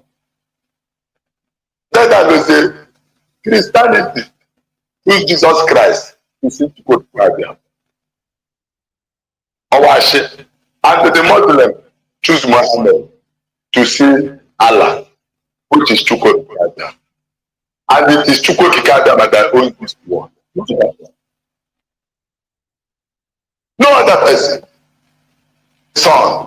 He has the moon, the stars. Even we human beings. What is our problem? Is it because you are a father? That is why your father's land will become to foreigners. Our own Savior, and Jesus came over 2,000 years ago to save those generations. This generation is the generation of Jesus Christ. And our need is here to save us. So that we have a better life. All of us are suffering. We have father, we have bishop, we have pastors, we have. Let the Jonathan, they will call you. I'm going to study Acts chapter 2. But what about the people of the people? Acts chapter 2, the coming of the Holy Spirit. Let the Jonathan, when you guys study, it's 100 verses important. When the Holy Spirit entered them, everybody we are in their own language. Today, then they watch all this passage. What is the meaning of Santa Kaliya? A language that you that is speaking it, you can't even understand. Then it is super to carry out, but the God that gave these guys will understand what he has. Then they say how all this person. When we put the power that said, and then the one that is, I like this flag to come and kill us and take our land. And then they don't attack. They're going to like that. This is quick and all okay. I don't know about that. This is the African military. I wouldn't say, well, can you be like Christ? Let them not the kind of said it. You are a pastor, you are a bishop, you are a father. Can you be like Christ? Jesus Christ, that's it, no? Who is the mother of Jesus Christ? Jesus Christ is Mary. To go to which person is his mother? You yourself as a pastor, which person is mother? If you are the mother of Jesus Christ, it's not the mother, your own mother. By the way, then the Jonathan, that's how they show back. I never show back. I think I didn't for a lady back. That's the best Jonathan question. Mommy, why? Everybody when I kill them. Mommy, why? And you're going to say when I want to throw last for I went on to what I eat. Let's show people any lines. I didn't start it. I but then the Jonathan, let him be a direct one into the world. United Nations, 6 months there, that is their business. Any day, Fulani release our leader for us. I will send it crack on the bottom of them. That is when our own madness will this one, everybody will perish. Let everybody respect himself and live in their own life. And then this is our land. And that we are well sent. Let them just down there and down. Other than that, I'm not going to America. Let us just assume you find out the left hand of Anything go on. I don't have a parent who go with good Canada and Buria. Can't be telling temple. What do you also? Mama, I'm going to buy a phone. It's what was said. Mazi, come to Canada, so more way now. Every time on radio.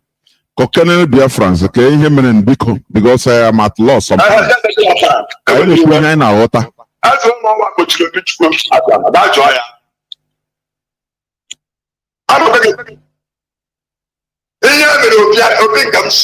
Uchaya, Oga, let's make the Gajupa. I got that show. Then they just as on our belt and waiting at her. So, yeah, and then, operating again about the Calica. I know the folk can away. You don't know the socket and I guess I socket all the place. I took it on this stroke because of the land. Now no more than child. I will attend the church to the children of Roma. Let me in a butcher. I never went there. I never went there. I think this issue you have to settle it privately. Not every time. Please. Caller on there. Well, thank you very much. Caller on WhatsApp. Welcome to the program. Yeah, Mazi Jonathan. Prophet is a defender. So, good evening, all Biafra. He have to say what people understands and what makes sense. Yeah. You cannot maybe only go privately. Get put on a radio Biafra now blaster the person. It doesn't make sense. Please, I don't condone it. Go on, please. It's true. But Jonathan, I like the program you present this night. In fact, I try my possible best to reach him and I will nappy. Suddenly, better. Thank God for Mazi Nnamdi Kanu. Mazi, this Christianity, they have done a lot to us. They have done it. I thank God for this. You are telling them and telling us too. You understand? So that they will know what they do to us. Mazi, there is a testimony I want to give you. Because these people, they are very, very heartless and wicked. My wife was pregnant. Suddenly, getting to the delivery time, my in-law called me. I see my wife, he started keeping quiet, doing as if something is bothering her. And I tried to know, she did not tell me. And he said they went to one prophetess, and the prophetess prophesied that her life is in danger. That they are prophesying that when he has pregnant, maybe they call her name. I don't even know. I just listening to this one. I just keep calm. Let I know where she's going to. So he said, although they said it's from liver, it's from water. I say, Mommy, what are you saying? He said it's true. That her life is in danger. That they said if he born one, born two, born three, getting to four, that she will die. I say, he said this is what they did. That at the end he said there is a big sacrifice that we will make. That the more go take blood. Sacrifice what they are church, what they metal giving. Mazi Jonathan, thank God for Radio Biafra. I said, Mommy, what are you saying?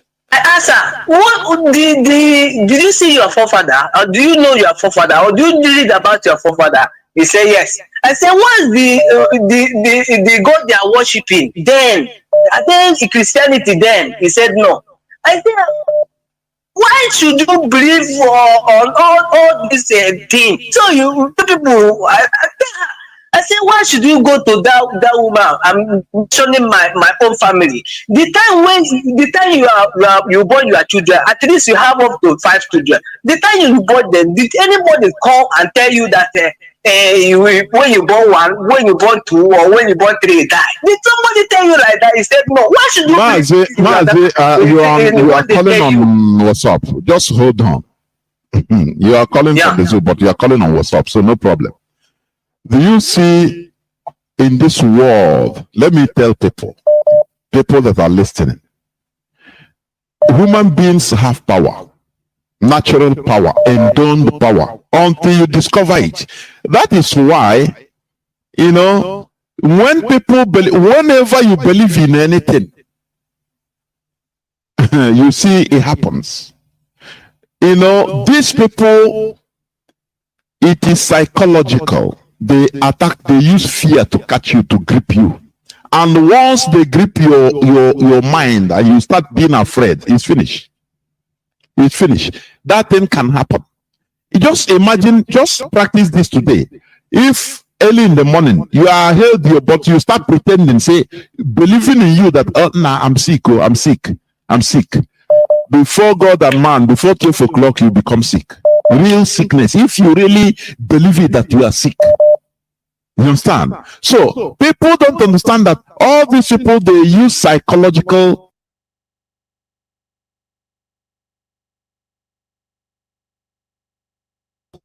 thing. You know, there is no way you can go to any of the that you just and you will not see anything.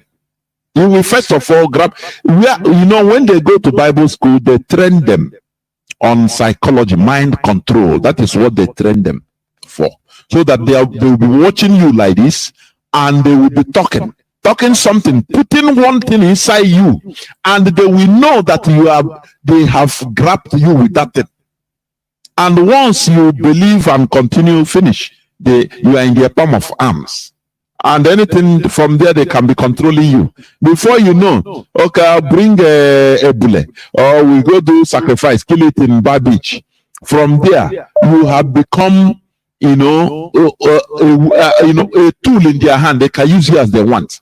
Any slightest, if you are walking or driving on the road, you see anything, ordinary snake that will cross the road, you will stop and call your mommy Gio, your prophetess. Hey, as I'm something normal, but he will say, yes, they are here, you see.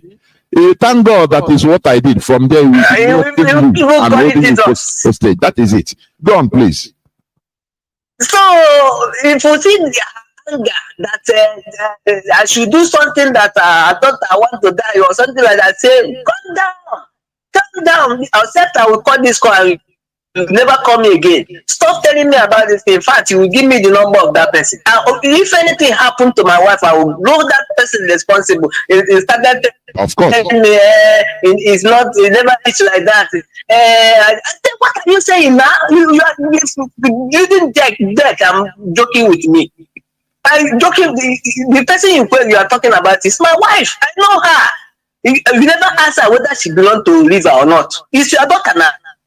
You ask her. They said that they are not talking about, they will not talk, and there's a secret. I said, then never you again to talk to that place, or even going to that place. If anything happen, my wife delivers safely. What are they saying? They did not allow us to worship the God that when you olden days come to shrine. If you come to shrine, the shrine will detect you. It will detect you. Is it not the God that they make sacrifice? They consult God. It will detect the person that do that bad thing. Which God passer? This one they will tell you, have faith tomorrow. Pray to be better tomorrow. I see people be going to one place, they're laying hand on praying on in the church. I say, these people are they human beings?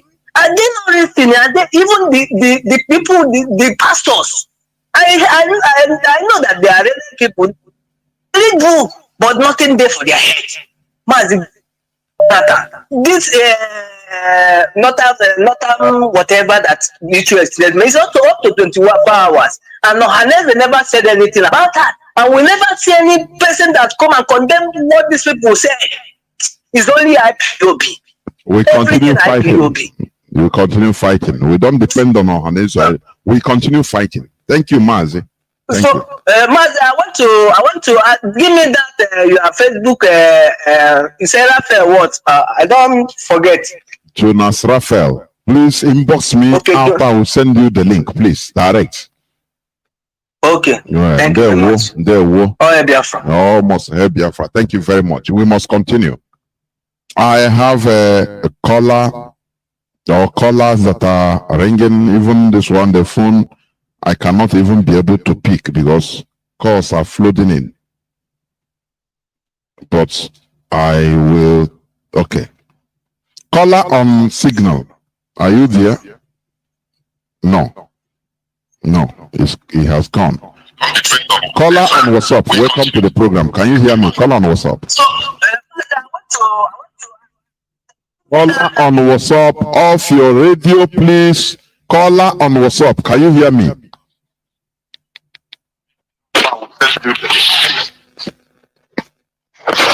Do you see? Caller on WhatsApp for the last time. Are you there? Yes, I'm here. Mazi, when you call, please concentrate. I've been shouting. Go on, please. Okay. Okay. Can I go on? That is why pick your call, Mazi. Go on, please. It seems you are not listening. Thank you. Okay. Thank you so much. My name is Steve Netflix, and that's my calling from Sweden. Please, first of all, I want to thank you for your good work and our dying one. We don't continue to look then Mazi Jonathan in the name of Chukwu. He said, Mazi Jonathan, first of all, please, I want to plead you for one thing. You see that very letter, that very that you have found, that's what you that is the main point of how to, if possible, how you can publish all this so that people can read by themselves. Yeah, even in WhatsApp, because this is the main problem we are having, you know, that is so that people should understand why we should go to church with our sins. Because we have to pray to God. We know God before white man come. So I don't think our people understand. And the only way out now is so in fact, I'm just thinking, but already that is the main thing. That very public, that's very founded, that's in the open that is very, very important for people to read. That very document is the main problem we are having as a black race. That is the main problem.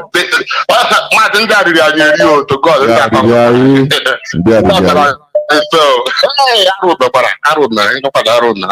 hey, okay, that's my case. Thank you.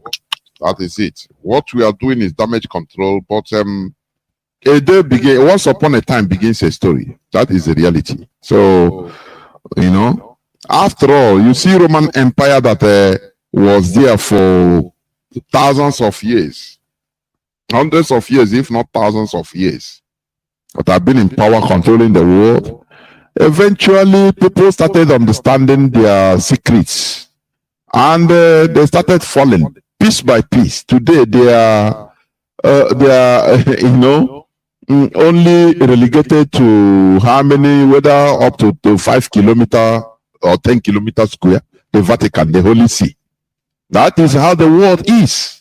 So, as we are opening our brains, our eyes to understand the antics of our subjugators, our slave masters, our colonizers, now we have to start rising. And it is working, honestly.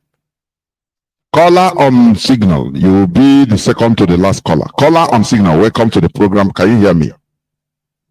I hear you, Mazi Jonathan Chile. Biafra. Almost Biafra. There we go. POB one family. My name is Kisuru. I'm calling from Morocco. My brother and my sisters, thank you people, including our leader. My brother, religion is a disease. In my own opinion, and majority, pure disease. And you know that my brother and I is crying about people. These people, they come, the colonization, they first of all come with missionary. Now we are not aware, even when they born Jesus, even the time they kill him. I'm telling you, even the time he go to heaven.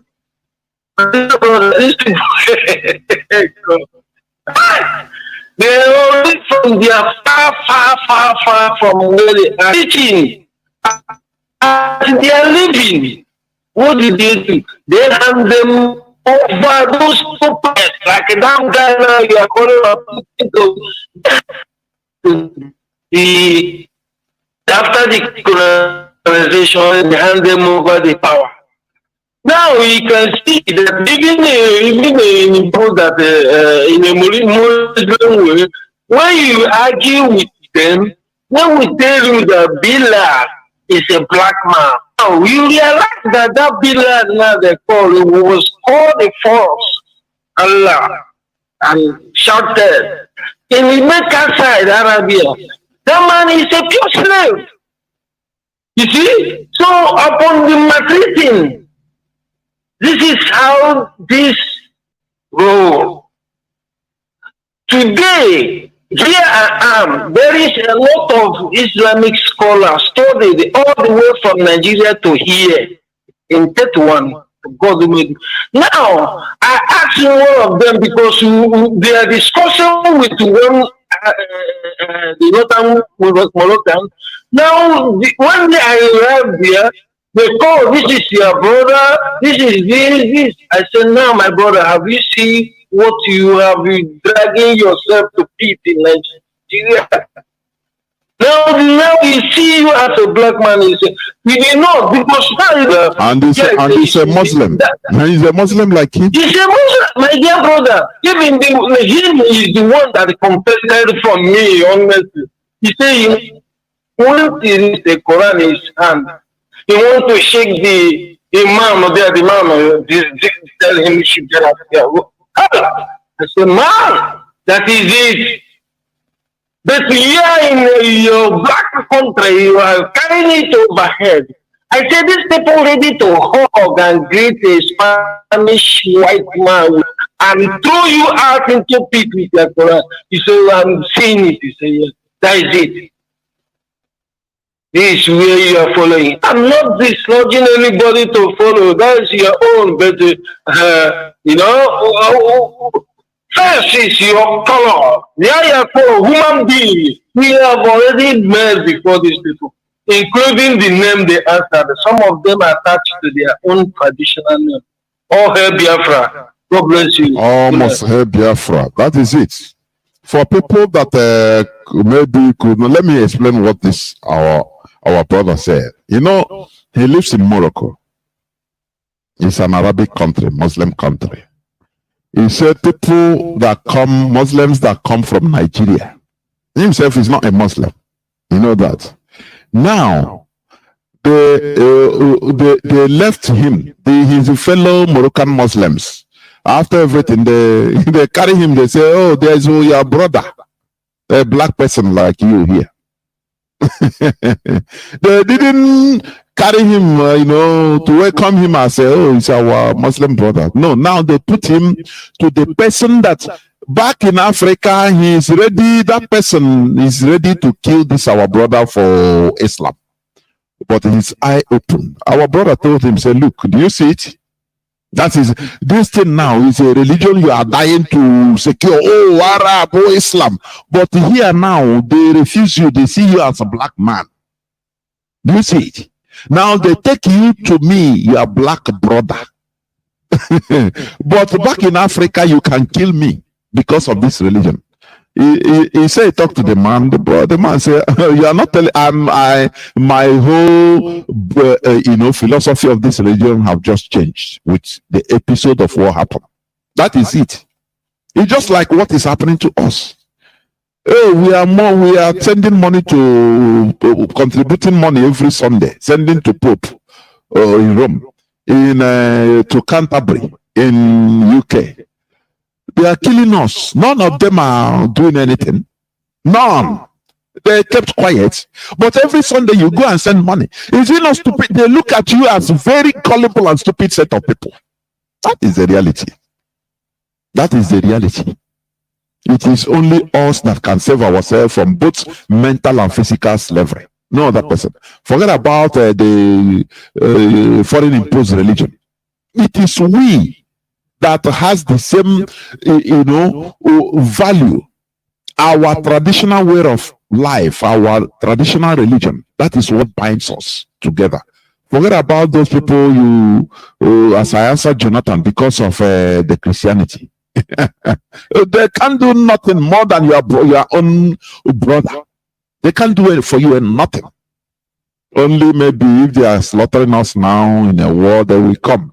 Hey, Reverend Father, he brought Gary Gabon. They bring Oporoko to help us. But the thing they should do should start now. They are doing nothing. It tells you all you need to do to know. I have a caller on WhatsApp. He will be the last caller. Caller on WhatsApp, welcome to the program. Please, you are the last caller. Go on, please. Mazi, good evening from here. Mazi, Jonathan.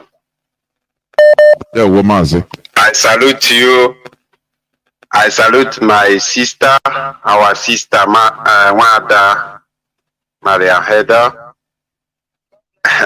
Wada, I would still like to know your Biafran name or Igbo name because, you know, but however, I do abide on whatever you said here, Mazi, Jonathan. You people are really eye-openers to our people and to all of us entirely. The fire must keep on burning. They can hold the messenger, but the message is already out there. And if the Fulanis are still fighting from since 1904 to date, till this, as we are speaking, almost some minutes to 12 and 2022, and we are in 30th of July.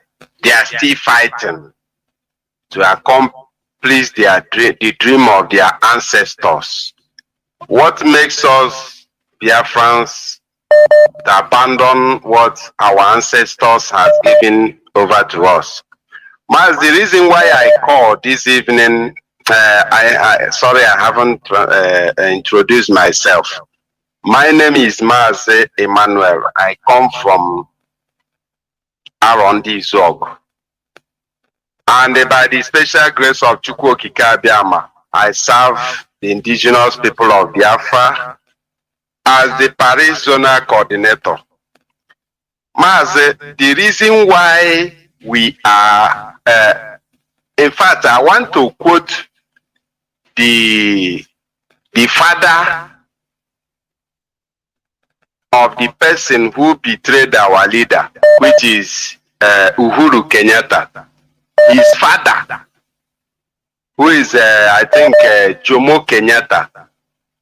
He said that white people came into our land in Africa and they asked us to close our eyes, and as we were closing our eyes, before we open our eyes, they have possessed all our land. They have owned all our lands. And and they handed Bible over to us. And that very issue, or that very wealth, is very, very heavy. Because when you look at today, what we are passing through, especially in Biafra land, who can we ever tell in this very world that Biafra land is the land, only a portion of a land who has been feeding the whole world today? But you know, journalists and CNN and other newspapers, they can never talk about it because Britain never want them to say anything concerning Biafra or anything concerning our race. They only talk of Iran, Saudi Arabia, other countries who they use their oil to deceive other people, but not really telling the people that where they are getting all their resources are from Biafra land. The resources they are using to conquer other nations or build their military mights are coming out from Biafra land. They don't say that. Mazi, the question we should ask ourselves is this. Fulani people don't want us to relate to Israel or to relate to any other person. But them, they are free to relate to Saudi Arabia. They are free to go to their Mecca to pray. But we are not authorized to go to maybe to Jerusalem or to go any other place to pray. No, we are free to go to Rome. You can go to Rome, because they know that those people are just hypocrites. They don't know, they don't talk. If they are talking, why haven't they said anything concerning the killings of the Christians in Nigeria and in Africa in general? Are they not Christians? But you see the double standard. Mazi, are you telling me that if in Nigeria today, that is Biafrans or Oduduwas are killing the Northerners, are you telling me that Saudi Arabia will keep quiet? The answer is no. Saudi Arabia and the other Muslim countries around the world can never keep quiet. But because of these people that brought Christianity to us, we are not originally Christians. They were convertees, like they brought it to us. That is my own understanding. These people were not originally or born Christian, because Christianity never started from Europe. It started, the person we are talking about is a Jewish man, which originated from Israel.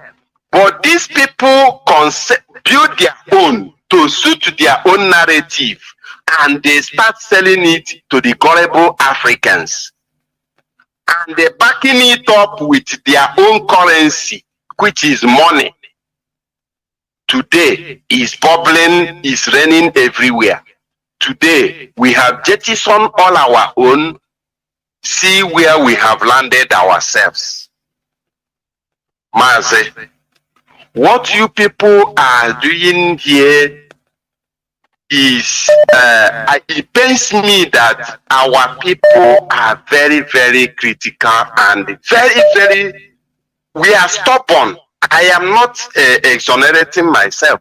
We are stubborn. And that stubbornness will cost us a lot. That stubbornness, we are very, very stubborn, yes, but that stubbornness will cost us a lot, and it has costed us a lot already, but it will still cost us a lot for we to learn a very big lesson. Because can you tell me that had it been that is Fulani, they kill up to 5 million in Nigeria, can they still be part of this Nigeria? The answer is no. Is it Yorubas? Had it been they killed Yorubas the same way they killed Biafrans because of their own resources?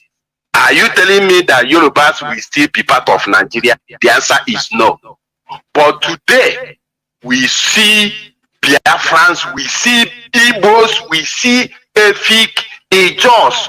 All of our people are still championing for Nigeria. Talking as if, are we offerings? Are we fatherless? Are we landless?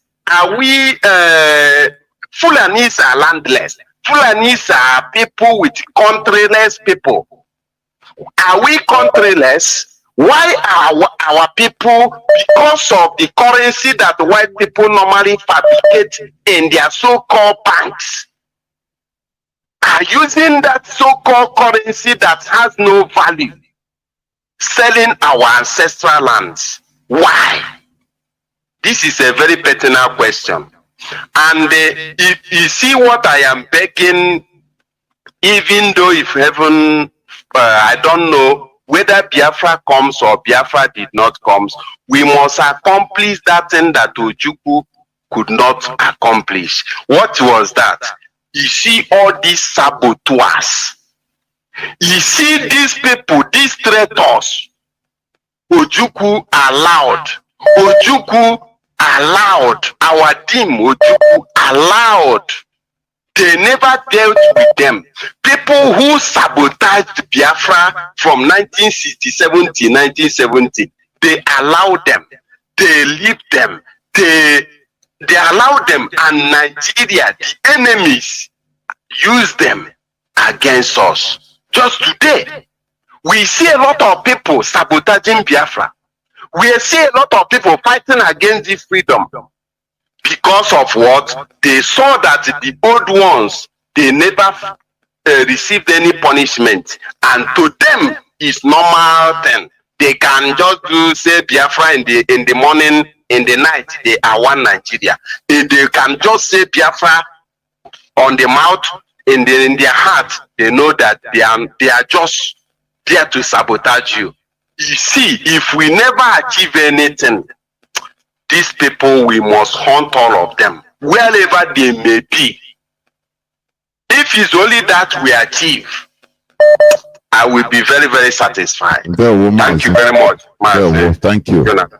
Let me say something concerning what our brother said.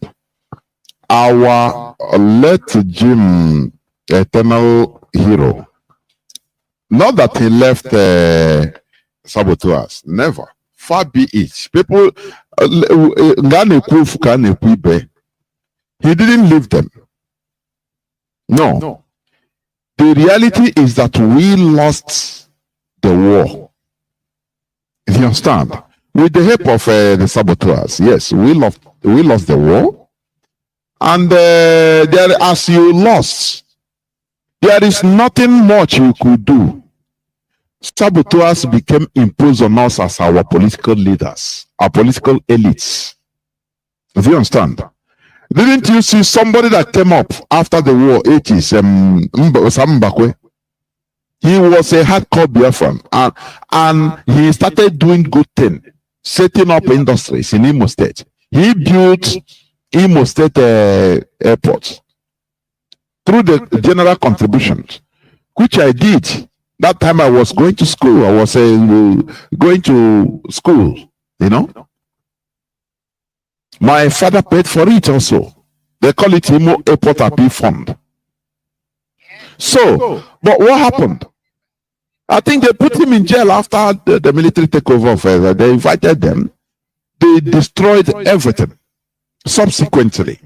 So, it is not that our eternal leader, Dim or the Ojukwu, left the saboteurs. Let us say it as it is, please.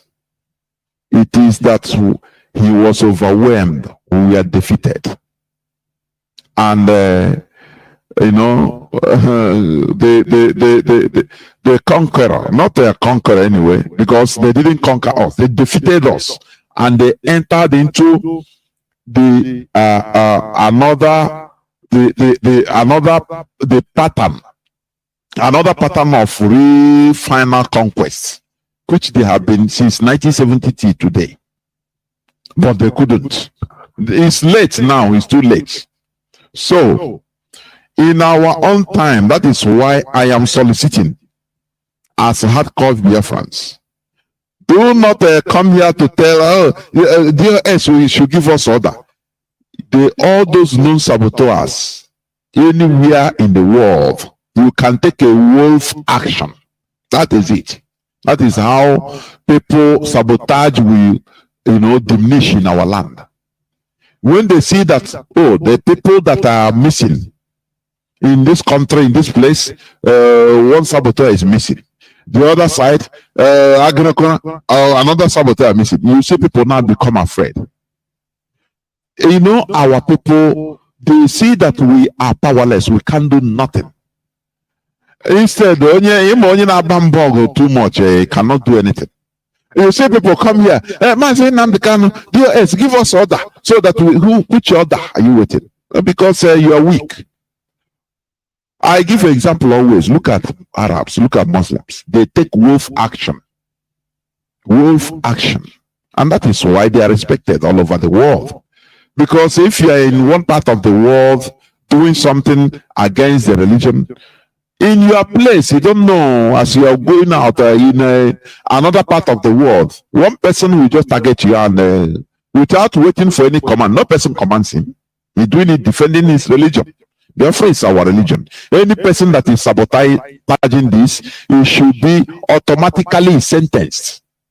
Do not wait or expect for us to come on air, for the HOD come on air and announce, oh yeah, this person. No, because that is what our people should be doing. Wolf action. That is it. What other? I don't know. Please, you have to come in and make your departing remark. Many people are still calling, but I can no more. We are 4 hours plus. Go on, ma. What other? Okay, Mazi, if you want me, then let me give. Of course, go. Okay. Of course. Okay, Mazi. How I'm going to bring my come to conclusion today. I'm just going to give our people or give us an idea how these people manipulated our people, how they took what we had, told us they were bad. On the other hand, they brought the same thing, but in a different format and ways. Like, for example, when you started it when you mentioned Mazi, you said when it comes to indigenous people, they will refer to our altars as shrine to make it look dirty, sound dirty, look devilish, But when it comes to Christianity, it will be called altar. They're all the same thing. When it comes to like our priests, which is whom people will find in the altar, our own, they call them, the way they call it, native priest. There's a way they call that priesthood. All these native priests, giving the connotation that all they do is do evil, devilish things. But when it comes to the Christianity or this Christian religion, they will call them reverend fathers, sisters, nuns. They are all priests. Whether they are traditional priests, the altar priest, altar is altar, whether you call it altar or shrine, that is the same thing. You come to Ani or Allah, which is the Mother Earth. We believe the Mother Earth, that's why it's qualified as a she, because she's a bringer of what? The things of food, let me use the word food, that we use to sustain life. So invariably, Mother Earth is what gives us, sustains life, gives us life. Through Mother Earth, life is brought and life is encouraged. And then our people believe in Mother Earth, they worship Mother Earth, and it's a powerful deity we worship. What did they do? Virgin Mary is a kind of Annie. She's a virgin. Through her, when you break her, you bring out life. Life springs out. That's what I'm telling you. Through her, a seed was sown, and this seed is whom you call Yeshua, according to the Christians, Jesus. And through this Jesus, true life, which is spiritual life, is given. Just like our people believe in Annie, through Annie or Allah, a seed, we sow seed, and through the seeds we sow to Annie, life is encouraged, life is embellished, life is multiplied. So these are the things our ancestors were doing. That's what I'm trying to bring up. When they came out, they already knew these things. They knew we knew how to worship God. They knew what we're doing were not devilish. They were not that. I'm not saying everything. Most of the things were doing, just like with every other culture. But just to bring in deception, they kind of change the formats, change the names, change the scenario, the conversation to make our own look bad and nasty.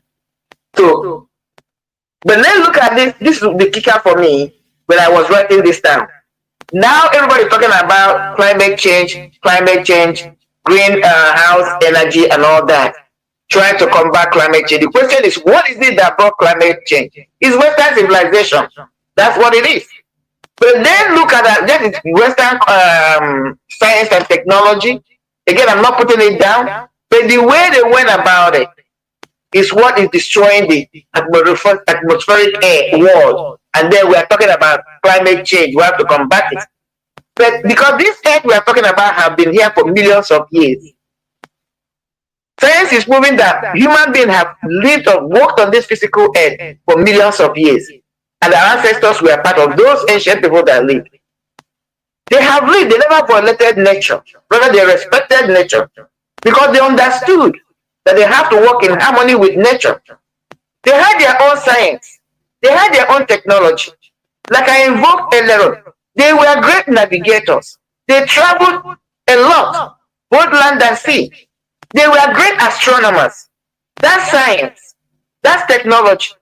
Some of them, people may not believe, but I can tell you, there are very few people that can still do it. But some people, you know, in English, you can call it telepathy or teletransportation.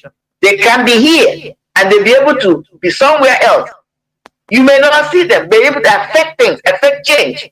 That's a science. Unfortunately, they could not write some of those things down. They didn't write them down for us to continue. They were orally passed down. Along the way, some people, you know, we missed the connection, which is the reason why we have to go back. Do research. Find out how were our ancestors able to live? How were they able to read nature? How were they able to predict nature? How did they get this, the amount of knowledge of astronomy? Even when you read the Bible, according to the Christian Bible, you read it. They said the shepherds were watching, you know, taking care of their sheep at night. When you read the Bible, they were magi. Magi were magicians. These were from the east. They were not from the west. So when you talk about east, they were either far east or east. This is China, Japan, Russia, far east. These were astrologers. They were able to read nature. They were able to read the heavens, the skies, know when there was a shift. There's going to be a paradigm shift in nature. That was why, according to your story in the Bible, they were able to spot that something new, if you want to believe and follow the story of the Bible, something new has happened in nature. A great star has come that has come to change the paradigm shift of whatever was happening then for those people, which is what happened in our own case now, in the person of Mazi or Amadike. He has come for a mission. There's a paradigm shift. That is why the world is in turmoil. Those who do not want to follow this, you know, change that is coming in, which must come. That is why Nigeria is in trouble. This change must come. But most of us are not able to read it because we have lost our ancient technology, our ancient science, our spiritual ways, which would have enabled most of us. I know some of us are aware, are in tune to understand. Mazi understand that he's on a mission. He's been saying it. So that was our way. Our ancient people, they were able to even predict when their life was coming to a close. They will gather their families. There was no will. Nobody, a good man that lived and was spiritually developed, didn't have to write a will. They didn't write will. When their time was closed, they will gather their families, give instructions, and quietly cross over. That's the kind of science. You still find it in the Bible. When it was time for somebody like Joseph to die, Jacob, the Bible said, he gathered his people. Abraham did it. They rendered their blessings, rendered their curses, gave admonishment. Then they knew, they would tell them, I'm crossing over. Some people are still able to have an idea today, but many of them, very few of them. That's why we must go back to that technology. Let it evolve, research it, see what it is. We could have gone our way with, you know, or mix it up with the Western civilization or technology. Only God knows what would have been. So that's one of the things we are missing. So when our ancestors were following their own scientific way, their own methodology of explaining and harnessing nature, they respected nature. There was no need for climate control. They knew we had natural resources, all these minerals, all these iron, all this gold, because they played with them. Look at the Tutankhamun. Look at if you're a student of Egyptology, you see the amount of wealth they had. The amount of gold, they knew they had this diamond, but they did not abuse those things. They were careful because they knew that they must have a relationship, respect between them and nature. And that which nature has given them so that they can, this life and this earth can be sustainable to sustain their lives. So these are some of the things we are missing. And I just wanted to bring it up to let us know that our ancestors were not dumb. They were not dumb. They knew better. Even this, the only thing that the science of the white man is practical, is physical, but it's more of illusion. I'm not condemning it. There's a place for it, but there should be a place for our own too. Because even this medicine we're talking about, if some of us can go back and do a little reading, you don't have to go deep. You'll find out that this medicine we are talking about are the insertion of medicine. The herbal medicine, that is traditional medicine, and the conventional medicine were one time the same thing. They were together. Anybody that was a doctor then had the knowledge of both.